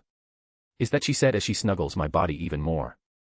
I mean, I'm really enjoying this physical contact, but can you stop staring at me like I'm some sort of trash, Mikoto? I'll let you hold me too if you want. Shizu became a bit confused when she came across certain things in the house, to which Mikoto realized she never really had contact with modern technology or modern things in general. And so, I constantly made more games, food, and things like that from modern times to mess around with. Shizu got really into it herself but almost fell into gacha hell. It took a lot of convincing to get her to stop. Mikoto never touched something like gacha as well, so she got curious and also wanted to try it, to which I also had to convince her to stop. After that, I uninstalled every gacha game on all of the consoles and devices. Rimuru, no one is going to corrupt my Mikoto. I mutter such words to myself as I finish off my holy crusade of ridding this place of all roads to hell and purifying the place afterwards by leaving meat buns all over the place. After that, Shizu constantly teased Mikoto about something, but I never got what they were talking about. Finally, it's evening. Mikoto, so, out of all the food you tried today, which was your favorite? Shizu placed a finger on her lip while she thought about the question. Shizu, I would have to say I like the meat buns the most. They were the most delicious ones I've ever had. Shizu answers with a smile. Damn, she really is waifu material, should I pursue her instead? Mikoto, really? It's the same with me. Nope, never mind, Mikoto is bae. They continued talking about such idle thoughts as they sat on the couch, Shizu hugging me and Mikoto hugging a pillow. And finally, they grow tired and decide to go to bed. Obviously, they sleep in the house. Comfortable beds, remember. Mikoto goes off on her own and I guide Shizu to her bed. You know, in case she still doesn't understand something. I have no bad intentions, I swear. Shizu, Mr. Slime. No, Rimuru. Can I ask you for a favor? Shizu, already laying down in bed, turns her head to me and asks me a question. Rimuru, of course. Shizu smiles at me immediate answer. She opens her mouth. Shizu, can you eat me please? This came as a shock to me. Rimuru. Can I ask why? Shizu, I don't think I can hold back effort any longer. Soon. I won't be able to hold back. I'm scared, you know, of losing my sense of self. So, please. Shizu looks calm on the outside, but her voice quivers as she talks. She's frightened. Not of dying itself, but rather. Shizu, it's okay for me to be a little selfish, right? Eat me. Let me die as myself. She's frightened of dying as a monster. I pause, and I think about this. I was expecting this, honestly. But I was thinking she could hold out until tomorrow. I didn't know it would be so soon, report, Greater Spirit Ifrit will break free from its restraints in under 2 hours. It turns out she can't hold on that long. Rimuru, I accept. However, I must ask you something else in turn. Shizu, if it's something I can do as weakened as I am now. Rimuru. Let me carry your regrets. Shizu's eyes widen before she closes them and nods. She smiles as a single tear leaks from her eye, and I speak one last time before she will never hear me again. Rimuru, don't worry about the kids. And I'll at least make sure to punch that Leon guy once. Shizu chuckles, before breathing a sigh, and I work my magic. Predator. And like that, Shizue Izawa disappears from the world, for now. Name, Rimuru. Race, Origin Slime. Protection, Crest of Space. Title, Highest Tier Spirit. Ultimate Skills, Ilia, Heaven's Feel. Intrinsic Skills, Infinite Regeneration, Universal Shapeshift, Universal Sense. Unique Skills, Great Sage, Predator, Limited Creation, Rune Master. Extra Skills, Control Water, Lord's Ambition, Thought Communication, Shadow Motion, Cloud Step, Language Comprehension, Control Wind, Far Sight, Snipe, Silent Movement, Evasion, Reinforcement, Greater Prediction, Hinder Senses, plus 14 more. Common Skills, there's a fuck ton, I'm not writing this. Tolerances, Resist Temperature, Resist Melee Attack, Cancel Pain, Resist Electricity, Resist Paralysis, Resist Earth, Resist Water, Resist Wind, Resist Spiritual Attack, Resist Holy Attack, Resist Ranged Attack, plus 7 more. A/N, I'm not adding Shizu's skills until later after MC actually tries them out. It should be in a couple of chapters. MC, damn, I kinda wanna have. Anne, no. MC, wanna have some. Anne, please don't. MC, licks lips, bonus chapter. Anne, please don't lick my lips again. Also, this chapter and the next one, maybe the one after that, should be less comedy and more serious. After that, we'll go back to normal. Let me know if I missed anything. Also consider dropping some power stones. Chapter 31, Chapter 28.5 What If? I'm currently sitting in my house, lounging around doing absolutely nothing. I mean, I'm currently in a world of swords and magic, there's absolutely fuck all I can do. Entertainment is a rarity in this world, a fact I resent. Well, I'm not exactly doing nothing, I'm really thinking about what I should make next. Don't get me wrong, it's not like I can't think of anything to make, it more on the lines of I can't choose between the hundreds of things I want to make. So, I wait until one of my ideas become more prominent than the rest and I'll make that. It's mostly the reason why I make my shit in random spots in the world, it's because I make my creations spontaneously. I'm lonely. Whoa. Where did that come from? Just a random thought from nowhere. No, hold on, I have a point. I don't really have anyone I can call a friend. I mean, there's Lashivia and Amelia, but they're a fucking saintess and demon queen respectively, I can't just drop by whenever I want, even though they said I could. I mean, they really emphasized that I could, but I can't just do that, right? There's also the Dragon King, and there's the World Tree. There's also the Dungeon Master of Dry Stay. Man, I can't really visit any of them, sigh I really am lonely. Right. Let's fix that then. What should I do to solve that? The first thought that enters my mind is to make something that I can talk to, but... yeah, I don't like making stuff for myself. I mean, I make stuff every now and again that I use, but I don't bother keeping it. I just pose as a mysterious merchant and sell it to a random guy for cheap. I think there's a rumor about that floating around too.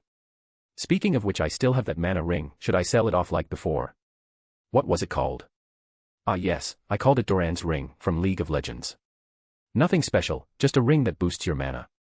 Powerful stuff though. I'm going on a tangent again. Right, I'm lonely, and I need to solve that. Come to think of it, I never had a companion. I have friends like I just said, but it's always a come and go relationship. There's never been anyone I could travel the world with. Right, I need a companion. Where should I get one? Maybe a monster? Like a dragon or something. Nah, the Dragon King would get pissed if one of his kind is just following me around. I mean, he's a good guy, just a bit too prideful. I actually had to beat him around at first, but now we always sit down for a good talk whenever we meet. But if a dragon starts following me around randomly, like his daughter wanted to, for example, I would immediately get chased out. But I don't want just any random monster as my companion, so the monster companion is out. I guess that just leaves a humanoid companion. Right, there was this cliché, wasn't there? Raising a child also seems fun. Right, let's do that. A week later. I'm wandering through a random forest. What am I doing, you ask? Well, I'm looking for the cliché, abandoned child. I'll take them in, raise them, make them overpowered as fuck, before disappearing after leaving a note. So cliché. I love it. Wah. And would you speak of the devil? Hee hee, boi. I follow the sounds of the cries to see a baby about to get fucking eaten by some wolves. I purposely step on a branch, alerting the wolves to my presence, before I open my mouth and point to my left. Around a kilometer that way is a wounded debor. You can eat that instead. I'm not lying, there is indeed a wounded debor. A large one that easily enough to satisfy this pack rather than just a small baby. The wolves flinch due to me suddenly speaking their language, before looking at each other and running off in the direction I pointed. I just let them go. I mean, sure, they were about to eat this baby, but it's the natural law of the world. I can't hate them for it. Besides, they're cousins to dogs, and no sane man kills a dog. They didn't doubt me since they knew I had to reason to lie. They felt it, I could instantly erase them from this world, and so they easily relented. That, and the fact that I can understand and speak any language in this world helps a lot. I walk up to the now silent baby to find that it's staring at me. Its eyes are strangely filled with intelligence. I use my arcane eye, and, would you look at that?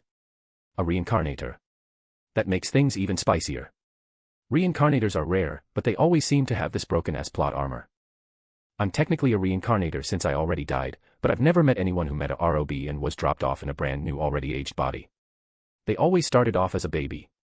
I take out a golden pocket watch from my, pocket, and I press a button, opening it.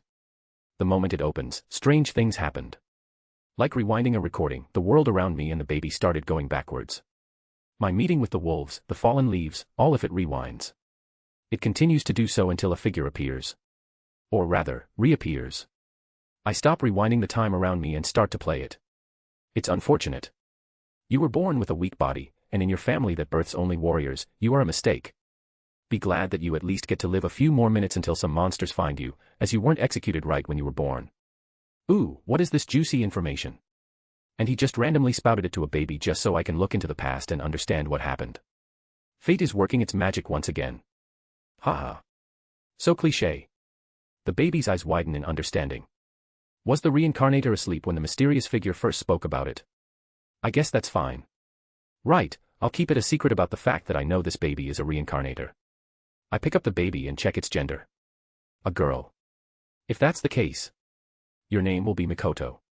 The name of my #1 waifu from my past life. I wonder how this child's life will unfold. A/N, and there you go, a free bonus chapter. MC2, the sequel, hey, I get an appearance. MC, get the fuck out. This is my story. MC2, nope, this chapter is for me. It is you, my dear and me, that needs to kindly fuck off. MC, no. Fuck off. MC2, no you fuck off. Meanwhile author is sitting off in the distance watching all this unfold while nibbling on a meat bun. And, this is taking the saying, go fuck yourself, to a new level.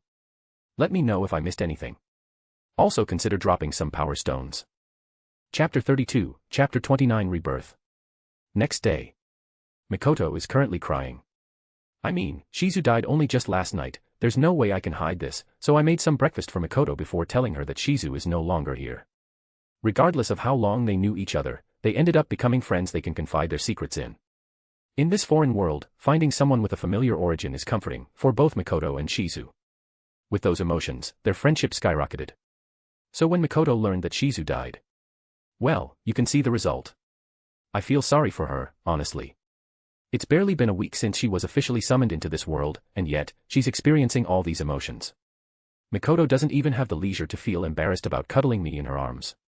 And like when she was summoned, she's crying into me like I'm a stuffed animal. Mikoto, why, did she not tell me? I could have been there in her last moments. Rimuru, for the exact same reason you're crying now. Seeing you would be another reason for her to keep living. Mikoto, and what's wrong with that? Rimuru, living, to her, is a curse. Mikoto becomes quiet after hearing that. She just grits her teeth in frustration as more tears spill from her eyes. Frustration at now knowing what to do. Should she be happy her friend died, or sad? It's a confusing thing. Seeing her like that is honestly a bit painful. I want to do something to alleviate her pain. For myself as well. I mean, although Shizu and I weren't on the level of friendship she and Mikoto were on, we were still friends. And I want to do something. A couple of days pass. The atmosphere in the house is still quite depressing. Mikoto just never seems to smile as often. I, myself, am the same. Believe it or not, I never had to deal with the death of a loved one before. I died at a young age in my past life, and therefore, my parents were still alive. My grandparents from my dad's side were already dead before I was even born, while my mom's side grandparents are still alive, although they live far away. My parents are getting old, but they're still alive, and any of the pets my family had always disappeared before they died. Whether that's a good thing or a bad thing is questionable. So besides my own, I never had to deal with the death of a loved one in my life. And now that someone I was close with is no longer here, it's a new feeling. One I don't necessarily want to feel again. It's hitting hard. And so, with that thought in mind, I kept thinking. What could I do? I quickly came to an answer within 5 minutes. I could make a new body with limited creation before using Ilya, Heaven's Feel, to reincarnate Shizu's soul into said body. Canon Shizu mentioned how she didn't want to die in this world and would rather be eaten by Rimuru, so I didn't think it was right to just let her soul go. Besides, her soul is a little strained and a bit damaged from her link with Ifrit. Without support from my Heaven's Feel, her soul might never completely heal. So, what should I do? I'm conflicted. I want Shizu to live again, but this is nothing more than a selfish desire of mine. Should I be selfish and force Shizu to keep living? Replaying memory. Great Sage suddenly makes an appearance. A memory of mine gets dug up by it and starts to play in my mind. It's the scene of Shizu lying on her bed, asking me to consume her. Shizu, it's okay to be a little selfish, right? And like that, I made my decision. I will reincarnate Shizu. Of course, she won't be exactly the same either. Because her soul is strained, it can't exactly reincarnate as is. I can fix her soul, but it comes at the cost of removing her memories. Her personality will stay the same and her core memories like habits, speech, muscle memory, and the like will remain. It will just be like she has amnesia. Of course, it's because of this that I can rest easy in my decision. The moment I reincarnate her, I'll be watching her facial expression. If she still shows a face of reluctance, I'll know she doesn't really want to live again. And so, I begin. I made an egg. It's basically a pseudo-soul vessel. I took inspiration from the avatars OG Rimuru made further down the line for their use in the dungeon. Basically, it will create a body from magicules in the form the user thinks about. But since Shizu will be in a clean state, it will instead create a form that will fit her best. The bad part about this is that she can't be human. Because her body will be made from magicules, she basically has no choice but to become a monster of some form. How did I make this, you ask? Well, I made the stuff I could with limited creation, and did the rest with Rune Master, while Great Sage supported. Finally, I heal Shizu's soul with Ilya, Heaven's Feel, and control it to enter the egg. And now, we wait. Oh, and Great Sage. Rimuru. Thanks for replaying that memory. Great Sage didn't say anything, but I swear I felt something from it. After everything was completed, I rushed over to the still moping Mikoto. In case something went wrong, I didn't tell her to get her hopes up.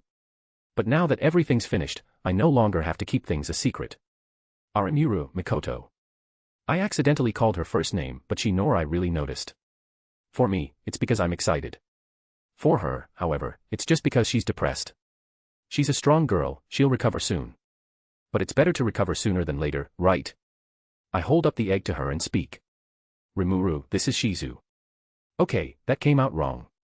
I admit it, so can you stop looking at me like I'm some kind of fucking idiot, Mikoto? Name, Rimuru. Race, Origin Slime.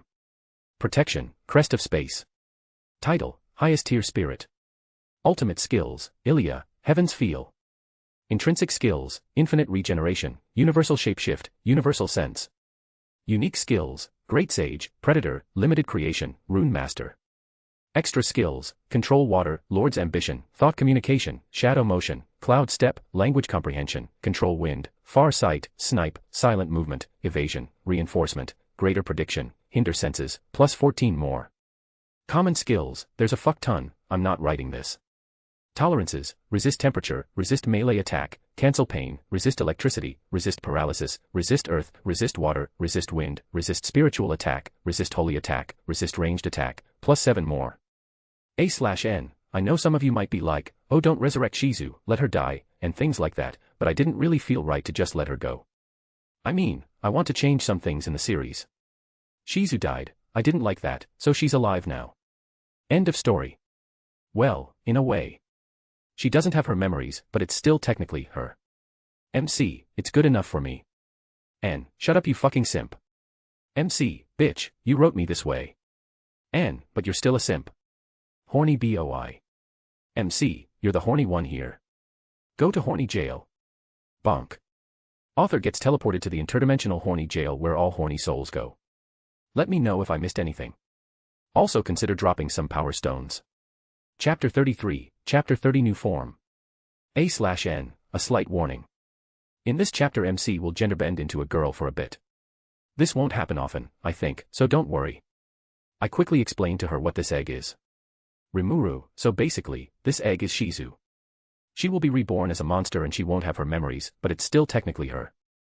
And who knows, one day, she might even regain her memories. Mikoto is staring at me with her mouth open before she quickly picks me up as I'm still holding the egg, and hugs us both. Mikoto, Rimuru. She shouts out my name with such joy that even I'm feeling bubbly. She has a wide smile as she spins around, laughing. Her previous self nowhere to be seen. Suddenly, she stops and lifts me to her face, asking me a question with a curious expression. Mikoto, but didn't you say that Shizu herself didn't want to live anymore? Is it okay like this? Rimuru, well, technically, she just spites the world. For her, it was one hardship after the other until she became known as a hero. Her link with Ifrit was also a constant reminder of what she had to go through. As for what she had to deal with while she was young, even I don't know everything about it. A moment of silence falls between us, but I keep talking. Rimuru, but, since she no longer has those memories, she might just want to keep living. I don't know, really, but if she shows a face of dissatisfaction or something similar, we'll know she doesn't want to continue. I hand the egg to Mikoto and jump onto the floor. She looks at the egg, smiles, and turns to me. Mikoto, so what now? Rimuru, well, I'm not entirely sure when exactly the egg will hatch. So I was just going to go out and test some things. You know, since I ate Shizu, I have a human form and all. I also have some new skills, so I want to take them for a spin. Mikoto, Then, let me join you. I agree, and we head out of the house. I think it's high time I get my human form. A while later. I'm back at the place where I practiced coding objects with my space-attributed magicules and where Mikoto experimented with her unique skills after she was summoned. It's the same place beside the river. Of course, now it's riddled with craters, but I honestly don't really care. Why? Because I might finally be able to accomplish a long wish of mine. Mikoto, is it to get a human form? Rimuru, no, it's to finally taste meat buns again. Indeed. With this, I may finally achieve inner peace. Rimuru. Transform. And so, I pop into my human form. Long silver white hair, golden eyes, and an androgynous face. As expected, I'm a Bishounen. I can finally know how those Eichmann-type people always feel like. I mean, although I wasn't ugly, I wasn't good-looking either. I was average. No, really. I mean, there was a time when I asked my mom how I looked and she says, handsome, like she always does with that wry smile, therefore I'm at least average. I'm joking. But I definitely wasn't good-looking, but with how I look now. Rimuru, how is it, Misaka-san? I turn around and face Mikoto with a wide smile on my face. Mikoto, however, is covering her eyes with a blushing face. Ooh, are my charms already working their magic? Mikoto, put on some damn clothes. Oh shit. Limited creation. I made some clothes. They're styled very similarly to OG Rimuru's Demon Lord attire. I really did like its style, so I decided to use it. It's laced with vibranium threads and made with more precious materials. After that, I fused it in with my thread so it becomes like a part of my body and voila, it's completed. A/N, MC looks like this. Rimuru, how about now? Mikoto, still having a trace of blush on her cheeks, looks at me up and down, and speaks. Mikoto, you look like Shizu, but different. Rimuru, well of course I do, my form is based on her body, so I'll have some similarities from her. I'm currently in the body of a teenager, but I can change my form into a child or an adult as well. Furthermore, I have a shit-eating grin on my face as I quickly teleport behind Mikoto. After that, I change my body into that of a woman and my clothes shift to accommodate my new body figure. I hug her from behind while pushing my breasts into her. Rimuru, I can do something like this too. My voice changed to that of a female. It feels weird, honestly. I prefer my male or gender-neutral form, but this isn't half bad. I blow into Mikoto's ear before backing off quickly as Mikoto's body becomes a shower of electricity. She turns around to face me, covering her body with her hands as she backs away while blushing. Rimuru, chuckle you're blushing, you know. Mikoto, oh shut it. Sigh. She sighs in exasperation from my antics while she still has a red face. I wanted to transform into my male form and confess to her right then and there, but I don't want my looks to influence her like that. I'll do things naturally. And if she accepts, I might reward her by spending our private times as an Eichmann while treating her like a princess. But, I don't exactly have time for this. I must complete my wish. And so, I focus my full attention on the image in my mind. I want the fluffiest, the most perfect meat bun I can possibly imagine. Limited creation. Pop. And so, a meat bun pops into my existence and onto my open palm. I hold it with my fingers, lift it up to my mouth, and take a bite. Rimuru, ahhhhhh. I release the most sensual moan I've ever made in my entire life. Thank God I'm in my female form right now or else I would be feeling so much embarrassment. Furthermore, Mikoto is, once again, blushing from hearing the moan I just released. That, and tasting the best meat bun to ever exist for the first time in over a month, I'd say that moment of embarrassment is worth it. I shift back into my gender-neutral form, deciding to seal away my female form for now and look back at Mikoto while both of us were still embarrassed about the sound I just released. Rimuru, let's get started on my skills, shall we? Mikoto. Right. A/N, what size were your breasts? MC, roundhouse kicks author. Author flies away into the distance. Anyway. A stat page won't be added because next chapter is a major skill cleanup. Let the author know if he missed anything. Also consider dropping some power stones if you simp for my female form. Chapter 34, Chapter 31 Skill Cleanup. My human form is similar in some aspects to Shizu's original body. That much is obvious since my current form is based on her. Although I could make some changes, such as making myself seem more masculine, I don't want to do that. Maybe changing into my male form now and again is fine, but I don't want to permanently stay like that. I feel like it's a bit disrespectful to Shizu who gave me her body. It's a complicated feeling. Well, although my looks aren't that different from OG Rimuru, my age is different. I really don't want to spend most of my time in a child's body, so I aged myself to look as if I'm a teenager. My form looks around 15, complimenting Mikoto. OG Rimuru could have also aged his body by using black mist, but using the mist dulls his reactions, so he just made do with staying in the form we all came to know and love. I, however, can change my total body mass to whatever size I want with my heavens feel, so I can skip straight to having a teenage body. Thank fucking God. This also makes it so that even though I have the necessary magicules, my body isn't inflated to the size of fucking Moto. Anyway, I've been holding off on this for a few days now. Great Sage, it's time. Start the process. Confirmed. Attempting to evolve unique skill, Great Sage. Using unique skill, Deviant, as a sacrifice.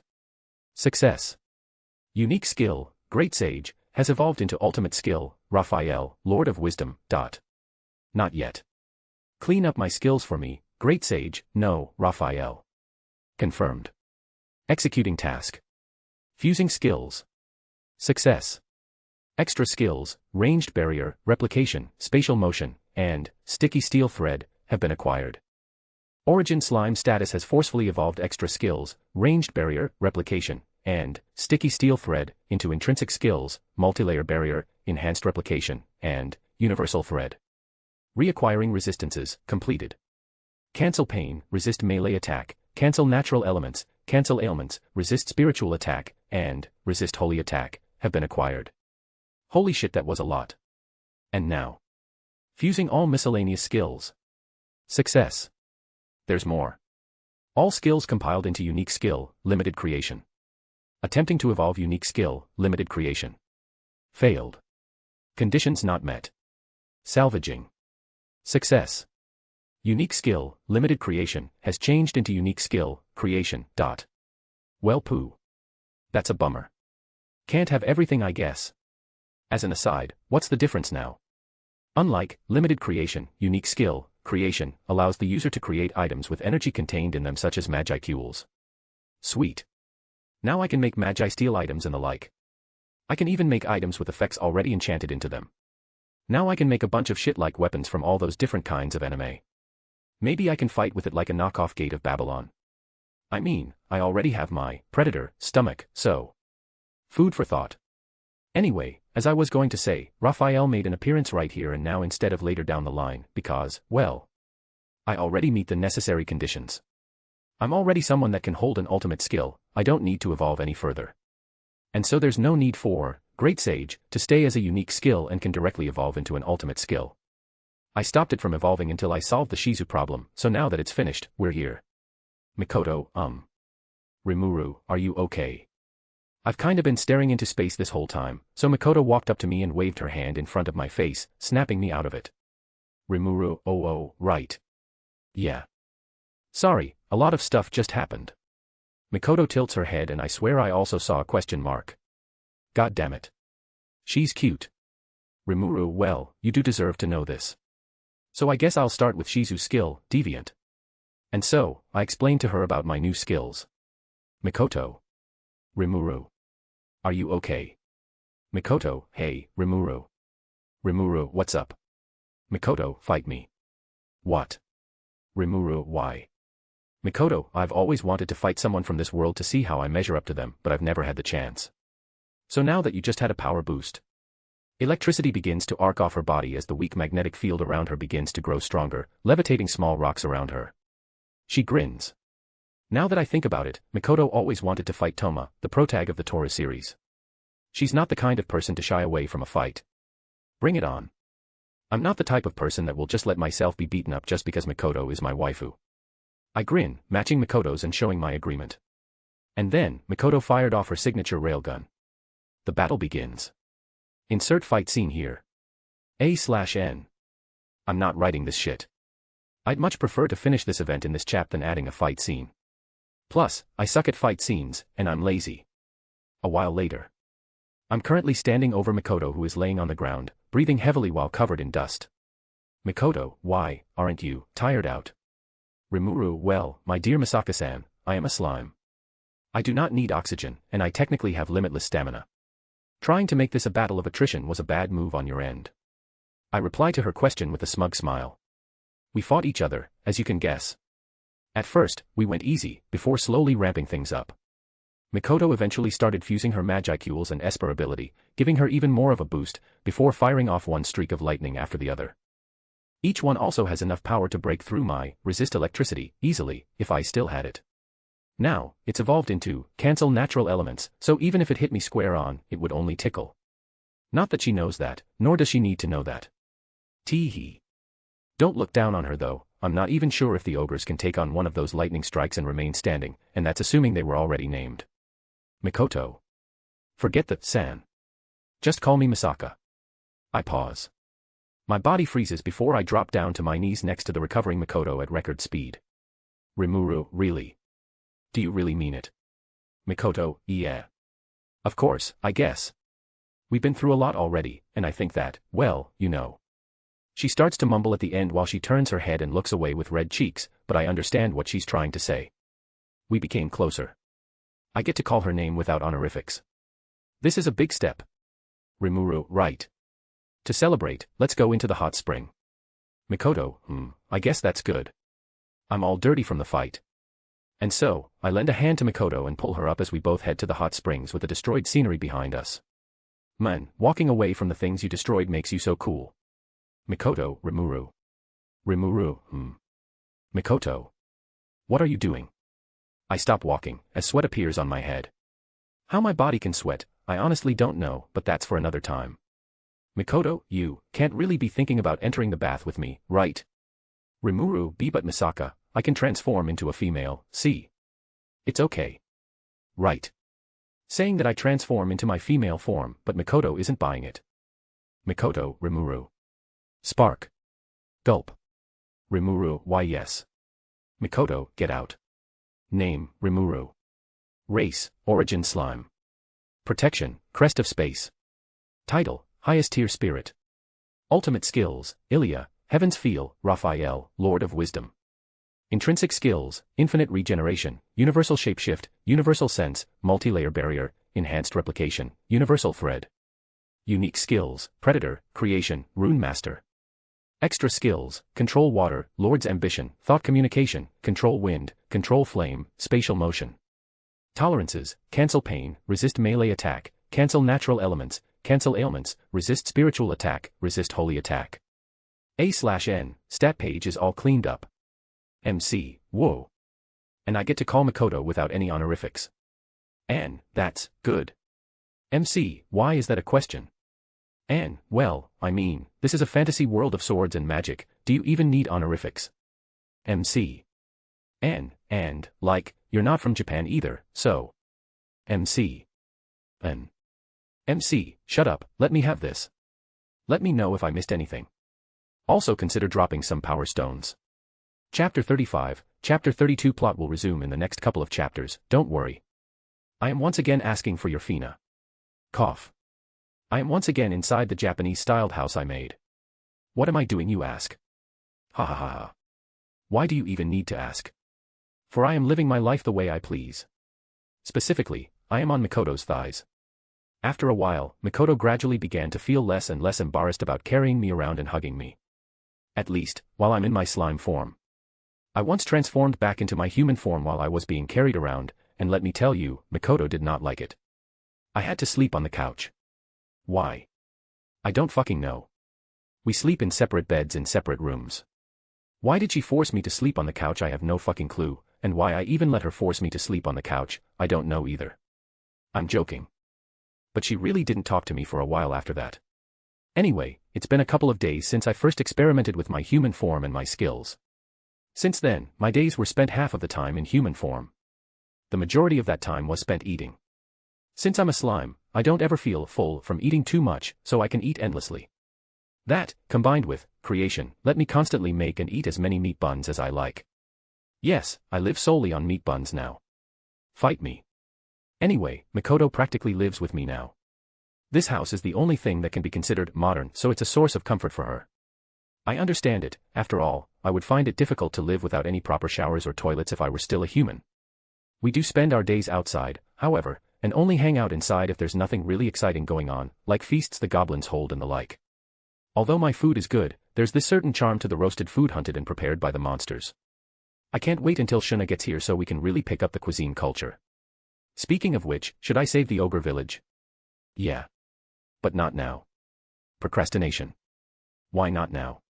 Because, as I said, I am currently enjoying Mikoto's thighs. Rimuru, but still, you finally stopped getting embarrassed at holding me like this, huh? Mikoto, oh be quiet. Mikoto hugs me closer to her chest while resting her head on me and pouting. I just chuckle. My body is really comfortable to hold, it's soft, springy, bouncy, cool, smooth, and many other things. I sometimes make a replica of myself with enhanced replication and hold it with my human body. I experimented with it a bit and gave the replica me to Mikoto because I wanted to see if there was a difference. Apparently, there is. Mikoto, it's just not the same. Or so she said. Fucking RIP, I'll never be able to experience what it's like to truly hold my slime body. Oh well, at least Mikoto's thighs are top quality stuff. It's a bit of a shame that her chest is a bit lacking. If only her lands weren't plains and became mountains, that would make the whole experience better. Spark. Mikoto, hey, did you just think something rude? Rimuru, you no. Quick. Think of an excuse. Oh, wait, there was that. Rimuru, right, I forgot to give you this. After saying that, I take out a small box from my predator stomach. I quickly hand it off to Mikoto before jumping off her lap and running away. Meanwhile, Mikoto stares at my retreating figure before sighing at looking at the box. It's a black sliding gift box. After contemplating for a bit, she opens it. She looks at its contents, causing her eyes to widen before her expression softens. Mikoto, honestly, that guy. A while later, you can see Mikoto walking out of the house with a new addition to the bracelet on her wrist. She didn't bother throwing the bracelet away, even though it's practically useless, and always wore it as a memento. But now, there is a small crystal Gakoda accessory adorning it. A/N, a Gakoda is a certain mascot thing that Mikoto was absolutely in love with back in her old world. Obviously, this world doesn't have it, so MC made one. Back to MC. Anyway, I find myself back at the absolutely fucked experiment site. Making up my mind, I decided to clean it up and restore its condition. Oh, I forgot about the 3 adventurers. So yeah, they left. They stayed in the village for a few days after Shizu died. The day after Shizu passed away, I let them know about what happened, that Shizu is no longer here and that I ate her at her request. They were pretty sad. They didn't even have the chance to thank her for all the help she provided. So, I asked them to stay behind in the village for a few more days, and when I finally used my human form. Cable, Elin, Jido, thank you very much. They bowed in thanks to me, who was in my human form and was holding Shizu's egg. I told them about Shizu's current condition and that she will live again. I was hesitating if I should do that, but remembering Shizu's smile as she told the story of her journey here with those 3. I couldn't really keep it from them. Rimuru, though she did say you all were pretty danger-prone. I mean, who goes and stabs a giant ant nest? Anyway, I gave them gear made by the dwarves as a gift and they finally left. Cable, we'll have to tell the guild master about this place. Elin, though we'll make sure to only say good things. Jido, and maybe we can come back here again. After that, I made a small memorial for Shizu on the hill with the tree and the great sunset view. It's nothing special, just an altar of stones. Though, I did infuse those stones with magicules, so they became rather precious materials. Although she's not technically dead, it just felt right. Mikoto and Ranga thought so too. As I finish restoring the riverbank experimental site, I find myself on that very same hill next to Shizu's memorial wearing her mask and wondering how Mikoto likes her gift. I remembered her like for Gakodas, so I made one out of highly condensed crystals pumped full of magicules. It's rather expensive stuff, not that it took much out of me to make. It's actually a support item that can help Mikoto with her Electromaster Esper ability. It provides a boost in power and also serves as a form of training assist tool for her. How does it work? Ha. No fucking clue. What? I just make the damn thing, I don't bother trying to understand how it works. Answer. The accessory works by focusing the Esper's mental state, allowing their calculations to form smoother and faster. This also helps in guiding their thoughts, allowing them to eventually perform at those standards even without the item dash. Yeah, I don't get it. I mean, I do, but not really. You can handle things like that, yeah. Understood. Great. More work off my back. Procrastination. I sense Mikoto walking up from behind me, eventually standing next to me and looking at the sunset view with me. I'm in my human form, so she can't pick me up, unfortunately. I'm not going to change back though. Why? Well, because. Mikoto, can I have one? Rimuru, Oh, sure. I make another meat bun and hand it to Mikoto before focusing back on the meat bun already in my hand. Buns before hose. Name, Rimuru. Race, Origin Slime. Protection, Crest of Space. Title, Highest Tier Spirit, Leader of the Monsters. Ultimate skills, Ilia, Heaven's Feel, Raphael, Lord of Wisdom. Intrinsic skills, Infinite Regeneration, Universal Shapeshift, Universal Sense, Multi-Layer Barrier, Enhanced Replication, Universal Thread. Unique skills, Predator, Creation, Rune Master. Extra skills, Control Water, Lord's Ambition, Thought Communication, Control Wind, Control Flame. Tolerances, Cancel Pain, Resist Melee Attack, Cancel Natural Elements, Cancel Ailments, Resist Spiritual Attack, Resist Holy Attack. A/N, Words of Wisdom, right there. MC, you. Let me know if I missed anything. Also consider dropping some power stones. Chapter 36, Chapter 33 I can feel my heart crack, crack. No, that wasn't the sound of my heart cracking. That was the sound of Shizu's egg. It's been a day since I gave Mikoto her bracelet accessory and I was just lazing around as usual when suddenly, Shizu's egg that is sitting on a pillow on the table off to the side begins to crack. Rimuru, Mikoto. Come back, quick. I immediately sent a thought communication to Mikoto, who is currently wandering around outside and interacting with the goblins like a social human being. I'll never understand that aspect of her. Don't talk to me unless it's urgent or I've drunk my coffee, is my saying. And I don't drink coffee. I'm joking, it's not a saying of mine, it's more of a philosophy. Anyway, Mikoto, after getting explained what's happening, rushes back to the house and bursts through the door. She can't use thought communication, unfortunately, but I'm thinking of making stuff like skill orbs, crystal balls that contain skills that I can give to other people and stuff. Is it possible? Ever since I've gotten creation, a lot more things became possible to me, so yes. Will I ever do it? I don't know. I'm versatile as it is, and Mikoto doesn't really care about expanding her kit and would rather train what she already has. Crack. The egg cracks some more. Both Mikoto and I are waiting while holding our breaths, not that I can breathe anyway, as we stare at the egg. This is the moment of truth. Crack. The eggshell finally gives way and crumbles, revealing the inside. Within, the egg curled up in a ball is the cutest fucking thing I've ever seen in my life. Music blares. It's Pikachu. I'm joking. It's a kitten. The kitten is pitch black with patches of red on her paws and the edges of her ears. Furthermore, the ends of her tails are on fire. Yes, tails. Plural. As if in more than one. Specifically, she has 2 tails. What's that? Shouldn't I be more surprised that her tails are on fire? PSSH, if you keep worrying about such things, you won't live long, you know.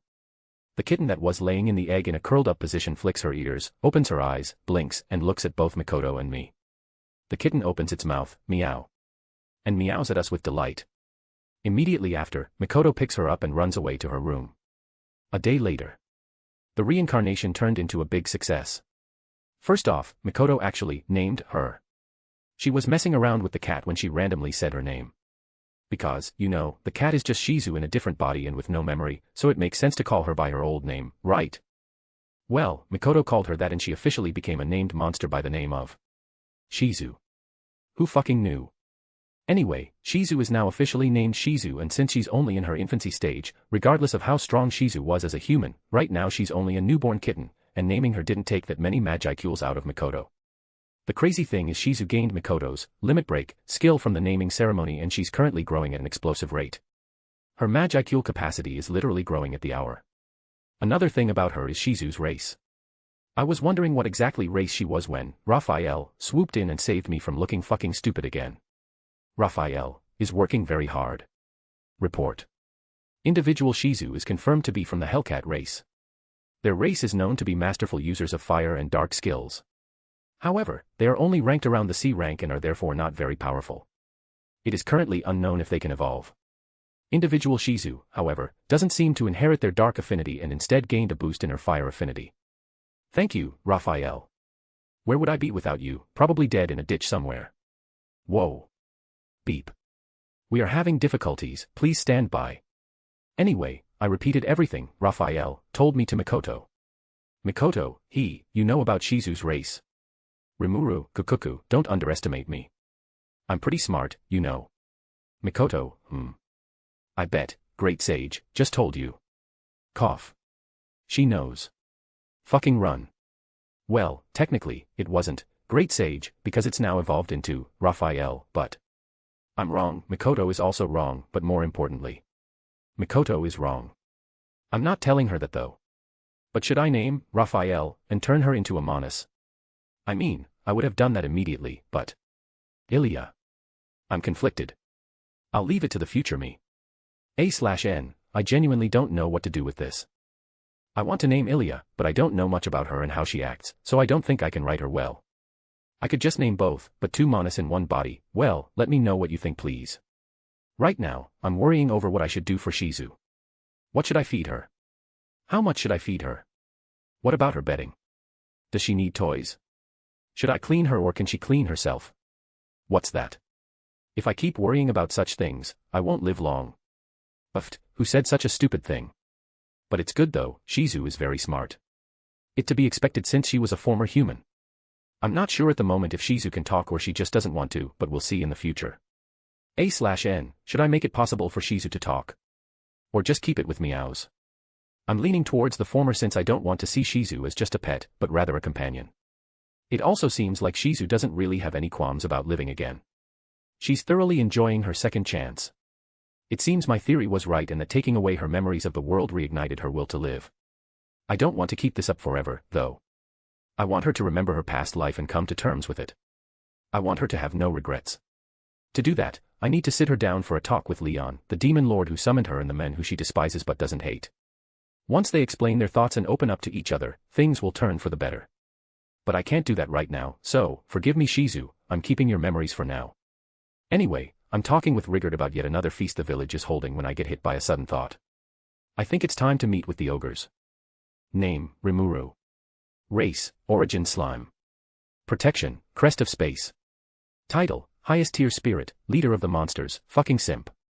Ultimate Skills, Ilya, Heaven's Feel, Raphael, Lord of Wisdom. Intrinsic Skills, Infinite Regeneration, Universal Shapeshift, Universal Sense, Multi-Layer Barrier, Enhanced Replication, Universal Thread. Unique Skills, Predator, Creation, Rune Master. Extra Skills, Control Water, Lord's Ambition, Thought Communication, Control Wind, Control Flame, Spatial Motion. Tolerances, Cancel Pain, Resist Melee Attack, Cancel Natural Elements, Cancel Ailments, Resist Spiritual Attack, Resist Holy Attack. A/N, I finally caught up to Tensura light novel. MC, are you sure about that? N, what? MC, maybe they just happened to release another one that you didn't know about. N, let me check. MC. N. God damn it. MC, I knew it. Let me know if I missed anything. Also consider dropping some power stones. Chapter 37, Chapter 34 Play the hero. So yeah. I'm gonna save the ogres before they get fucking decked. I mean, they're ogres. They're among the top of the food chain among the monsters in the Jura forest, having them in my force will be worth it. Not only that, if I just let them die, I'll feel a little bad. Great power comes with great responsibility and all that. I mean, I've been living in this world for over a month now, and I've come to terms that I may have to kill one day and that innocent people and monsters are dying every second. But, even so, although this might be a bit naive, I want to do something. Besides, it won't hurt anyone. And so, I first have to know where they are. That is why I am currently sitting in my slime form in front of a familiar object to anyone who watched the Overlord anime. Specifically, it's a mirror of remote viewing. For those who are unaware of its functions, this thing is a mirror that lets me view things, remotely. Fucking genius, I know. But yeah, basically it's a clairvoyance magic item. With it, I can see things while not actually there. Think of it like controlling a drone and looking through its camera, except there is no drone. Wait. Can't I use this to peek in on Mikoto while she's in the hot SPR? Mikoto, what are you doing? Rimuru, asterisk girlish scream asterisk. Mikoto walks up from behind me and asks me a question. It seems she's genuinely curious instead of interrupting me because of her intuition. Rimuru, oh, Mikoto, it's just you. I play it off like I just didn't know it was her. Mikoto, Couldn't you sense me with your, universal sense, skill?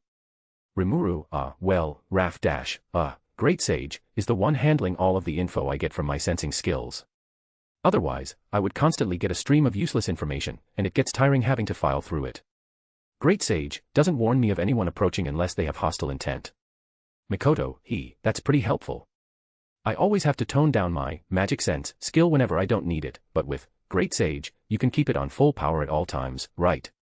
Rimuru, in a way, yeah. Mikoto, so, back to my first question.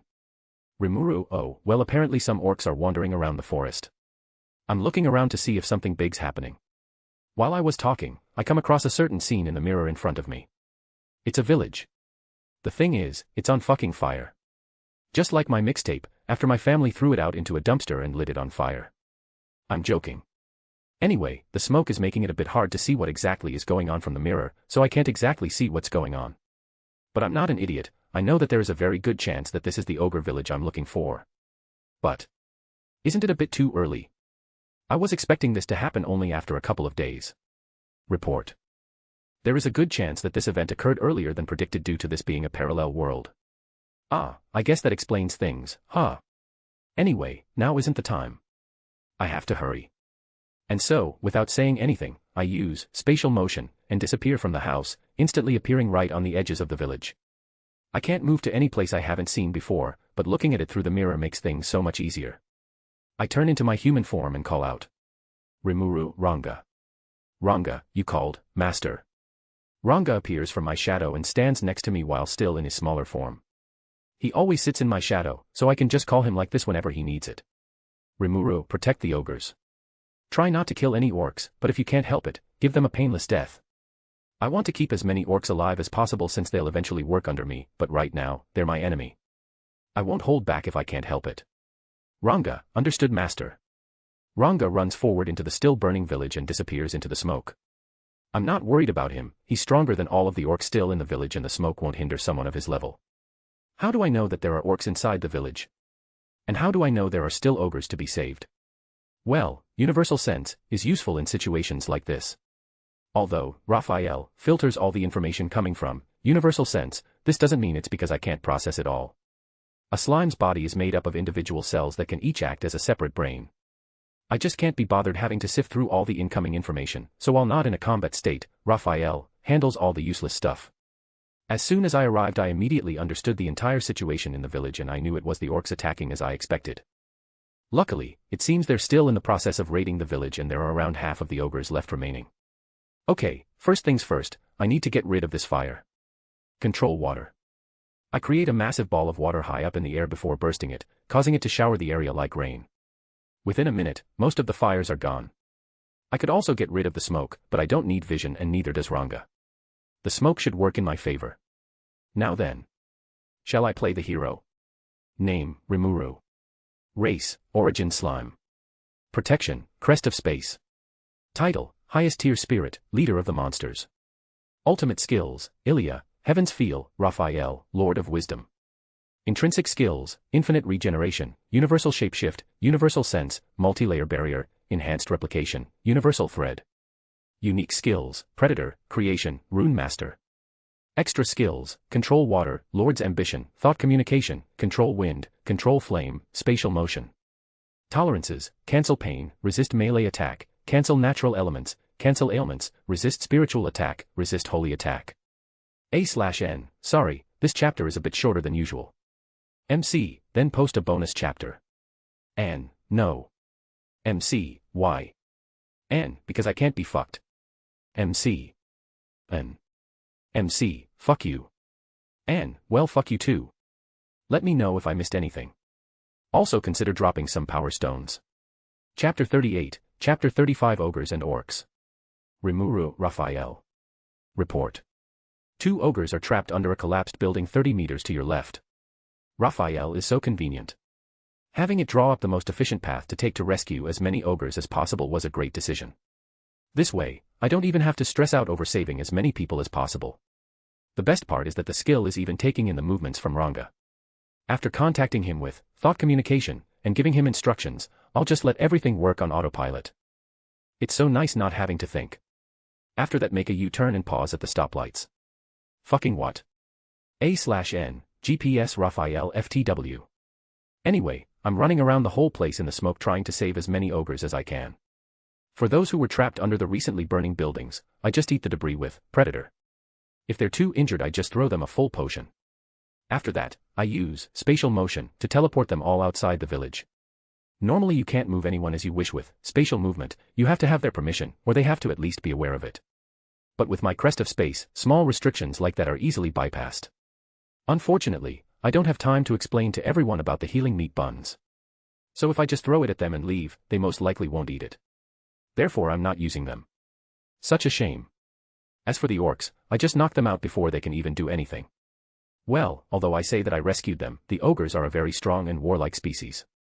Barely a third of them even needed saving, while the rest of them are fighting back with everything they have. Of course, the number of casualties is rapidly increasing. Report. The orcs are under the effects of the ravenous, unique skill. Eating their defeated foes will give them a chance to inherit some properties. In this case, although the ogres were putting up a good fight and could have easily repelled them with minimal casualties, once one of the orcs ate some of the fallen ogres and gained their superior strength, the rest of the orcs will have gained that property as well, and with their superior numbers, they will win. So, even though the majority of the ogres are fighting back, from this moment on their casualties will only increase. So I knock out any orc I come across and inform every ogre I see that can move on their own about the location where I'm dumping, vacating their brethren. Anyway, I start from the outer areas before quickly moving inwards. I learned how to make temporary runes by just using magicules and writing them down on a surface. They disappear after a while, but they can be written so fast and I don't need to engrave them anywhere. Furthermore, simply supplying them with magicules refreshes their duration. Wait, can I use this to sneakily enhance Mikoto's sensitivity when we eventually advance our relationship even more? Cough. No, it's not guaranteed we'll reach that point in the first place. I can't force her. Take things slowly. But right now is not the time to be thinking about stuff like this. Focus, Rimuru. So, to move around the whole place quickly, I wrote some speed buff runes onto the back of my hand, boosting my speed even though I'm already quite fast. Because of this, it doesn't even take 5 minutes before I'm right at the center of the village, ready to enter the largest house I can find. I assume this place is where the head of the village will be, but, clang.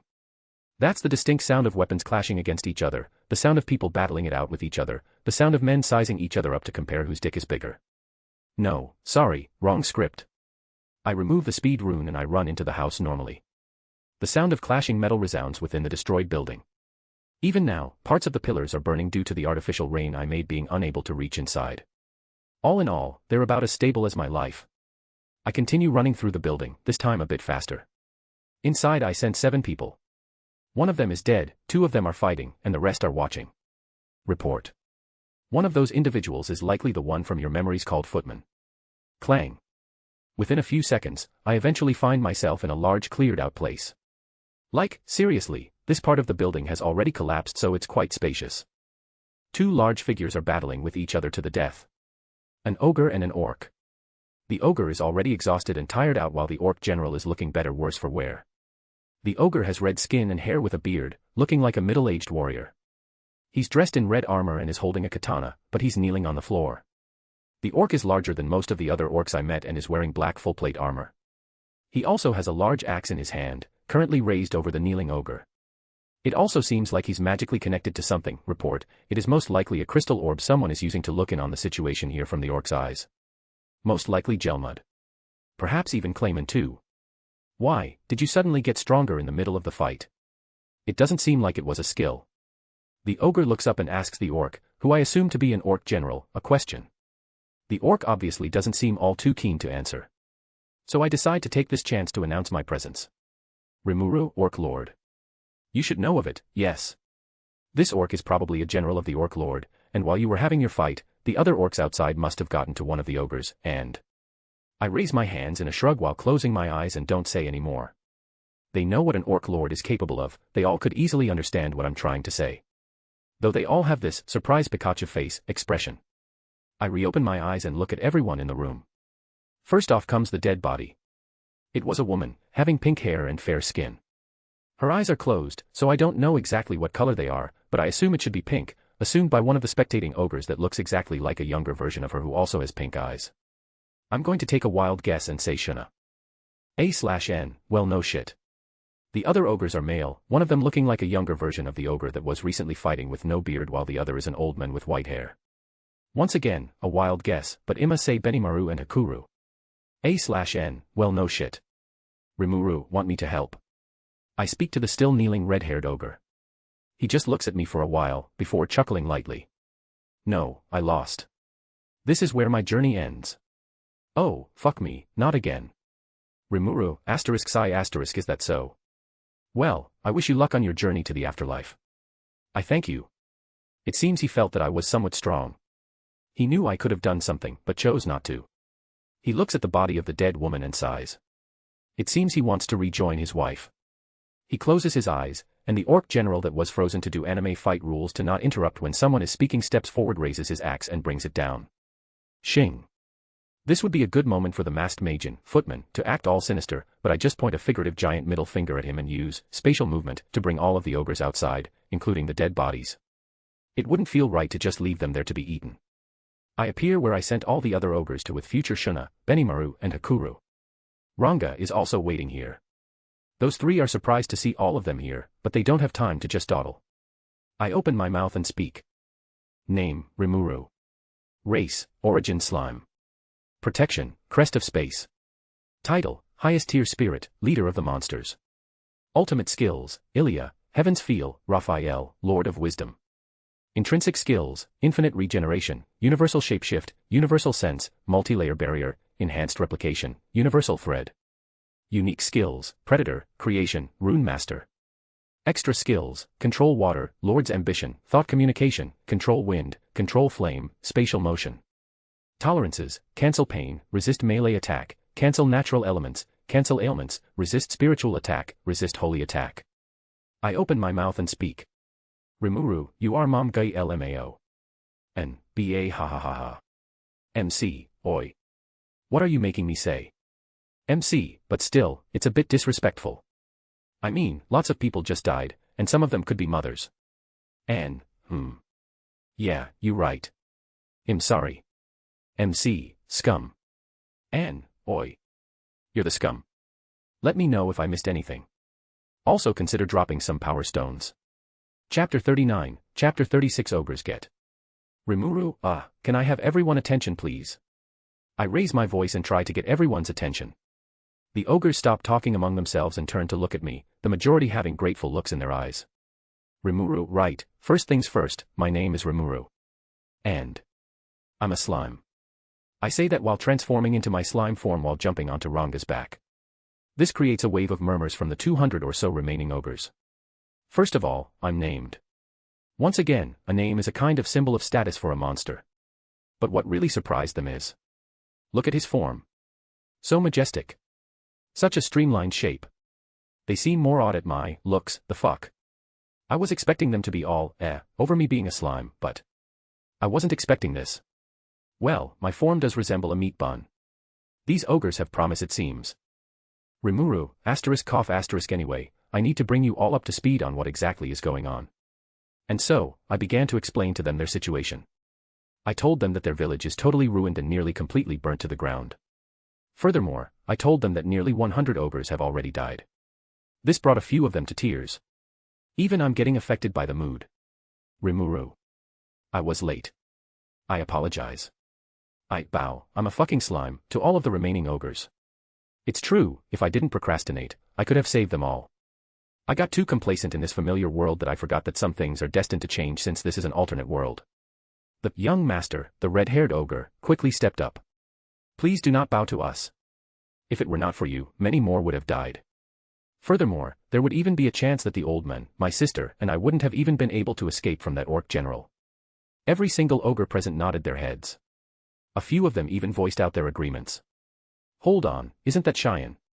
I smile. Honestly, they're good people. Aramuru, right. I decided. You can come with me. And now it's their turn to be confused. The old man, or rather, Hakuru, speaks up. What exactly do you mean by that? Rimuru, well, I'm also leading a small village of my own. You guys don't really have anywhere to go, right? So, I thought, why not bring you guys along, or something like that. I continued to explain to them that there's a good chance that the orcs will make their way over to my village anyway. When that happens, it's always to have a few extra cards to play. And these ogres will make for a powerful card at that. Well, I didn't tell them that I could just wipe out the orcs myself. Furthermore, there are literally hundreds of ways I could do so. Like, I can just make an army of golems, or better yet, an army of Ironman armors, and completely steamroll the orcs. Or, I could just write down a fuck ton of runes and blow all of the orcs up. You get the idea. I could also use a meat bun nuke, but that would probably shatter the world itself, so no. A/N, throw your mixtape at them. I transform back into my human form, still sitting on Ranga's back, while Mr. Young Master speaks up again. You need not go out of your way to bother with us anymore. We ogres will build our strength and take on the orcs again. Rimuru, but do you know where to find them? Where will you rest? How will you maintain your gear? Guh. But even so, involving you in our revenge. Rimuru, ***, listen. It's fine. Come to my village. Become my subordinates if you have to. And when the time comes, repay me by fighting on my side. It's a win-win, isn't it? I smile at them with an eye closed, acting relaxed. Inward, I really want them to be my subordinates. I already found Cheyenne, Soai, and Kurobe at the front of the crowd. Although they didn't say anything, they seem to each have a high standing in the group. Oni-sama. Shuna pulls on Benimaru's sleeves. He looks at her pleading eyes, sighs, before walking forward. Can our contract only last until the orcs are defeated? Rimuru, That's fine. Though, I'm sure you'll change your mind soon. I say to him while giving him a sly grin. Benimaru just smiles before kneeling towards me. Then, I would like to accept your offer. We will hereby serve you. Rimuru, then I look forward to working with you. We talked a bit more and decided that the ogres still have to prepare for their journey to my village. It's a bit far, but nothing much for the ogres. They should arrive by next week. Furthermore, they still have to grieve for their lost ones. Unfortunately, I told them that there's a good chance that some orcs are remaining in the village.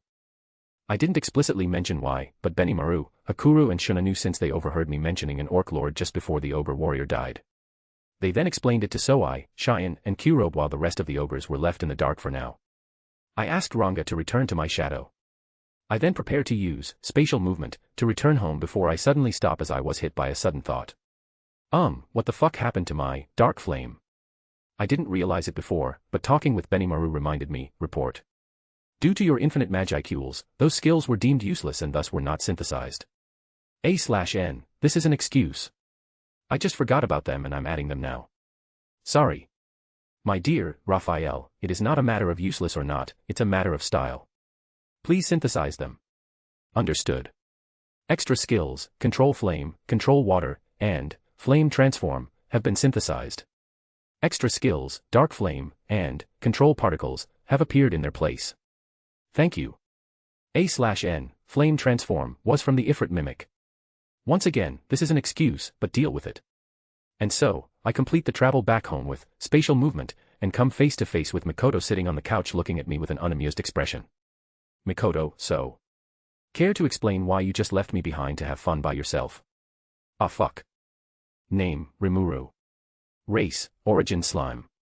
Protection, Crest of Space. Title, Highest Tier Spirit, Leader of the Monsters. Ultimate Skills, Ilya, Heaven's Feel, Raphael, Lord of Wisdom. Intrinsic Skills, Infinite Regeneration, Universal Shapeshift, Universal Sense, Multi-Layer Barrier, Enhanced Replication, Universal Thread. Unique Skills, Predator, Creation, Rune Master. Extra Skills, Lord's Ambition, Thought Communication, Control Wind, Spatial Motion, Dark Flame, Control Particles. Tolerances, Cancel Pain, Resist Melee Attack, Cancel Natural Elements, Cancel Ailments, Resist Spiritual Attack, Resist Holy Attack. A/N, as an aside, I'm pretty sure, Dark Thunder, was only obtained because of MC's connection with Veldora, but since that didn't happen here. MC, well, I could just create all the skills I want, so I'm not sure why you're fussing over forgetting a couple of them. And, now that I think about it, I don't know why either, but I already wrote it and the readers probably won't be happy if I just cut that part out and gave them a shorter chapter. MC, true. They might go monkey on you. And, let me know if I missed anything. Also consider dropping some power stones. Chapter 40, Chapter 37 Naming Ogres. And 4th Walchan dies a couple of times in this chapter. Mikoto, so. Why did you leave me behind to go off and have fun on your own? Rimuru, Right, what do I say, fuck it. I might as well tell the truth. Rimuru, I wanted to get some waifus. Fuck, wrong truth. Do your damn job, author. Spark. Mikoto, oh. Rimuru, it's a joke. I'm joking. I quickly turned back into my slime form to appease to her while trying to convince her it was a joke. Of course, I'm not exactly joking, but I shouldn't say that. But there are other reasons too. Rimuru, those ogres are very strong monsters. It'll be a waste to just let them die. So once I found their village under attack, I couldn't just sit by and do nothing. Mikoto stared at me with narrowed eyes, before sighing and smiling at me. Mikoto, so that's why. But it's still a shame I couldn't join you. Rimuru, a shame? Why? Mikoto, well, it's looked fun. Rimuru, How did you? Ah, the mirror of remote viewing.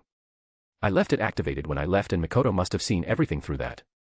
I guess jumping in and beating up some pigs indeed would have seemed fun. I was also enjoying myself a bit, after all. Rimuru, well, there's going to be this big fight coming up. You can come with me then. But you saw me, right? I was pretty cool, huh? Mikoto, yeah. Mikoto nods, picks me up, and we spend more time with each other as I explain what exactly went down. As an aside, Shizu is wandering around outside playing with the residents and getting free food. 3 days later. Rimuru, they're here. Mikoto, Who? Rimuru, the waif, the ogres I told you about. Yes, that's right. The ogres have arrived. Well, not all of them though, just the 6 main ogres that appeared in the series. I thought they would arrive after a few more days, but this is good. I rush out of the house in human form while Mikoto runs after me, curious to see a new species while carrying Shizu along with her in her arms. We soon arrive at the entrance of the village. It's just a fucking gate, where I arrive at the scene of Rigard already talking with them. I told the goblins about the ogres and their arrival within a week, so they're not losing their heads over the ordeal of ogres appearing in the village. I quickly usher them into a building/tent designed to handle affairs like visitors and things like that and sit the ogres down for a talk. Mikoto and Rigard are off sitting to the side. Rigard seems focused on listening to our conversation. Mikoto, however, is playing with Shizu. Of course, no one is bothered. Why? Because the scene is cute as fuck. Of course, Mikoto can easily focus on our conversation while doing her own business, so it's fine. Rimuru, so, why are you guys here? I thought you guys were only going to arrive after a week. A/N, it's gonna get annoying to constantly type who said what since they don't have names yet, so Ima put their future names in. They're not named yet. Benimaru, well, we decided to go ahead of everyone else and meet up with you first. So we also took this chance to scout out the orc army that laid waste to our village. The other ogres, Hakuru, Kurobe, Shuna, and Cheyenne, nod their heads in agreement. Rimuru, And their numbers? So a few thousand. The ogres already knew about it, so they only had grim looks on their faces, but Rigard was pretty shocked. He didn't say anything, but his expression said it all. There are several times the difference in numbers between our forces and theirs. Mikoto seems pretty unfazed. As a level 5 Esper, she had enough power to go head-to-head against entire armies. Granted, those armies didn't have access to magicals and skills, but then and again, neither did Mikoto. Furthermore, she's still growing. But still, only a few thousand. They must not have seen the main force then. If I remember correctly, the entire orc army totaled 200,000 strong. The ones that attacked the ogre village was only been a small fraction of their entire army. Rimuru, I see. Well, not that I care. I can take them out by myself, all 200,000 of them. Of course, I won't, but I could. The ogres should be able to find out their true numbers themselves. If not, I could always tell them later. Rimuru, we'll talk about the orcs later. A few of the sub-leaders from the goblins are still busy, and the dwarves still have a few jobs to do. We'll discuss this all together at another date. But before that, I focus on the 6 ogres in front of me. They feel pressured as they all unconsciously gulp. Rimuru, I'm gonna name you all. Like, Jesus Christ, it's so off-putting, calling them by their names in my head while also knowing that it's not their names. I also bet that author is having a hard time. A/N, nah bitch, I'm good. Now it's the ogre's turn to be surprised. Hakuru, are you sure about this? Rimuru, yeah, don't worry. I know there's a risk, but I can name your entire tribe and I'll be fine, so don't worry. They look at each other before looking towards me and Benimaru speaks. Benimaru, then we shall gratefully accept. I smile and walk up to them. First, the red-haired ogre. He has red skin and red tear marks on his face with fangs pointing out of his mouth and 2 large black horns on his forehead. Seriously, everything about him is red. Rimuru, Benimaru. Next, the sister. She has pink hair and surprisingly normal skin color, comparing to the other ogres at least. She also has those same tear marks as her brother with 2 large white horns on her forehead. Rimuru, Shuna. Next comes the wizened old man. He looks old. That's the quickest way to explain him. He has a lot of wrinkles, and his eyes look like they'll close at any moment. Furthermore, he also has white hair and 2 white horns. Rimuru, Hakuru. After him, comes the future busted babe. She looks more wild right now, and I'm not sure what to think of this, especially after I'm used to her more formal look. She has purple skin and eyes with light purple hair. She also has a single black horn on her forehead. Rimuru, Cheyenne. Next is the man of little words. He has dark blue skin, almost gray, and dark blue hair with eyes of the same color. He also has a single white horn on his forehead. Rimuru, Soai. And finally, and currently the scariest of them all, the craftsman guy. He has skin as dark as Soai, with a different shade, and black markings next to his eyes. He also has 2 white horns on his head. Rimuru, Kirobe. I smile as I finish naming them and I sense my magicules flowing into them. I don't feel any different. Infinite magicules for the win. Name, Rimuru. Race, Origin Slime. Protection, Crest of Space. Title, Highest Tier Spirit, Leader of the Monsters. Ultimate Skills, Ilia, Heaven's Feel, Raphael, Lord of Wisdom. Intrinsic Skills, Infinite Regeneration, Universal Shapeshift, Universal Sense, Multi-Layer Barrier, Enhanced Replication, Universal Thread. Unique Skills, Predator, Creation, Rune Master.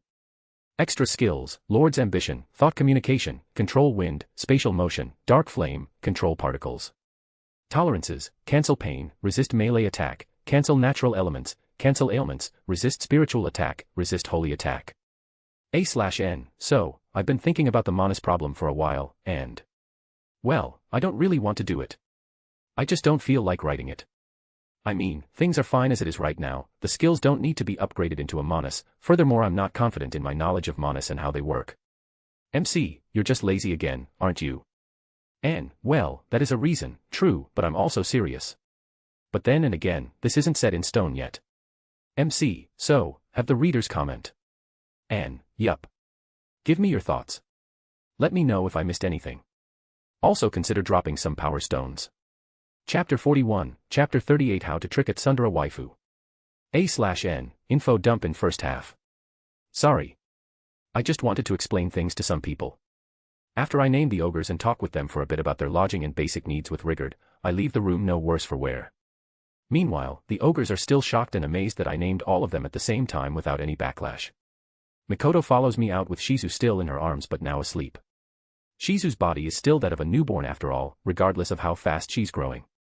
Mikoto, hey, I've been thinking this before, but why is everyone all hung up on names? Rimuru, Mikoto, I mean, monsters usually don't have names from what overheard, but they all think having names is something amazing. Then why don't they name themselves? Rimuru, I didn't explain it to you. Well, first off, as you said, monsters usually aren't born with names.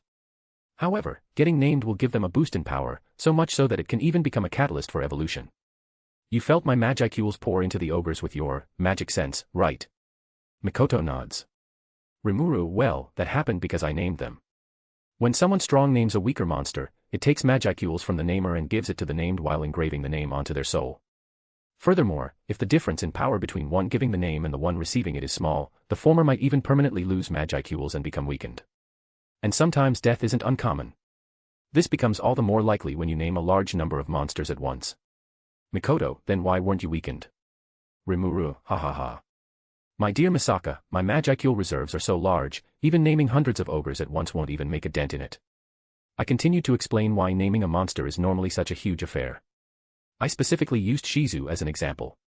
Shizu's Hellcat race is a C rank monster, according to Raphael.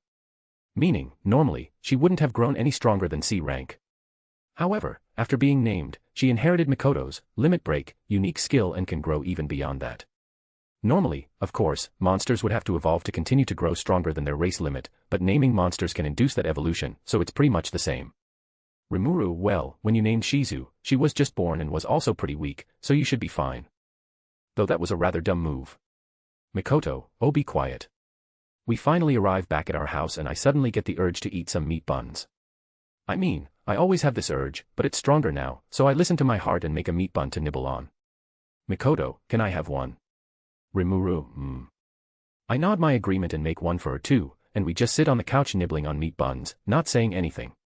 Shizu, meow. Shizu wakes up and looks at us. Immediately, I knew what she wanted. So, I made a meat bun and gave it to her as well. Rimuru, you know, it's a bit inconvenient, isn't it? Not knowing what you're thinking. Shizu, meow. Shizu just meows and goes back to nibbling on her meat bun with closed eyes. God, she's so cute. Mikoto, yup. Mikoto voices her agreement and also goes back to nibbling on her meat bun with closed eyes. God, she's also cute. Rimuru, then, I'll give you the thought communication skill. I'll give it Mikoto as well, while I'm at it. Creation. And so, I make a skill bun. Yes, it's a fucking meat bun that can bestow skills. I give it to Mikoto and Shizu, and now they have thought communication. Haha, fuck all of you protags that have to work to get new skills. Just eat bun and ascend, esps. Why did I do something like this? Well, what if Shizu wants a meat bun but I don't realize it? That would be absolute sacrilege. Therefore I made something that can break the balance of the worked as we know it. Fuck you Veldanava. Benimaru and the other ogres evolved just a day after, during their sleep. One moment they were ogres, the next, they evolved and became Kijin. Man, this is so trippy. Well, they all evolved exactly as I remember, so there's that. Benimaru and Soi evolved into Eichmann, Shuna evolved into a cute girl, Cheyenne evolved into a babe, Hakuru evolved into one of those silver foxes, and Kirobe. He looks like your regular middle-aged man. What an oddball. But, they all turned less wild and became more appealing to my eyes as a former human. I mean, they weren't that bad as ogres, unlike how the goblins were, but now they look less like your mother and more like a Hollywood star, except Kirobe. I'm sorry man. Well, he just looks like your average uncle, he's not ugly by any means. Anyways, Benimaru, as the head of this group of ogres here, came up to me and kneeled before me. Benimaru, Rimuru. No, we have a request. Rimuru, What's up? Do they want more lodging for the ogres that are arriving soon? I guess I could just make more, I don't really want to bother Mildo since he's still working around the village. Benimaru, please accept our oath of fealty. Rimuru, Aren't you already working for me? Benimaru, no, we wish to serve you as your retainers. Oh, so they want to officially become my subordinates. Shouldn't this happen later? Well, I'm not going to complain. So I accept.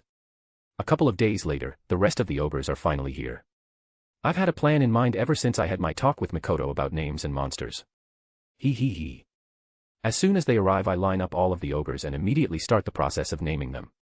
Everyone was hysterical, naming so many ogres at once is idiotic. But I don't care, my magicools will never decrease. Furthermore, I've already come to terms with my idiocy. I'm joking. A/N, he's not joking. Anyway, I name all the ogres and immediately rush back home. Slam. Arimuru, Misaka. I burst through the door in my slime form and rush straight towards Mikoto. Mikoto, and Nani. She seems wary of my actions as she takes a step away from me. Rimuru, I just named all the ogres and my magicools are almost gone. That's a lie, my magicools are fine. Mikoto, seriously? All at once? Are you okay? Rimuru, not really. So I would like to ask a favor from you. Mikoto. Now her wariness has increased and she's looking at me suspiciously. Her intuition is sharp as always. Rimuru, let me rest on your lap. Mikoto, oh, if it's just that, then it's fine. Moments later, Mikoto sits down on the couch and pats her lap. Mikoto, here. Yes. I jump high into the air, turning back into my human form and land straight onto the couch with my head square on Mikoto's laps. Mikoto, wwwwhaa. Her face explodes into a blush. Mikoto, what are you doing? Rimuru, what do you mean, what? I'm resting on your lap. I reply to her with my eyes closed while smiling. Mikoto, I thought you were going to be in your slime form. I know. Rimuru, hey, I never said anything about which form I was going to use. Mikoto, anyway, please get off.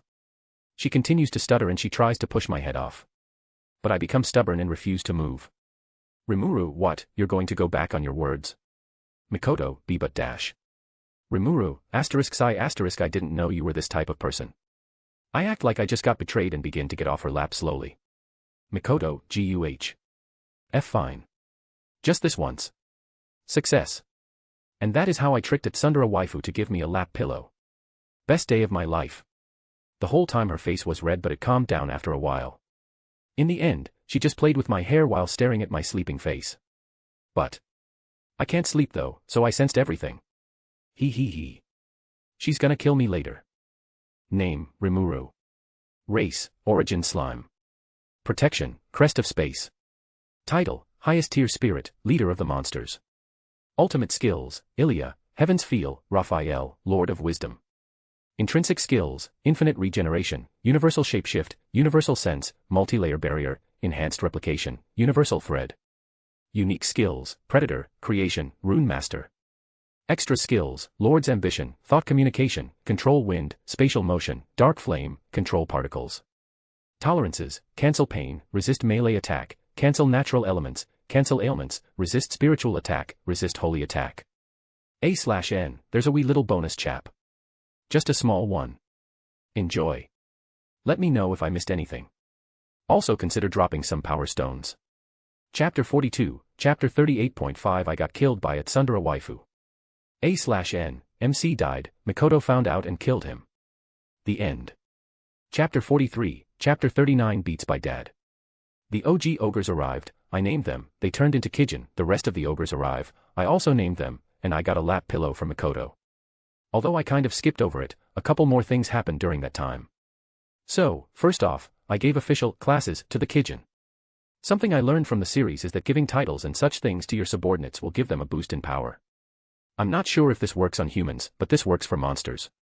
An example is giving Rigard the title of Goblin Lord, which made him into a macho man that makes JoJo poses. I'm so proud of him, wipes tear.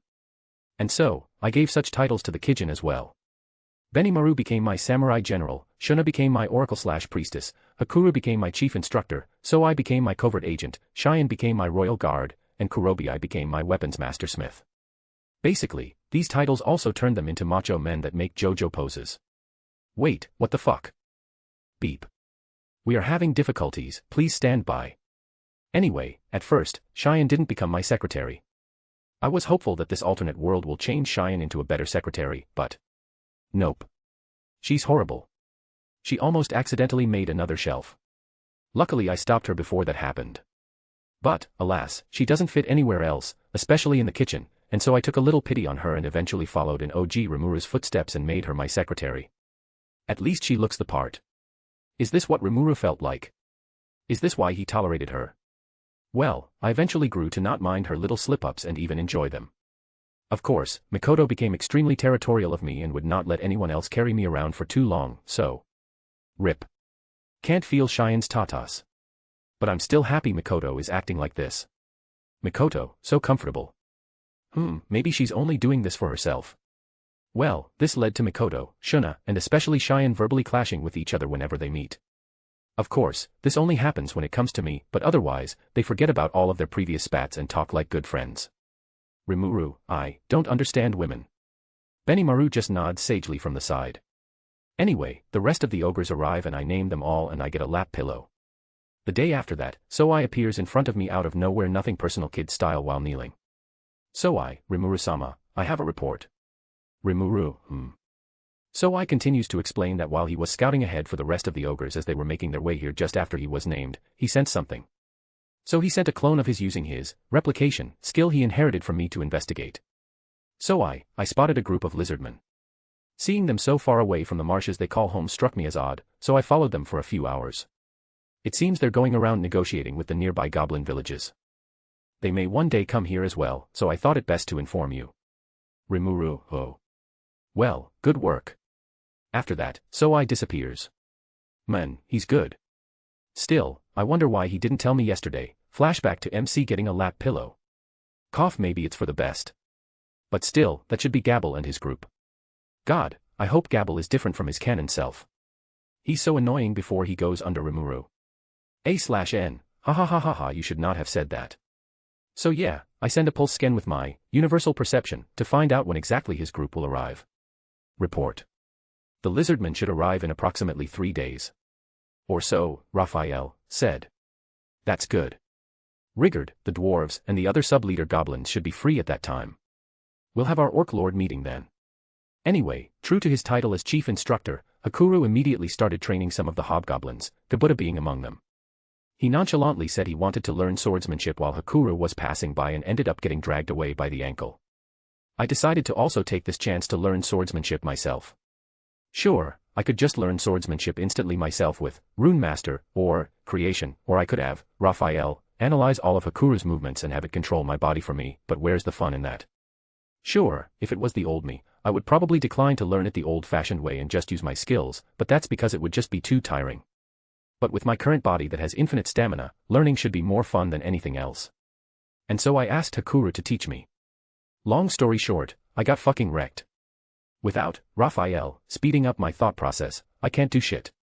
Sure, I can sense him with universal perception, but the problem is that I can't even react to it. Of course, I'm not using Raphael or any of my other skills to assist me. I'm even limiting my physical strength to be the same as Hakuru's, so it's not surprising that I'm getting thrashed. I mean, if I just went all out, I shouldn't bother learning anything in the first place, should I?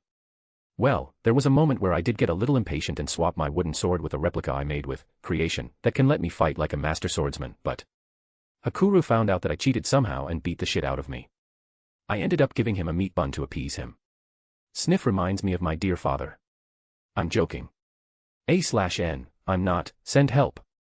I also learned how to infuse my magiceuls into objects instead of simply wrapping them around things, so my spatial / got an upgrade. But in the end, I got a little bored. Sure, I might be a hypocrite, but I'm a genius in space, not the sword. That's Gabuta. My learning speed is only average, unfortunately. So I cheated a little and wrote down a rune for comprehension on the back of my hand, so I could learn swordsmanship faster. This swordsmanship training is also getting me to think about my weapon. And I mean my official weapon, a go-to weapon that will let me dab on them haters.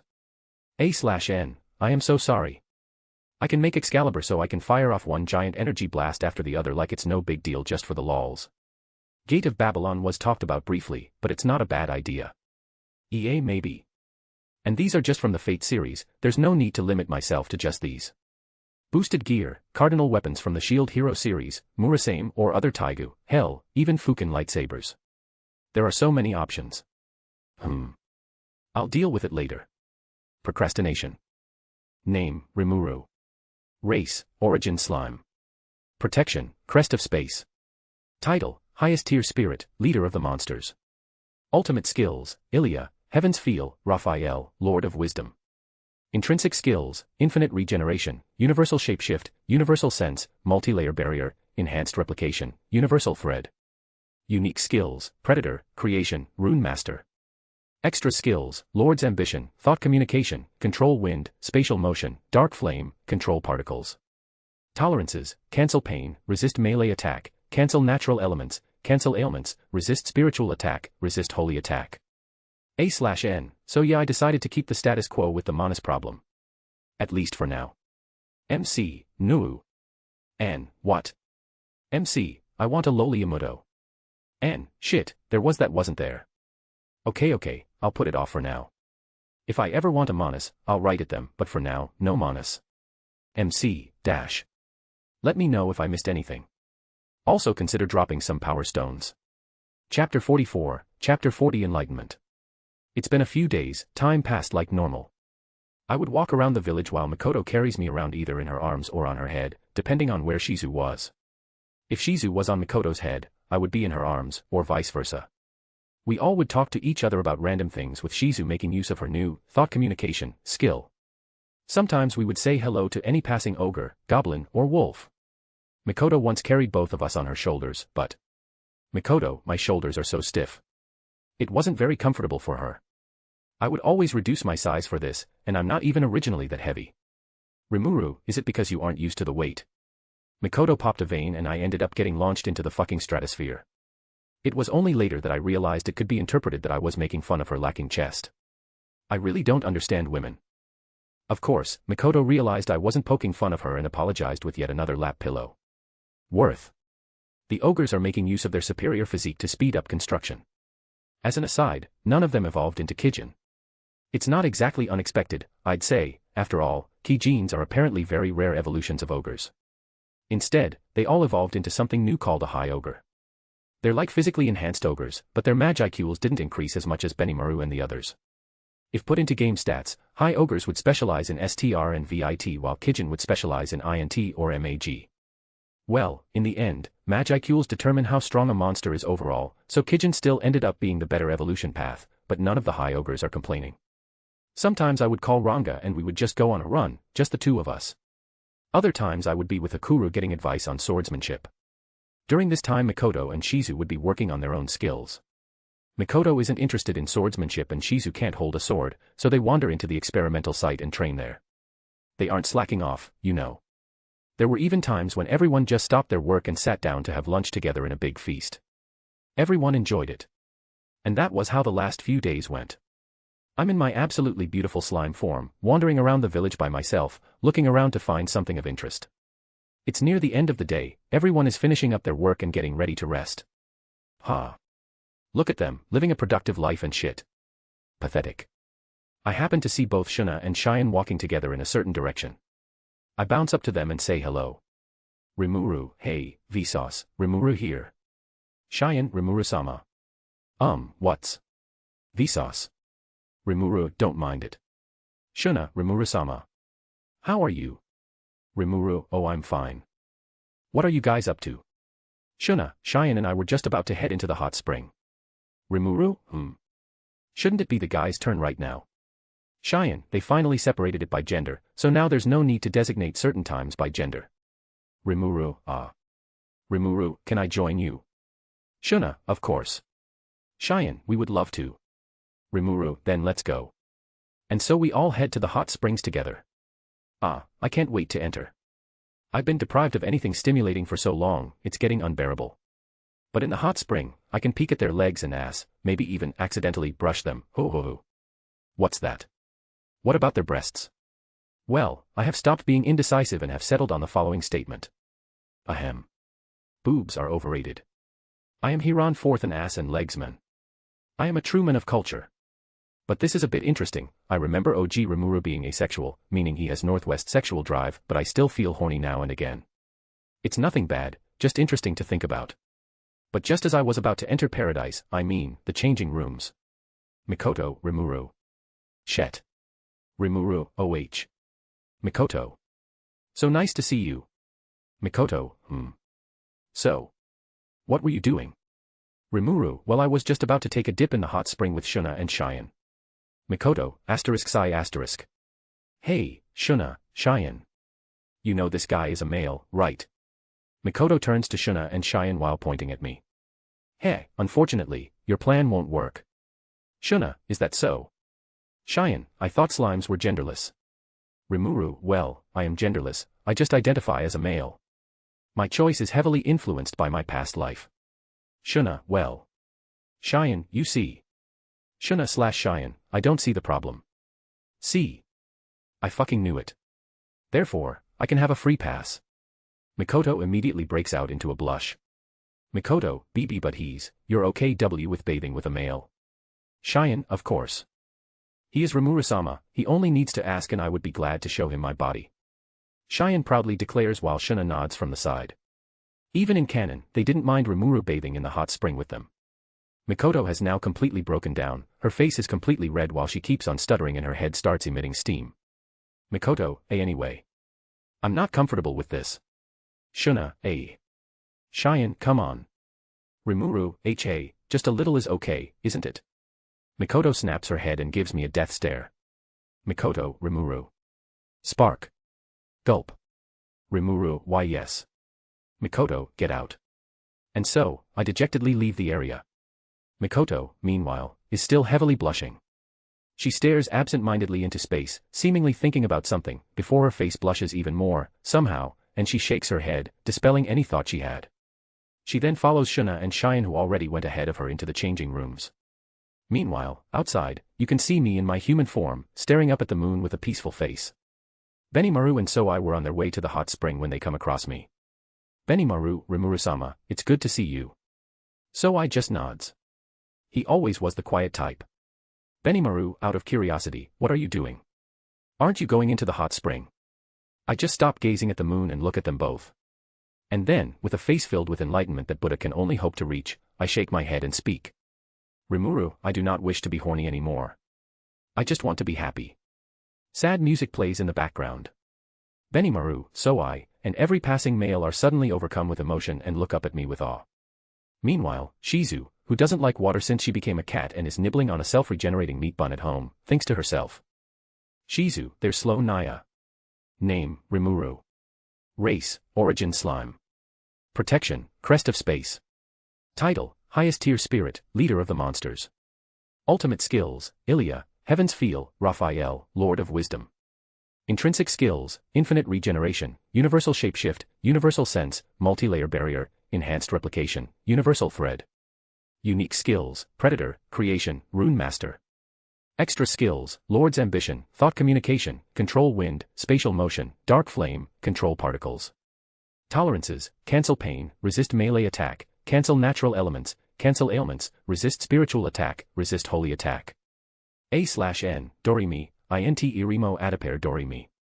MC, amino, latire, mo. N, Dorimi, amino, oma ner imperavi amino. MC, Demir, Mantiro, mantire mo. And /MC, amino. Meatbun ROB, slowly closes door. Let me know if I missed anything. Also consider dropping some power stones.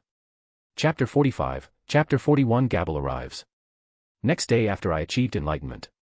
Everything is going well. Shuna is making clothes while teaching other goblins, Q-Robe is working hard in our new weapon forge with Kaijin, Soai is making a security network around town, Benimaru is talking with Rigard and the other elders about how to keep the town safe, Hakuru is currently beating me harder than my dad ever would, Cheyenne is, cleaning, and Mikoto and Shizu are at the experimental site blowing the place up. Hakuru was just about to beat me up in the name of training once again while I'm running away squealing, I'm not, I'm fighting back, when Rigard runs up to me. Rimuru? Rigard, what's up? Rigard, I have a report, sir. A lizardman envoy has come to visit. Rigard states the news while making more JoJo poses. Gabble is here finally. Now I can act like some cultivation protag and beat up a young master on his high horse. It's something from my bucket list. Rimuru? Is that so? Right, shall we go meet them then? Rigard, understood. And so Rigard led me to where this lizardman envoy was at the town's entrance. But, as expected, it turns out that this guy is just an advance messenger who asked everyone to come out front. A bit rude, and Rigard would have normally refused him straight out, but this guy is riding on a hover lizard.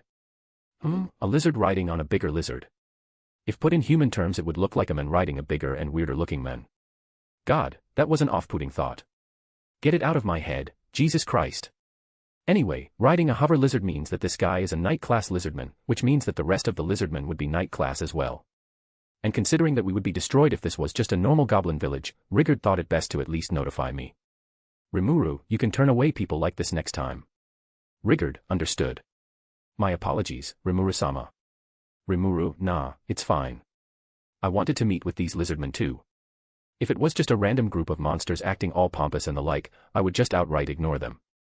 I'm not going to cater to people who think they're the shit. Rimuru, can you call the others? If they're busy then you don't need to. Rigard immediately ran off to do as I asked while I waited for the rest of the lizardmen to arrive. In the end, Hakuru, who followed me here, Cheyenne, Benimaru, and Mikoto also joined me at the front. To be honest, I was a little confused as to why Rigard called Mikoto here, but apparently, she has quite a high standing among the other monsters. I'm not complaining though. Rigard is also here. Cheyenne arrived with some tea after she finished cleaning. Honestly, the tea looks like a monkey shat in a cup after eating a fuck ton of purple car paint. Surprisingly, it doesn't actually smell all that bad though. Gabuta isn't here, according to my universal perception, so I have to find some other way to get rid of this. It was at this moment my savior appeared. Jeff, my name Jeff. Jeff appears out of nowhere, drinks the tea like a Chad, and proceeds to drop unconscious on the spot. What a fucking mad lad, he drank that like some fucking shot glass. Respect. Rimuru, Jeev. No. I fall onto my knees in grief at losing such a valiant soldier as everyone besides Cheyenne looks at the peaceful face of Jeff with a melancholic expression. Cheyenne, however, has a genuinely confused face as if she didn't expect this to happen. Meanwhile, the lizardman messenger is looking at this scene from the side with a what the fuck expression on his face. A while later, I turn back into my slime form. Cheyenne and Mikoto immediately look at each other with a stare that could kill, and proceeded to play rock paper scissors. Cheyenne won by choosing rock, and I ended up getting carried by her. Mikoto acts like she doesn't care, but I can see you staring at us from the corner of your eye, my dear Mikoto. Honestly, she's such a cute tsundere. And so, after a whole fucking hour, Gabble and his men finally arrive.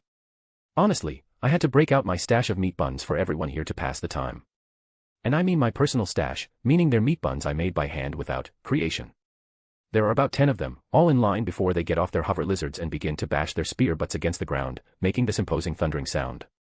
Weak, gender reveal parties back in my old world was way more intense than this. Then, all of a sudden, trumpet music starts playing from God knows where. What the fuck? How? I want this too.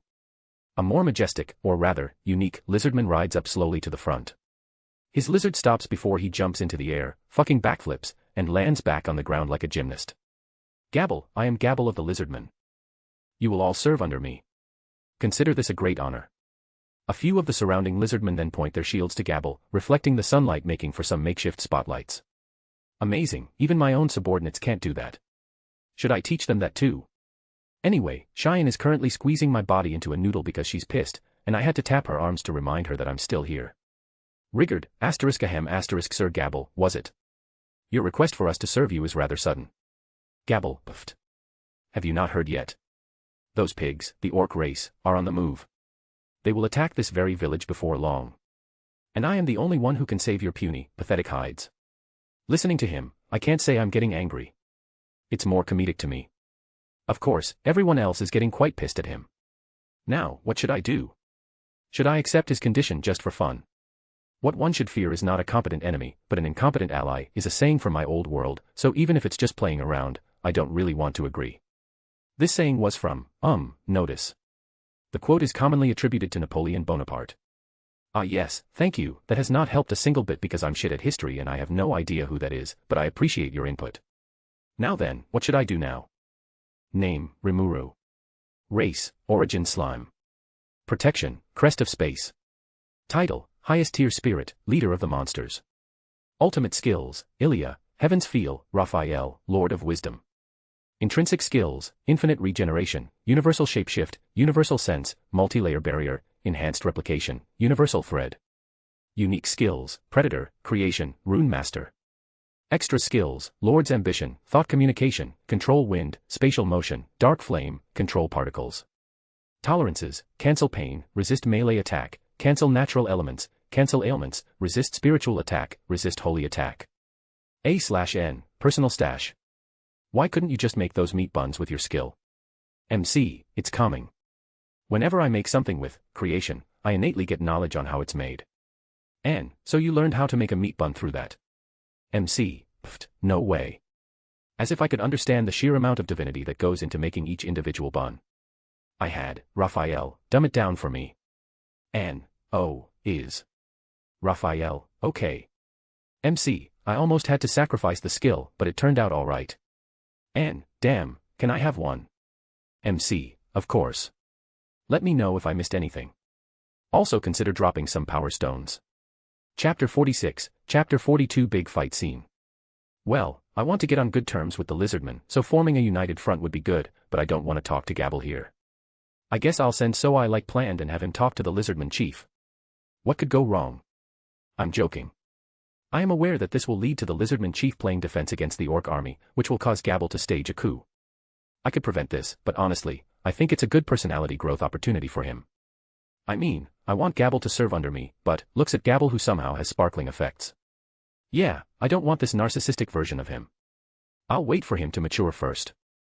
Anyway, while I was thinking of such things, Gabble continued to make his speech about us serving him and it being such an honor. Well, after taking a closer look, he realized we weren't exactly pushovers and talked with his men in a huddle for a bit wondering why there weren't any goblins. I'm wondering the same thing, men. I just gave them names and they turned out like this. Gabble, *ahem*, I understand there are some among you who have tamed the dire wolf race to do your bidding. Whoever accomplished this task, I will gladly appoint you as one of my top advisors. Bring him here now. Cheyenne began unconsciously squeezing my body again in anger while Benimaru looks at me with a harmless smile. Benimaru, can I kill this guy? Going with the flow, I reply. Rimuru, sure, why, no. Phew, OG Rimuru did the same thing too. I was expecting this but I still went with the flow. Gabble really has some mysterious power to piss people off unconsciously, huh? I don't feel angry, however, I just have this strange urge to kick him in the nuts. Mom, I know how you always felt towards me now, wipes tear. But still, this is getting dangerous. I think I need to end it here. I wanted to see Gabble with my own eyes in his current narcissistic state out of curiosity, but I'm quickly having enough. Rimuru, well, I don't know much about taming the wolves, it's more like working with them as comrades. I was the one who made them our allies if that's what you're asking. Gabble, a lowly slime, did that. Don't joke with me, please. Spark. Mikoto is also getting pissed too. I'm a bit happy that she's feeling this way, it's showing that she cares for me. Don't get me wrong, I'm not naive enough to think that she's already fallen for me. Mikoto is very protective of her friends, if she hears someone mocking them, then she won't just sit by.